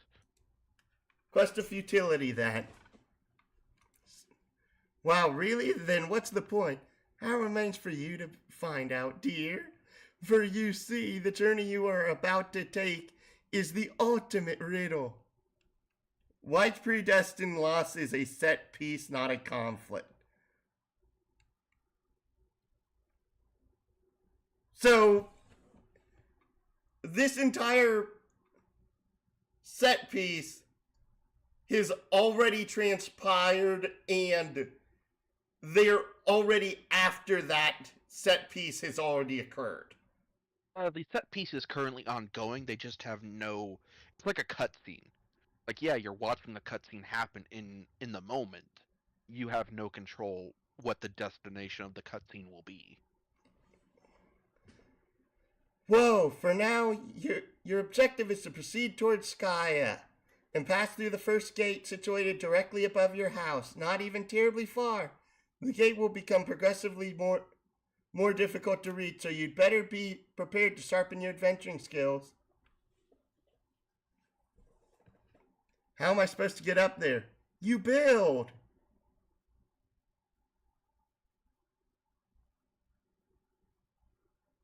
Oh, so we're getting into meta-narrative stuff now. Yeah. Kinda. Okay, I think I get it now. So I guess the battle against good and evil is sort of irrelevant. Well, I don't know. That all sounds kind of weird, but in any case, we build the house to get to these. Okay, it actively annoys me that this is not through an actual text client. This is him speaking out loud, and he is typing incorrectly. No, he's speaking.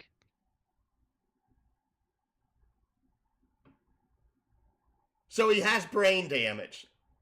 No, how it is that when Andrew Hussey was writing the characters, he gave every single character specific writing quirks so that way no matter what, you would always know who the character is, even if you were colorblind, due to the way in which they typed.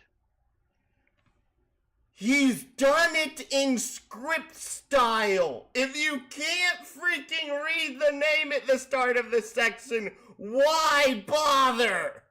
Because trust me, there's gonna be more than you can expect coming at you. So you have more than one person with the same name in the same scene, with the same color. Yep. And they each have different dialogue quirks. Yes. So you have multiple people with the same name in the same scene with the same color with different dialogue quirks? Yes. But later on. Not right now. He's just keeping it like this so that way it's consistent. I want to scalp this guy. Oh, you're not Native American. Just for so that is cultural knowledge. Appropriation.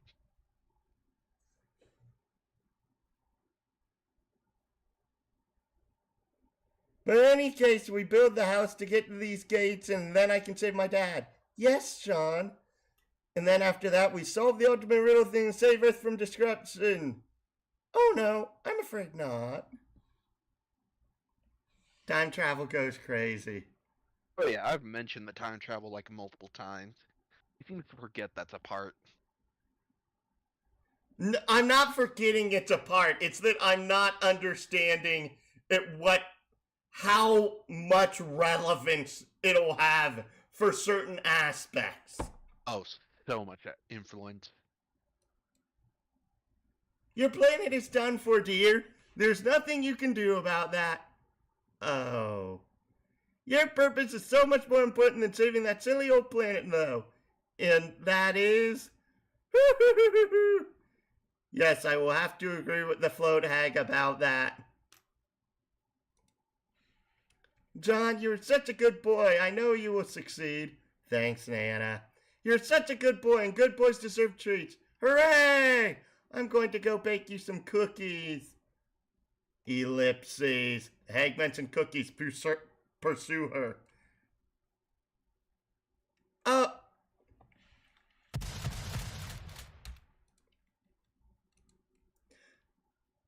Gonna run out of ammo for that shotgun you keep blasting. And by ammo, I mean like you're gonna break your stuff. How? By pressing it too much. That's kind of hard to do on most keyboards. Well, guess what? In this one stream alone, you've probably pressed it over 3 dozen times.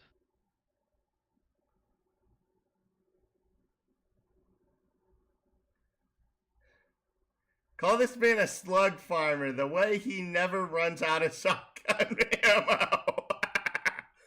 That's just what you need, more baked goods. John, you do not say no to cookies. I command you to get them. Actually, no. The thing here should be something about peanut butter. Peanut butter cookies. You totally... You're so busy abjuring, you don't even notice Rose has been trying to pester you this whole time. Hit John in the head with the box to get his attention.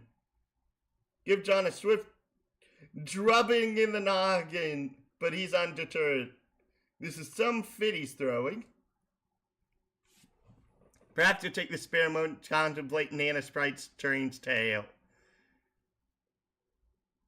Okay, so if Rose doesn't have a wizard get dropped into her Colonel Sprite,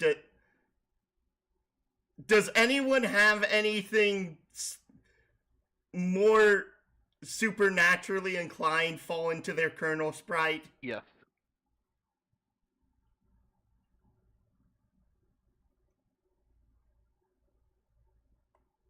Okay. How long before I see how that affects the imps? Maybe like around Act 3. Because that's kind of the main thing I need to know at this point, is how a reference for a prototype that is less based in the real world, when used as a prototype on the Colonel Sprite, affects how the imps act. Well, it's gonna be a long while, so you might want to get comfortable and enjoy your stay. Oh no. Perhaps to take this spare moment to contemplate the Nana Sprite's strange tale. It also behooves you to record your thoughts at these developments in your game facts walkthrough journal.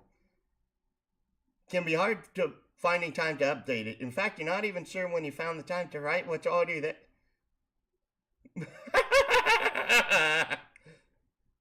What, you aren't the world's best speed typer in the existence, Rose?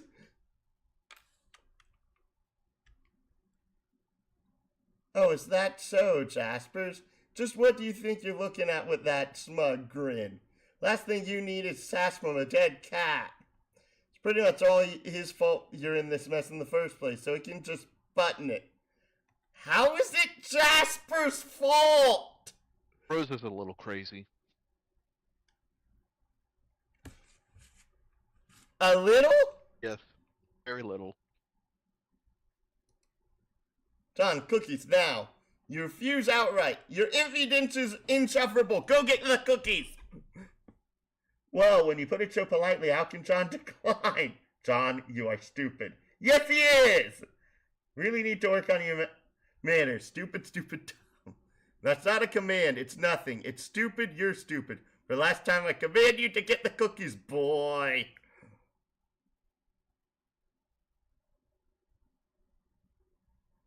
We love our crazy East Coast gremlin. The crazies haven't been introduced yet. I'm very confused by that statement. Oh, there are much crazier people who show up later on. Like one character called Gamzee. Oof. They're crazy and a half. Is that on one of the separate planets? No.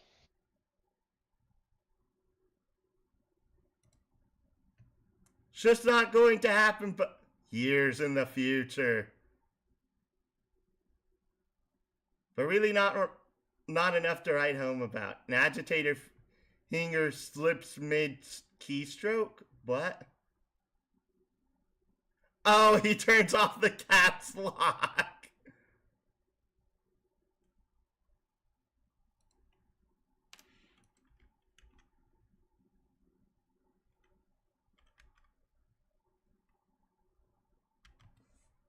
Beans, mustard, human etiquette. A book on human etiquette. It's the mayor! Oh yeah, magnets. How did those frickin' work? It's crazy, dog. Crazy. Frickin' miracles, man. Must have been advising you not to bother with prototyping process. If I spared any detail, it was only to optimize your chance of survival. And if you find yourself begrudging the absence of certain instructions, which, if followed, would result in your demise, then I guess that makes two of us. Otherwise, you're welcome. Fact appears to be that prototyping Colonel Sprite before making your getaway may offer you the only opportunity to exercise control over your new environment, a place known as the medium. Also, if prototyped with one or two sufficiently, albeit loosely, humanoid and or sentient elements living or otherwise, it offers a chance to have all of this explained to you by an personal guide through whatever sort of cryptic, sketchy doublespeak your choice of prototyping elements engenders. In lieu of this, you may be forced to settle for my clear, thorough explanations and insidious dissections of all data. And again, don't mention it. You made it to the medium with an unmolested vanilla sprite. Well, I've already covered the bad news about this missed opportunity, and I will go into this further soon. I thought you said that this isn't explained till like Act 6.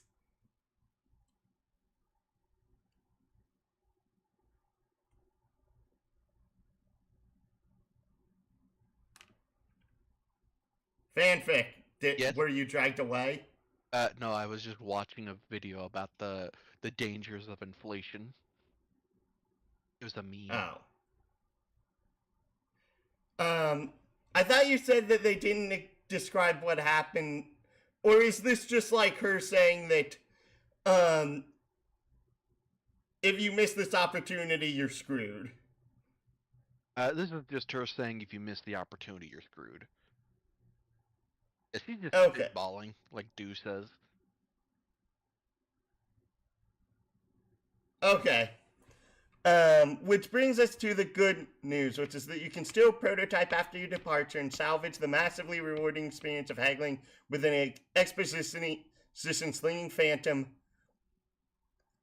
guide, so long as you avoid prototyping with terribly inert items such as brass door knockers and your family's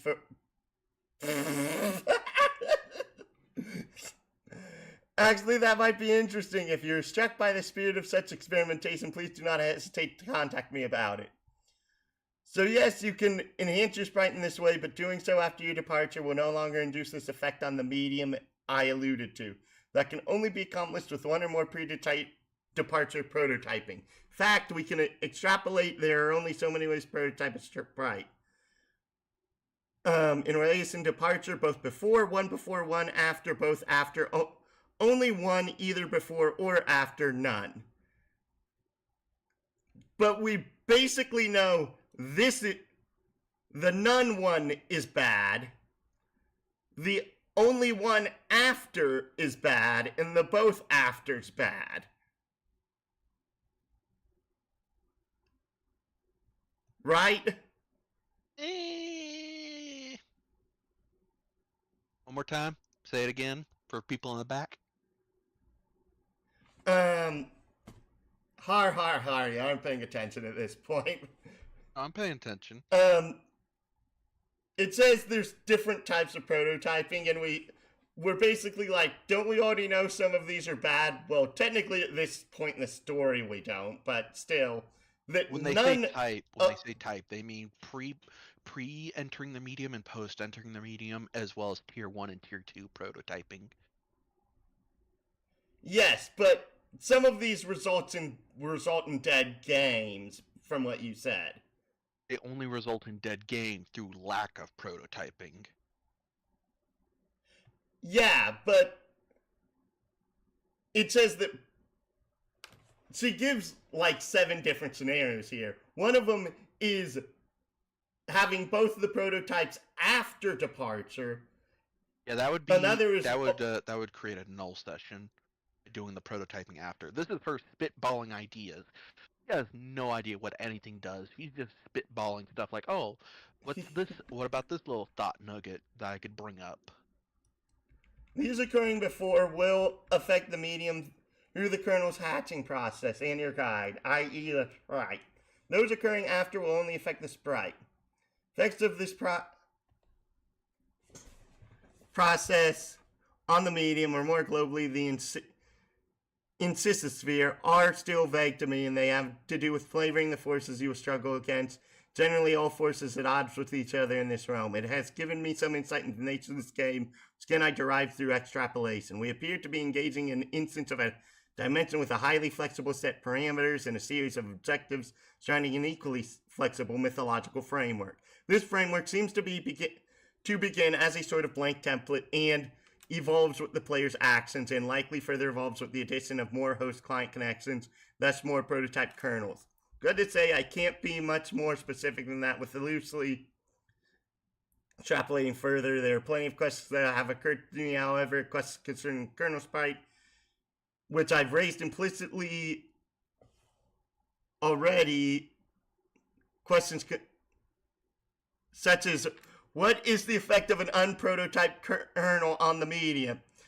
Or a doubly prototyped kernel for that matter, and even more salient are questions about this dimension itself. Do all players worldwide make it through this dimension if they successfully complete their departure, or is it a unique blank instance of the dimension created for each new player? I have no evidence, but instinct tells me it is closer to the latter situation.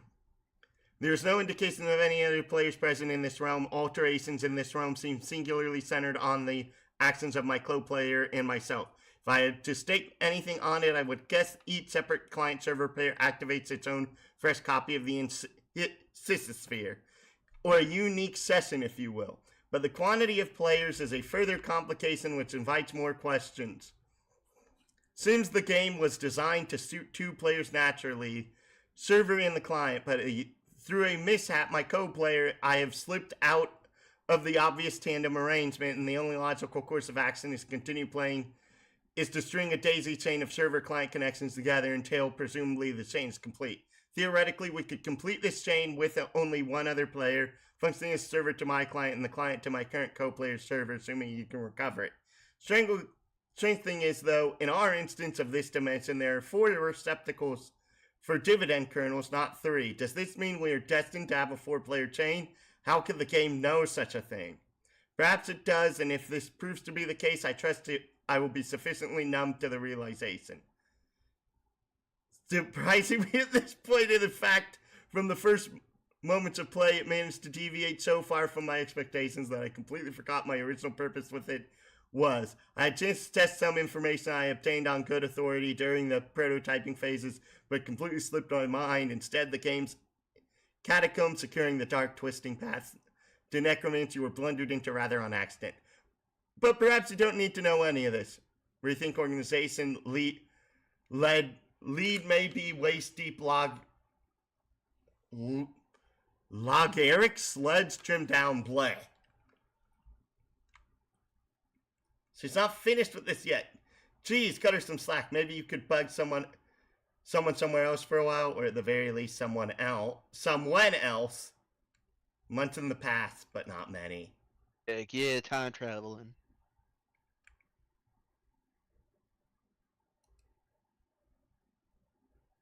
Huh?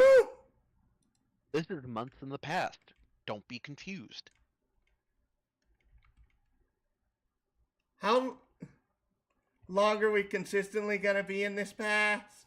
No idea. Aww.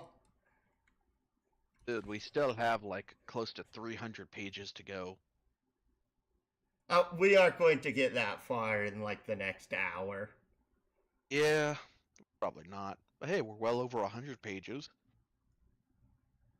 Aren't we getting to 200 at this point? No, we're at 442.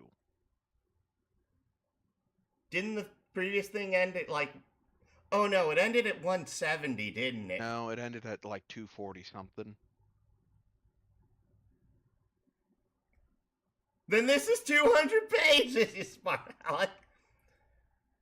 Hi, happy birthday, Rose. Hello and thanks. Did you get John's present yet? I just opened it this very moment. What a stunning coincidence you asked me about it. I'm stunned.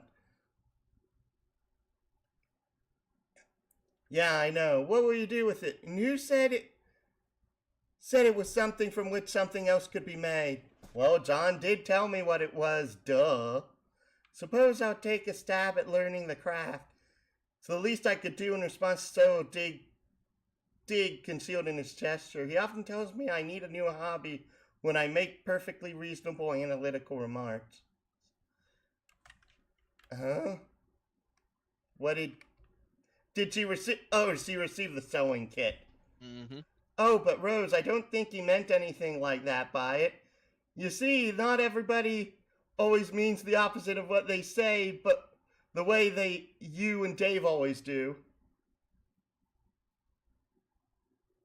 We're gonna get to hear James recite Snoop Dogg? What? I don't get it.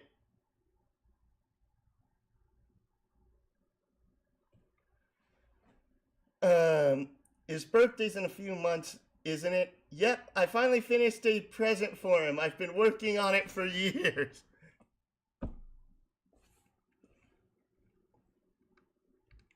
Years? It's so hard to tell when you're joking or if you're even capable of it. Wait, what?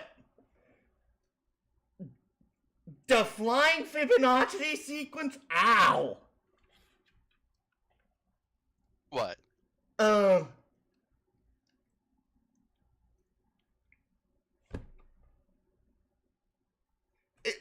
His garden Gnostic being purposefully delayed because of every time they show up, they release this tiny bit of information that it's like, wait, what?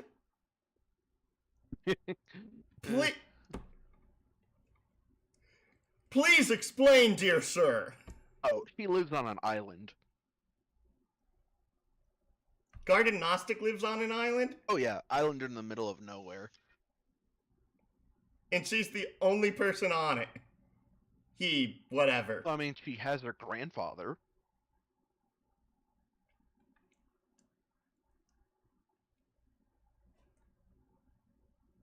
Oh, is that really what the word means? Knowledge?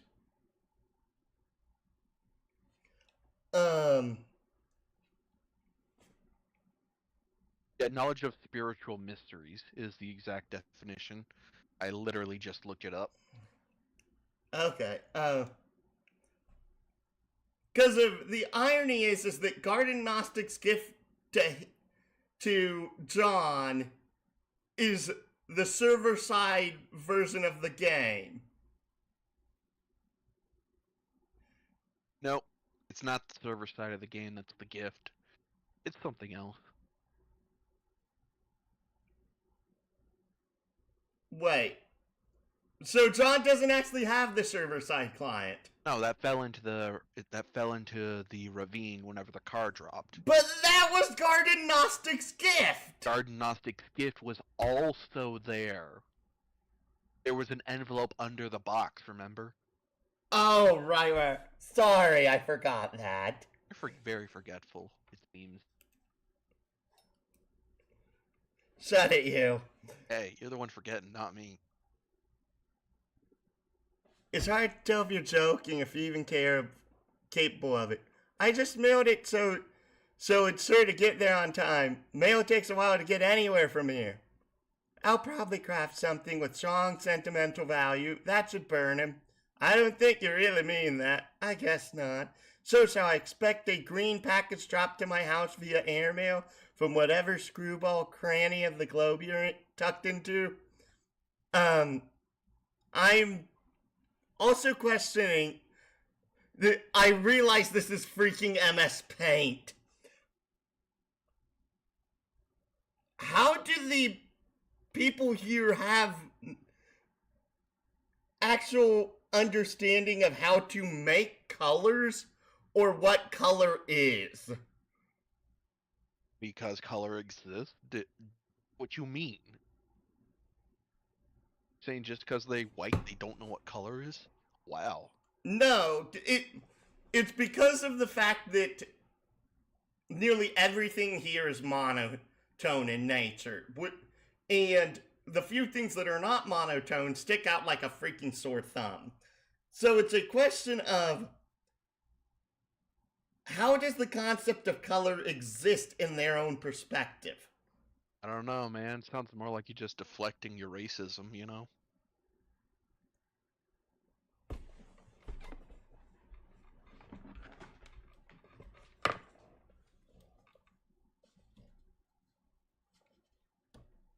There you go. Be happy with my shit. With my. Ah, smells so good. Never mind.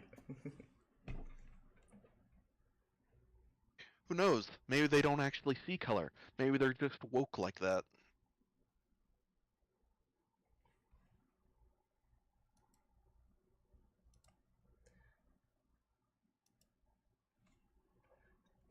No, sorry, but you're sort of hard to shop for.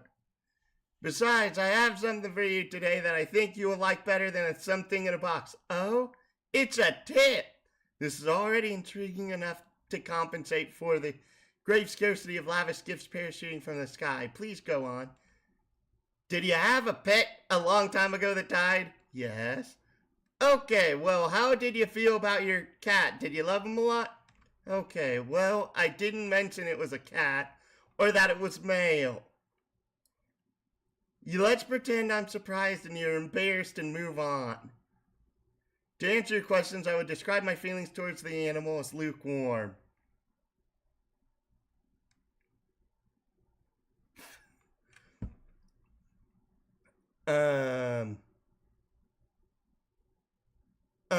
Okay, that's fine.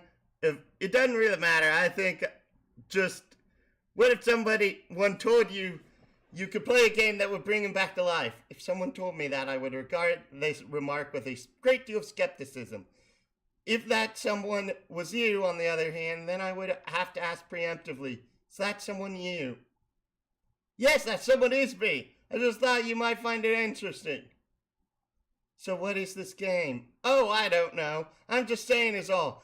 I think you'll hear about it later. Maybe you can talk to John and Dave about it. There's way more into all that stuff than I am. I'll see what the word on the street is about it in due time. For now, let's order a copy of Knitting for...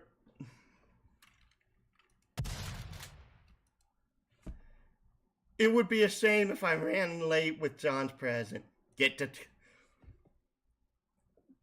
Well, okay, hello, Dave. Literally haven't seen you in like 30 panels. You sound sad that you've just now seeing Dave again. I'm sad because I am seeing Dave. Literally the only cool portion of him is his Silodex. You're funny. Hi, Dave. Please go away. You capture your katana and prepare to venture out into the apartments to retrieve your bro's copy of the game. But first, maybe, just maybe...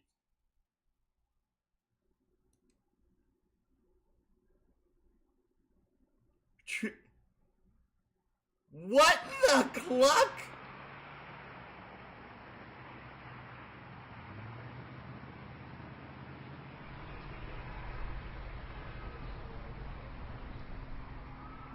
Dude, that bird is long gone. It probably won't last long in this heat anyway. You don't even know what's up with this sick heat. Sun threatens to set but won't step off. It's stuck staring you down like the big red eye of a hot needle skipping on a groove. It's... Whoa! Tracing around the earth of a hot needle skipping on a groove. It's tracing around the around the earth. While lingering in midair, its heat seems to suspend time itself. While lingering in midair, its heat seems stretching it like a warped vinyl. It's meant to rain this season, but there ain't been a drop in sight. Even a little drizzle would help. Might help to fizzle this sizzle. So don't change the dizzle, turn it up a little. I got a living room full of fine dining. What?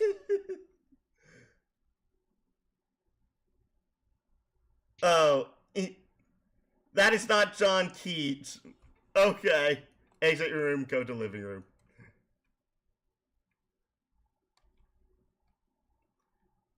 Sorry, little dude, coming through. Gotta put you down for a bit.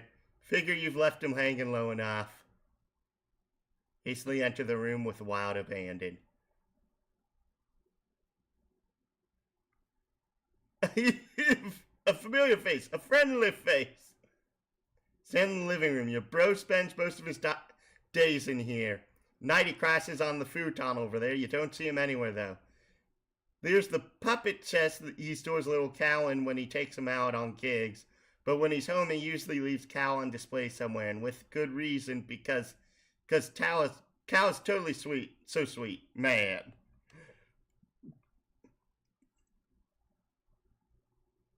Would that be a suitable time to rope me into this, or should... You'll have to resign yourself to next stream because of... After I end this stream, which will probably be sometime in the next 20 to 30 minutes, I will be ending stream. You don't want to make this your longest stream out of your entire channel? The longest stream I ever did was like 13 hours long. And yet I didn't see it on your channel. Yeah, that was because it was years ago. Oh, you want to make a new 13-hour long video? We've got the time. No. And on top of that, are you talking about on my Twitch or on my YouTube? YouTube. I don't know if you'd be able to find it at this point. I checked. I'd have to double check. Because there was a period where I wasn't streaming to both Twitch and YouTube at the same time. I was only streaming to Twitch. And anything from that period, it's just lost forever. But anyways, you really sure you don't want to do a new 13-hour long Homestuck stream? Yes, I have work in the morning. Oh, you poor son of a gun. It's your brother's Mr. T puppet, which of course is kept in the apartment with a sense of profound humorous irony. But as usual with your bro's exploits, this is no ordinary irony, or anything close to a pedestrian tier 1 ironic gesture, which is meager single step removed from sincerity. This is... Okay, I really can't read this with a straight face, because of it makes me want to punch him. Okay, how about I read it? Please. Alright. Your brother's Mr. T puppet, which is, of course, kept in the apartment with the sense of profound humorous irony. But as usual with your bro's exploits, this is no ordinary irony, or anything close to a pedestrian tier 1 ironic gesture, which is a meager single step removed from sincerity. This is like 10 levels of irony removed from the original joke. It might have been funny like 8 years ago to joke about Mr. T and how he was sort of lame, but that was the very thing that made him awesome and badass, and that his awesomeness was also sort of the joke. But in this case, the joke is the joke, and that degree of irony in itself is also the joke, and so on. Only highly adept satirical ninjas like you and your bro can appreciate stuff like this. It's cool taking stuff like stuff that other people think is funny, but you know really isn't, and making it funny again by adding subtle strata of irony, which are utterly undetectable to the untrained eye. Also, for good measures, Mr. T is wearing a leather thong and handcuffed to a pantsless Chuck Norris puppet. God, you hope you can be as good as your bro at this someday. You'd never tell him that, though.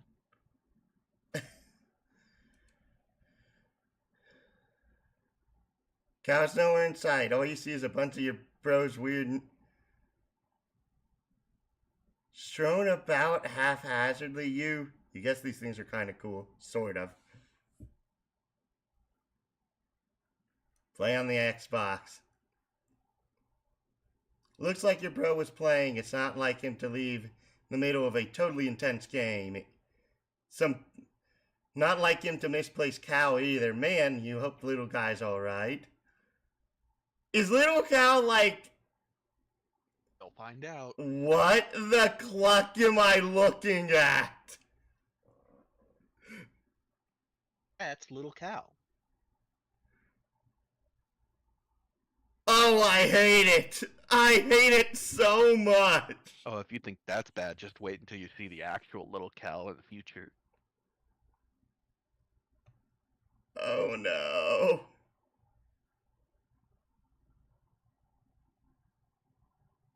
There you are. Didn't see you. We chilled today.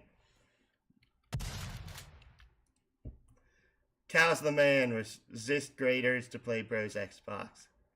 Fail to resist the urge. You start thrashing up stunts, something uncanny, brutal. I want to punch him so much for some of these lines. Okay. You fail to resist the urge. You start thrashing up something uncanny brutal on your quest for Mad Snaxio, and get this way rude hunger under control. It is basically flying off the hook. It's like shit wants nothing to do with that hook. The hook is dead to that shit.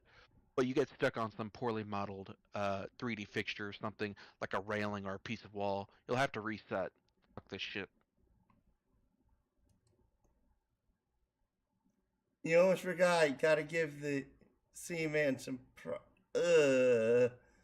Bump. Check out your Bro Sweet gear. Your bro has so much sweet gear, it's hard to keep up with it all sometimes. Here's his computer setup. He's usually got a lot of stuff cooking on here at any given moment. Since he's not around, you might as well sneak a peek. Look at your bro's computer. Bro's computer is password protected. Of course he protects all the incredible top secret he's got on the burners. Of course you know what the password is, and he knows you know it. And you're both cool with it because the password is the most awesome thing it can be.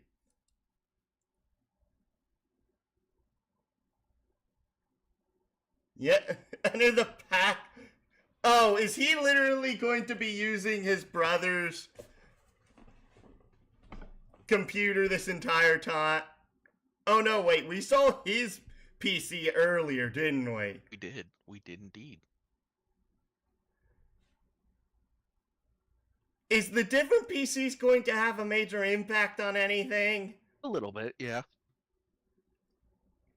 Enter the password on the desktop is a hodgepodge of unnamed folders to store all the stuff he's working on. No one can decipher his organization system but him.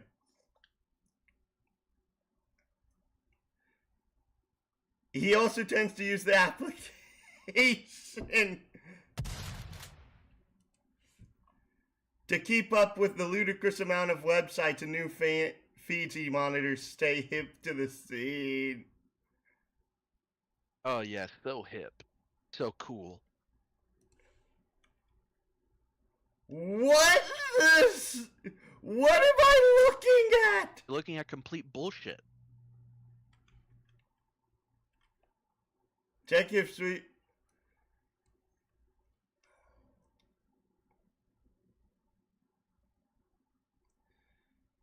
Bro,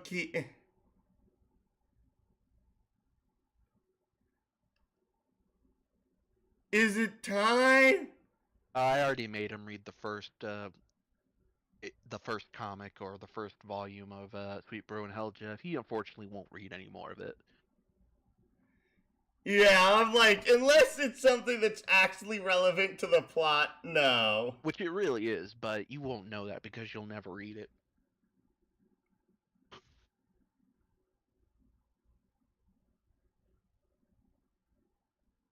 When are the stairs going to be brought up? Pretty soon, honestly.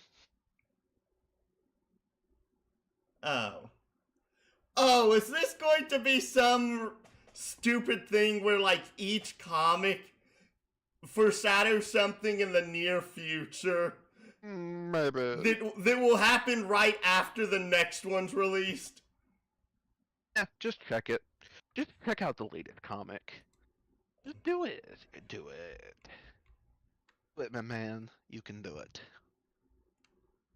Got a ticket for the big game at sports. I'm so jealous. I love the big game. Oh, yeah. And there he goes. The big man has the rock. He's driving so hard through the paint downtown. Alley-oop for the slam. I don't get it. You never will. Because you don't want to accept it. That's how much enthusiasm I have for that. Mouse over the orange stripe contain. A rump. Yes. The plushiest rump. Different years, he rakes in thousands of dollars a month through this enterprise. Smuppets are a multi-billion. Multi-billion. And it's awfully hard to resist taking a. Stop wasting time and look for. Muppets was the word that got censored. Got what? Muppets is the word that got censored earlier. That you were confused about. Oh.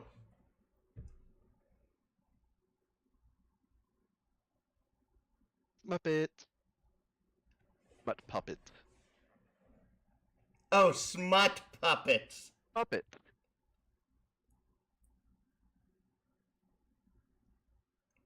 Because you've messed around on his computer long enough, better get a move on before it's too late for Rose, or worse yet, your bro catches you. But the rumps, they are transfixing. What? You know this is ironic and all. Your bro reaches echelons of irony you could only dream of daring to fathom, but on rare occasions when your guard is down, it all seems a tad unsettling to you. Did the wait, wait, wait, wait, wait, wait, wait, wait, wait, wait, wait, wait, wait, wait, wait, wait, wait. Wait, what? This thing moved. No, it didn't move. What are you talking about? It's a puppet. It can't. Yes, it freaking did, you sarcastic son of a lich. No, literally, it can't move. It's a puppet. No, it was on the speaker on the other side of the TV before. It didn't move, though. It didn't move. It did not move, okay? You're crazy if you think an inanimate puppet can Bullshit move. level, DEFCON 5. This was on the other speaker. This was done literally less than 10 panels ago. Gerard, you both agree with me that, yeah, Hal doesn't move. You know, he's just a puppet. Oh, come on now. That ain't even bullshit. That's horse shit. I don't believe you. It's true, though. You'll just have to keep reading and accept the truth for what it is. Hal That is not the truth. Yes, it is. No, it's not. It's so much the truth you don't even understand, my dude. So truthful. I'm literally being the most truthful I can be. He did not move. Liar. He did not move. Yes, he did. Yeah, it's kind of ironic with the horses. Though, I guess only ironic in the context of later on. Right now, I it's not told ironic. you so. Yeah, he didn't move. He did not move. It doesn't matter how much you show me that. He did not move. He's just a puppet.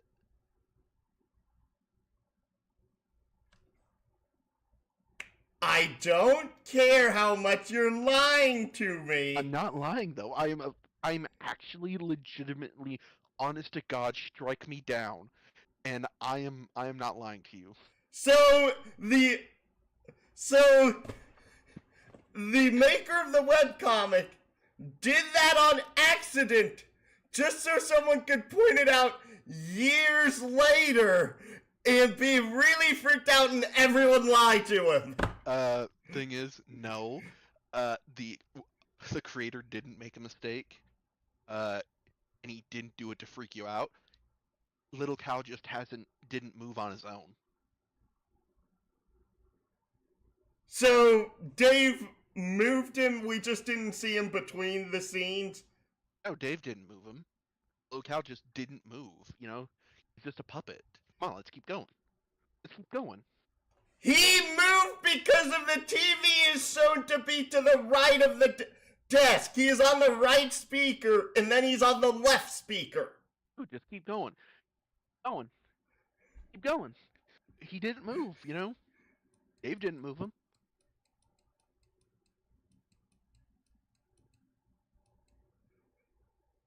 Nope. That's the TV in the background. Keep going, my man. Keep going. He did not move.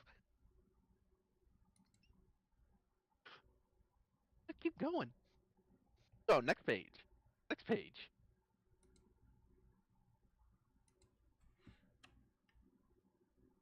Oh, hey there. Hey there, Cal. We're sort of starting to flip the fuck out without losing your cool, of course.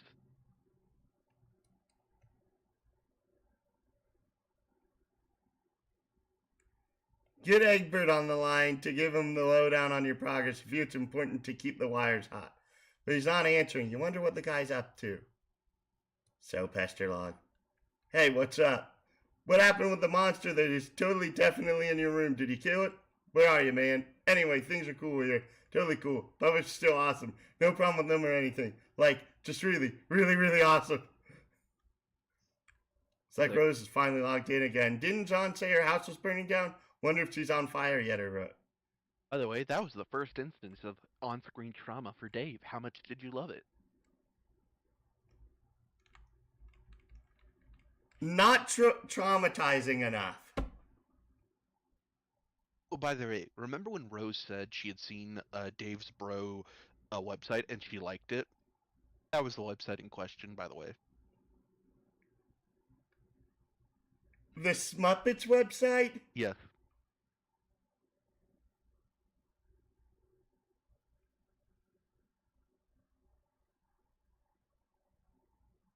And that's intended to be a smut website. No, it's Muppet website. You said that it was short for smut puppets. Yeah, but I didn't say it's a smut website. It's just Smuppet website. Funny that Dave is Pester Chum on his iPhone, considering when people made Pester Chum IRL, it barely worked on iPhone, if I remember correct. Oh, there you are. John said your house was burning down. Are you on fire yet? No. For what? Now I've retired to the safety of a smaller building with...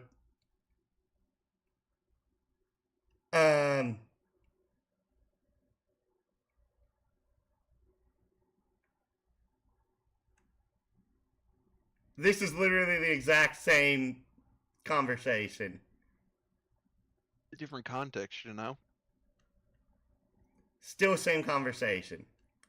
John? Oh, wait. Snap out of it. We ought to discuss what your grandmother told you, don't you think? Fine, enjoy your stupor. Go about my business elsewhere. Deploy the punch design X.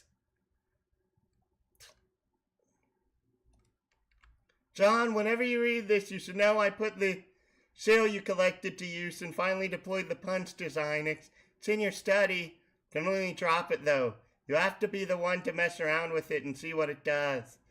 When you're finished with your weird histrionics, maybe you could give it a try. I'm updating my walkthrough and it could help you to know what it does.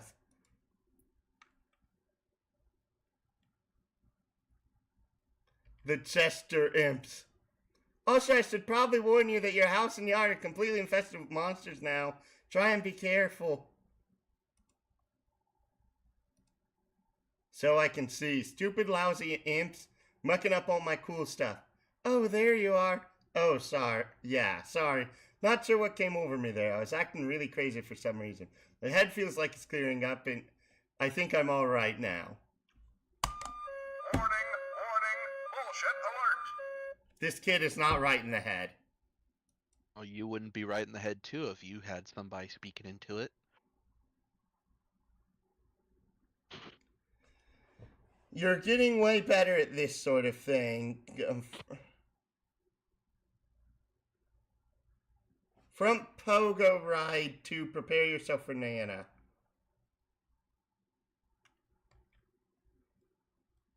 Thank God your sanity is returned so you can entertain extremely rational, coherent thoughts like this one. Sim pogo ride from the bathroom window. You do not like what you see.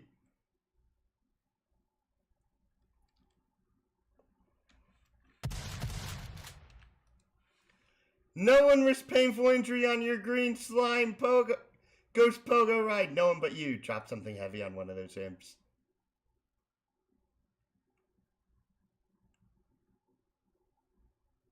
Hey!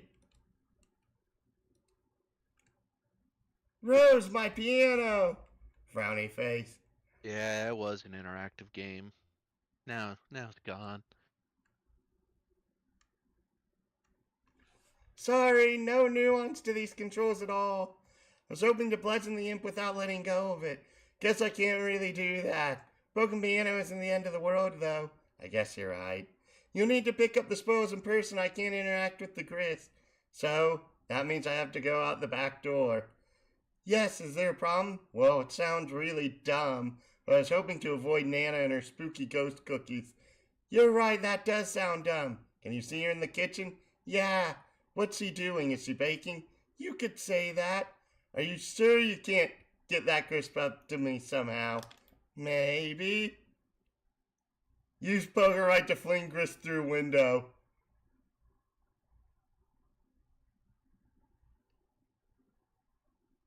Doesn't look like that grist is going anywhere. Just never know what with these gaming abstractions.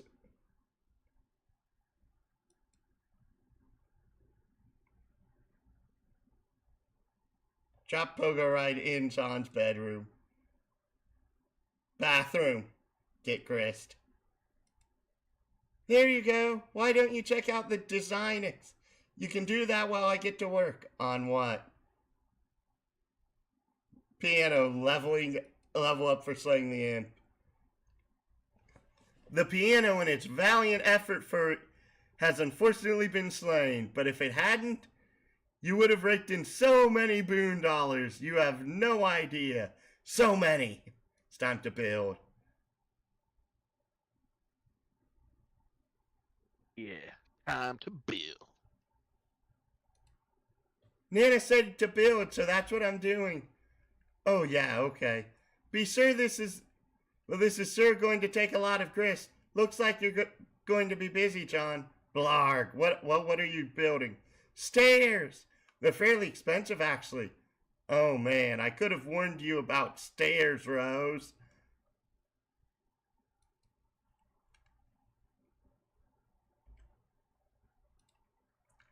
I'll try recouping some of the grist from the catwalk I built earlier. It keeps happening! Ah, good. Looks like I can get a refund for earlier allocations. I told you, Rose, I told you about the stairs. Okay, consider me fully briefed on the matter of stairs. Now, if you don't mind, it's hard enough to concentrate on this without immersing ourselves in Strider's non sequitur. Did you know he thinks puppets are cool? Does he? He's so dumb. Use build grist to construct observation tower on roof.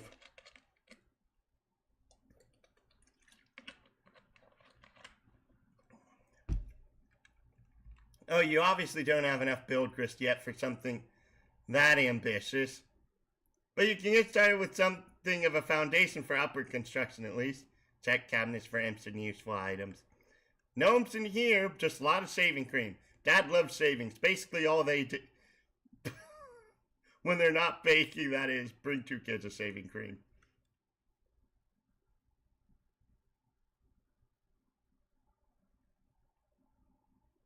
What did he eject from his Siladex? He ejected a lot of stuff. He ejected like the telescope.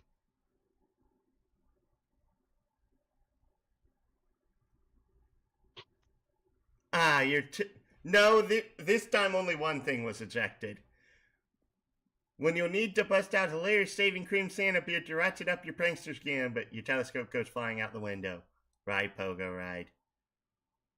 Little cramped in here for any sort of proper reckless pogoing. Just have to grab and hang on to it until the right moment presents itself. Towel floats back down to the rack. Circle of stupidity is complete. Check up on Nana Quinn.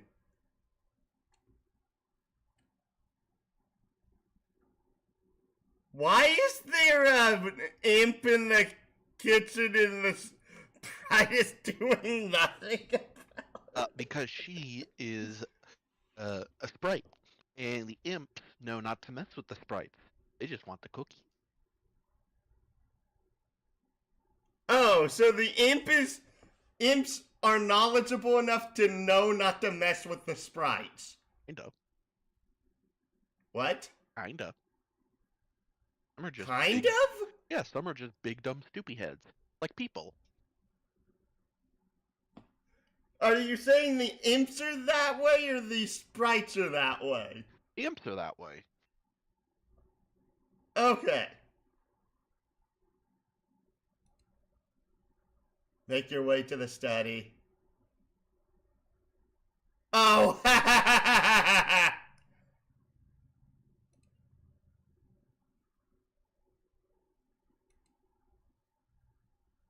What in the... What?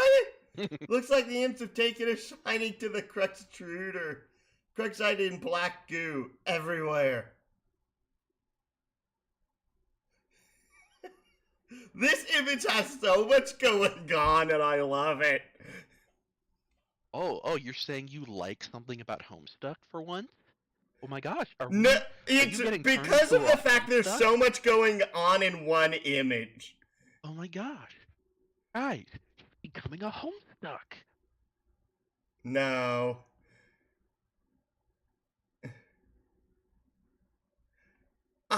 Again, I still don't like John. I still don't like Dave. I think Rose has severe problems with her mother. Right, Slimer Pogo, and one up that imp. Well, okay, it's not a Slimer Pogo, but you mount it anyway and you brandish your deadly armaments. Ride your steed to victory. This is incredibly dangerous. No. See how they like the old-fashioned double? Whoops. Oh no.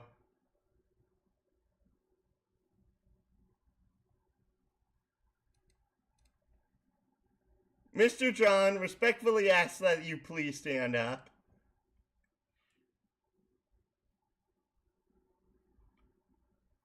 Don't move it. What? How is this threatening the imps?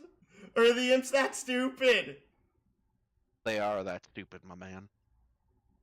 Okay. Now, sir boy, flee from this Boris rabble post haste.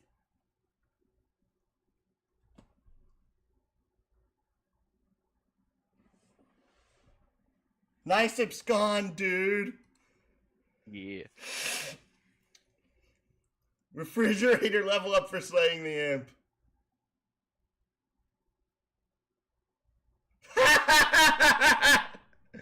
The Esther ladder in the new rung 5-star General Electric and 285 boon dollars. Things are really looking up for this feisty appliance.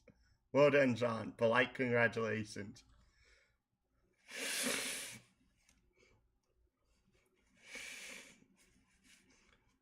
My problem at this point The imps are more interesting than the characters are. Sounds like a you problem. For some reason, you feel a sense of positive reinforcement. Wherever that feeling's coming from, sure is a welcome change from your erratic mode earlier. Now, my civil fanner, I have a well-mannered query to ask. I blocked the entrance to the study to give you some space to work with the designers. John, imp's behind you. Should I take care of it? You trapped your PDA again, didn't you? Why did you have to pick up all the stupid shaving cream? So pointless. Drop something heavy in front of those imps.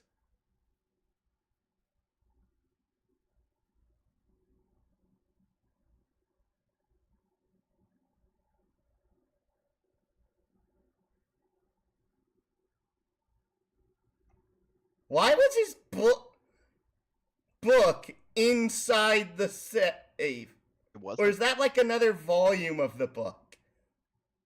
You'll just have to read and find out. Oblivious to the commotion behind you, suddenly you find yourself pondering the whereabouts of a can opener. Think there's probably one in the kitchen, but the path is blocked by your refrigerator. They are gestures to the very core, yes. Dude. You've made it up to the point that What? I was last at. I literally was checking my Steam Deck to see where I was at on the story, and you're now like 4 pages ahead of me. Your Steam Deck, what? How are you checking it on your Steam Deck? Oh, because I downloaded the unofficial collection to my Steam Deck. Oh, okay. Yeah. So that's something that's on Steam. That's not No. like a separate application. No. You have to use the browser client of the Steam Deck to find the Linux version of the unofficial collection, and then download it onto your Steam Deck to make it available. Ah. Yeah. Also, I heard bad news. Apparently, the unofficial collection was taken down. Yeah, it was taken down, and there's apparently word that maybe an official collection will be made. But there's no guarantee it will have anywhere near the same quality as the unofficial version. Ba-da-ba-da-da-da! John Yeah. is completely unresponsive. What is he doing? Years in the future. But let's not get totally carried away here. Studio side darts about a pace like a honeybee gathering the nectar of wisdom. Read.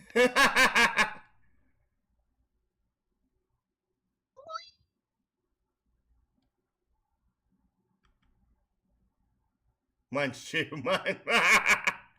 Everyone is polite. Service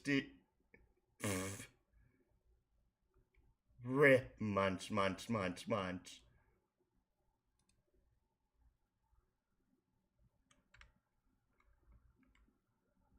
Oh, literally, do we need to go through every single one of these? Yes. Very much yes. And guess what?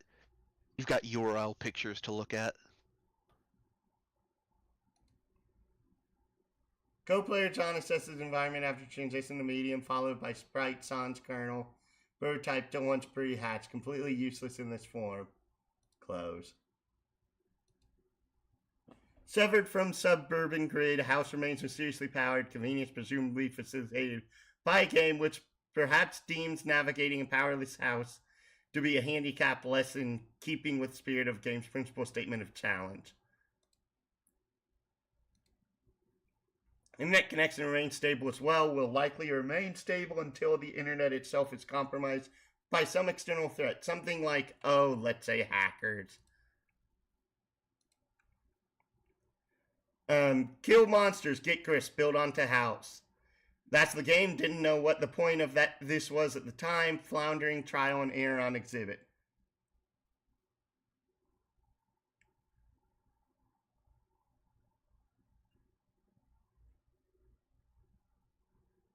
"30 pages until the best rose pester in the comic."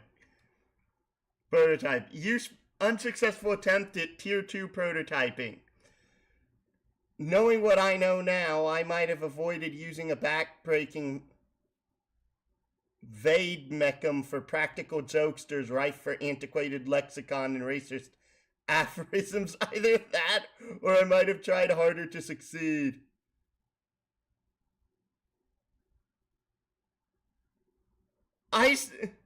The UHC is gonna stay up inaccessible. I seriously question what would have happened if the Betty Crocker thing actually would have ended up in the freaking... Something bad. Really? Yeah. Final screen captured before I lost my internet signal for a time. I don't know what happened thereafter, but when I returned, Carver was nowhere to be found, and the driveway plateau was in a state of disrepair. The mysteries will they ever cease? Something most foul and unholy would have transpired. Since Brett prototyped once more with Grandma's remains, she treats John to some helpful exposition in a friendly and maternal, grand-maternal manner. Weirdo. Co-player has displayed inexplicably capricious behavior since arrival. Stress-related, contracted virus indigenous to Rome. It should be noted he was kind of a weird guy anyway. Very true. Designix deployed, no idea what this does, at mercy of co-players' foolish prioritization tendencies.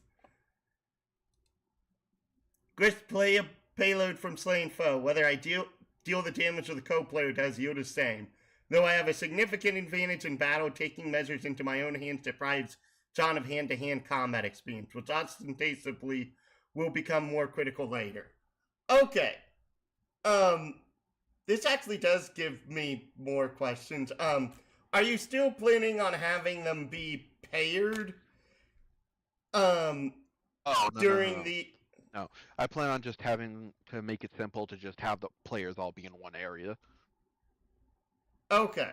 So... are they still going to use this to potentially interact with foes whilst not being in the active fight? I know that's a weird statement. Yeah, you're gonna have to explain what you mean by that a little bit. No, her dropping the piano on the amp. Oh, I mean, yeah, I guess they could technically do that, but who's really gonna think of doing that in the game? Dear, that's kind of why I'm trying to figure out how you're wanting to structure this, because of if you give telekinesis and don't have a limitation on it, it's very easy to use as a weapon. Oh, no, no, no, no, no, no, no, no, no, no, no, no. None of the players will have telekinesis unless they reach God mode, and that ends up, giving them that ability. But that would be like so far down the line, it wouldn't even be funny. No, the reason I say this is because of that's why I'm asking about the whole moving stuff in the computer. Yeah, the moving stuff in the computer thing, I'm gonna have to alter that for the game itself. So yeah. So that's going to be completely either changed or removed, basically. Yeah, I'm gonna have to change it. That's what I'm asking. A better fit for a TTRPG setting. Building upwards, the point sharpened and directed. What? Steve. Oh man, Steve. The stairs are so expensive. Oh, is that what they're getting at? The stairs are expensive? No. Oh, is he going to fall down them a lot? Maybe. What steeds? What has the whirlwind in a home in your mains? Is there a sensitive ear alert as a flame in your ever fiber?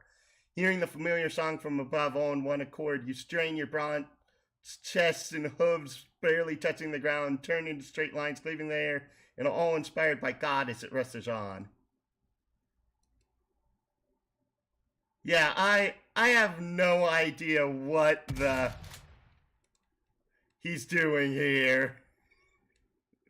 He's fighting. Fighting, my man. He's fighting for his life. Another one of these things? Really, Egbert family? Really? That's what I was asking about. He'll figure it out. Don't worry. He'll figure it out so good. Yeah. A view of his kidnapped father's room. I can't see in here for some reason. Perhaps this is because John himself has never entered. They're holding him ransom in his own father's room. Nope. He is not in his father's room. It is possible that I can see only in a sense what John can see or has seen already. Not found the time to discuss this with him yet. If he enters the room, the question may answer itself. Construct loft.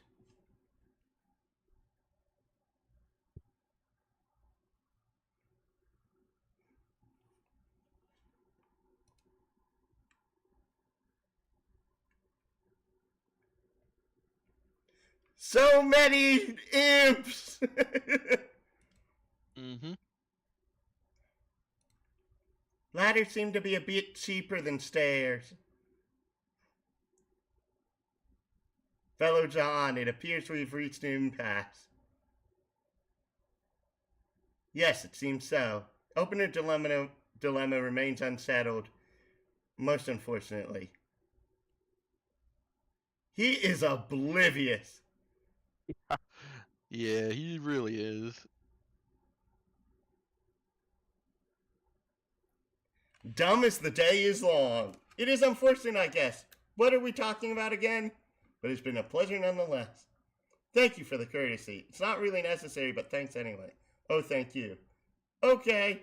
Thank you so very much, dear favorable small primate.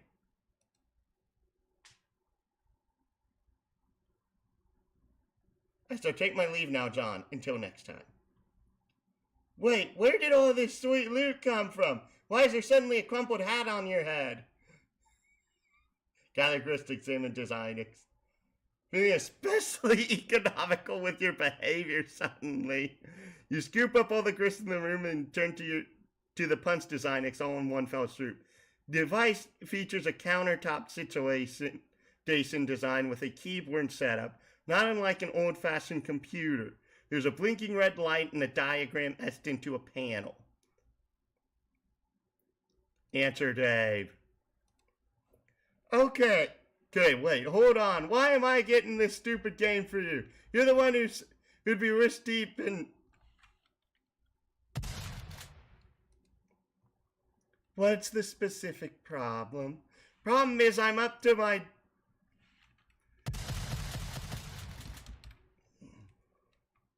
neck in...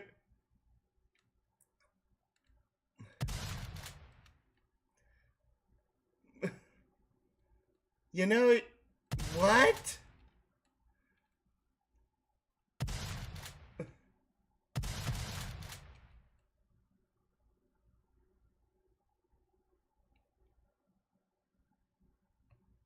Let's put this into perspective. You put up with the puppet prostrate because you love it. Also, coarse is a good word. You don't seem to harbor any sympathy for the fact that I'm whirling in the terrible cyclone at the epicenter of my own personal holocaust of twitching foam noses.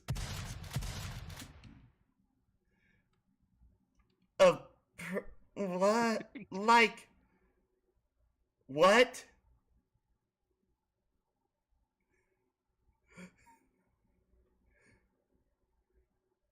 Are you going to start rapping about this? What? No, listen. Prong of flesh bereft of home, found solace twixt a cleft of...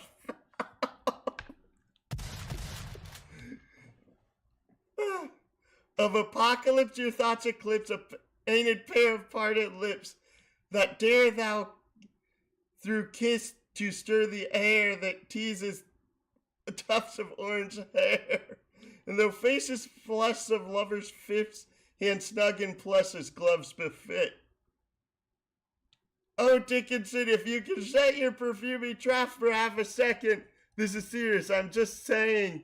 If I see one more soft bulbous bottom being like, kind of jutting out and impudent or whatever, I'm gonna fly off the handle. I'm gonna do some sort of Acrobatic fucking pirouette off the handle and win like a medal or some shit. Let's just hope there will be a squishy derriere somewhere below the handle to break your fall.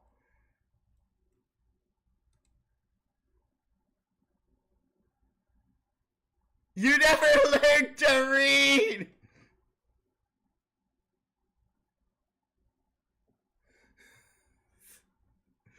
For Terezi Pyrope?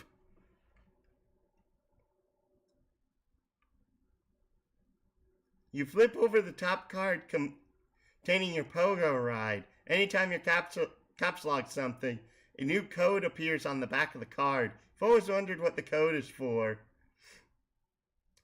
Dang, these things. Oh, right. But then, you've never really found any reason to decipher them until now, perhaps. Same and reverse side of a hammer card and striped specifics.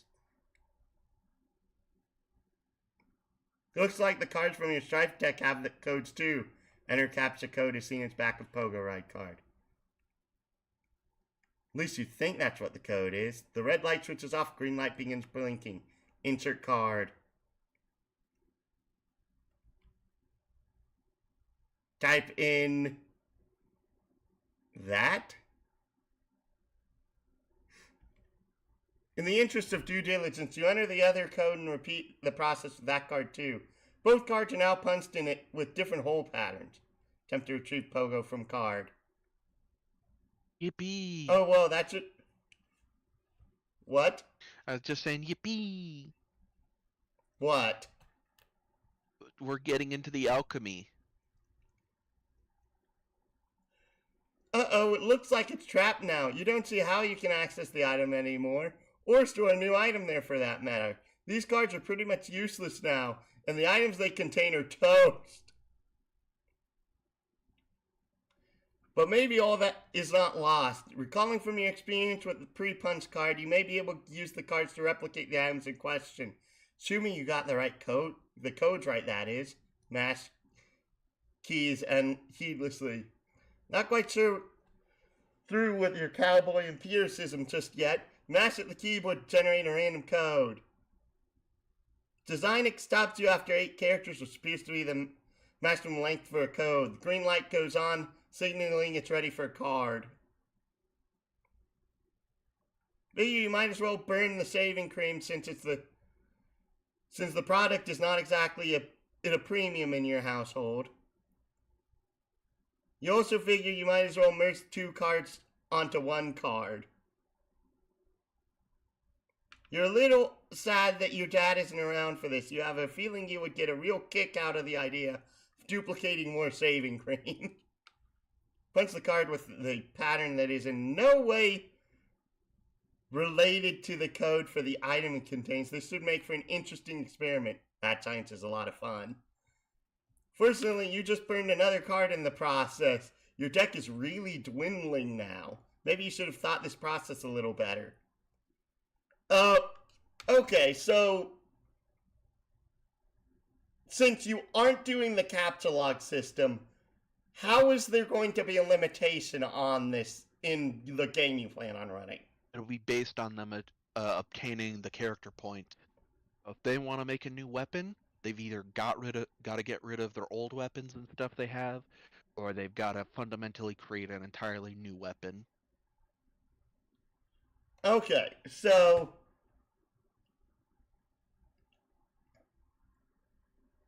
remember, all their stuff is based on them having gear. They are not going to have any innate powers or anything. Okay, so it's all going to be stuff in items, but is it something that, because of all of this is based off of pre-existing information, for them, for their own, oy vey, what's the name of this device? The Designix. Um, will they get access to codes to put in the Designix for different attributes, or is it going to be a thing of literally them trialing and airing this stuff? Uh, so how I'm planning on running it is, I'm gonna just keep it very simple. It, I'm gonna be changing up how alchemy works very heavily, match with the system and how Besem works. It'll basically Okay. be along the lines of like, yeah, they're gonna have to put in codes, but they're either going to have to also provide materials through their items to help build the new item if they're wanting like combine two different items. Okay, that's fine. The question is, um, how will they get the codes in the first place? Is my question. It's going to be based off of stuff they already have access to. Like they're going to start out with like, "Oh, I have a hammer. Oh, I have an ice box in my fridge. Let me just take that out and take this hammer to get an ice hammer." Okay, okay, that's at least helpful to some degree. Um, I now have to ask a really weird question. I know that there's time travel in this. Is there dimension travel in this? Technically, yes. It's not I'm going as to have to ask this. I'm trying to Be- explain. Yes, dimension travel does exist, but not to the same degree as time travel will be. It'll be a very rare occurrence that'll happen. okay, so no frequent parallel dimensions or anything like that. Yeah, like take for instance, they went to the medium. That is another dimension that they're in right now from Earth. They're not in the Milky Way or galaxy or the universe as they know it. Okay. Um, not being in that, I'm just going to hit save since I'm probably I should be ending things at this point.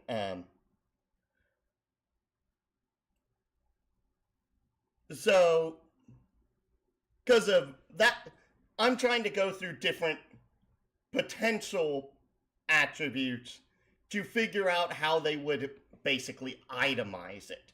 Because of there are specific attributes in Besem that I'm not sure how you would find an item to itemize it off of things that you would generally have. Can you say the question again, but not make it so long? Right now, one of the things I'm doing is I'm trying to, because if you're saying that you're using items off of what they have in order to combine them to make new items, correct? Yeah. So one of the things I'm trying to think up right now is I'm trying to think up how to potentially get attributes for item codes that wouldn't be along the normal lines of things. Okay, so in Homestuck, the idea of alchemy isn't based on a one-to-one, like, oh, I need this specific object to create this specific creation. It's more based on conceptual ideas. Like, oh, I want an ice-producing hammer. Okay, well, you need a hammer of some sort or something hammer adjacent, and then you need something that is cold adjacent to act as the secondary aspect to get a cold hammer or an ice hammer. It's not like a, oh, you must have this specific ice box and this specific hammer to create the ice hammer. It's all based on like, hey, I have something. Can I talk with the GM or DM and convince them to let me make this by these two items combining? Okay, so I'm going to give a very different example just to see what how you would rule this. Let's take literally like an entire weight bench and then mix it with a belt. Would that make a belt of super strength? It possibly could. You'd have to convince me why that would work. Okay, because of I'm trying to think of ways to get attributes that aren't exactly easy to logic out in a system in that way. No. This game or alchemy doesn't follow logic. It follows concepts. It doesn't. It isn't. I mean it isn't conceptually. Yeah, it's all conceptual. It's not a. Yeah, I mean not a conceptually when I'm referring to this, because of remember I'm the logic guy, so logic.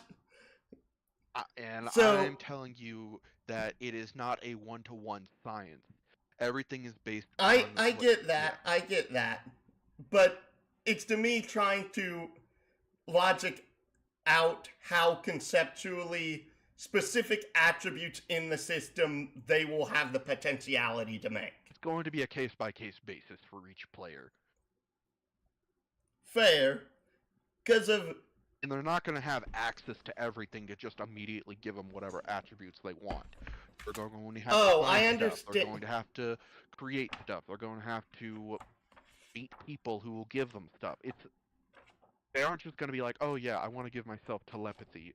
What can I use to convince you that I have that? It's like, okay, you want to do that? Well, you got to explore and play and find stuff that can be used for that.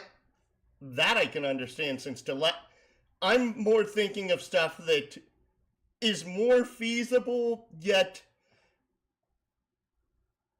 would be hard for me to think up of a reason why, how you would conceptually make an item with said attribute at the start. That's the thing. Because of like, I know for example, you're not going to have access to everything at the start. It's going to be what you have. That's why I didn't say everything. But like super strength was one of the attributes I was thinking of, since super strength and massive damage are two of the attributes for combat that are often go hand in hand in this system. But you got to stop trying to think like, oh, I need to make this very specific build, because that's not how this game is going to run. It's not based on the idea of like creating what you want immediately. It's about building what you with what you have and developing as you go. I know it is developing as you go, though it's also a thing of part of the question ends up becoming, what if you end up combining stuff and you accidentally make something that's using up points on something you didn't expect it to end up getting? It's not going to end up like that, because remember, we're playing the TTRPG. We're not playing an actual real-life Spurb game. I get that. Players outside of the game will have full control of what is created.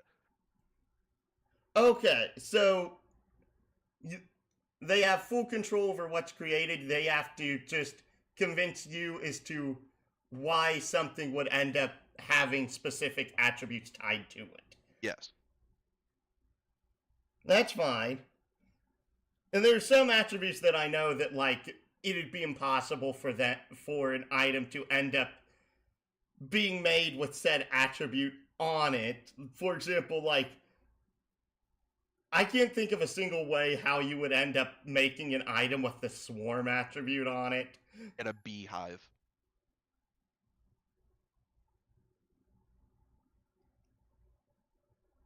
I don't know if a player would actually want to have a beehive mixed into an item. That sounds like a recipe for disaster. No, that's how it would work. And it's not a one-to-one comparison, remember?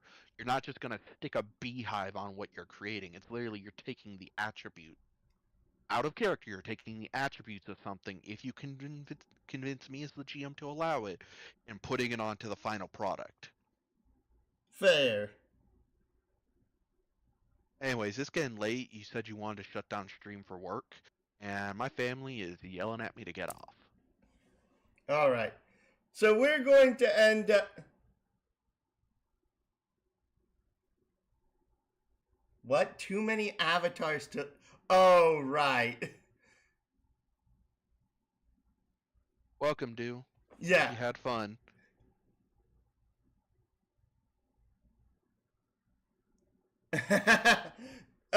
Yeah, I'm sorry. I have not been paying attention to the stream for like the last 10 minutes. Yeah. Anyways, we're going to end things here for now. Like, comment, subscribe if you enjoy my work. And please do share my content and join the Discord. It really does help me out. Follow us here on Twitch and on YouTube in order to come aboard the Starship. LP around for hero, villain, or NPC up when all our days are over. Up to see you.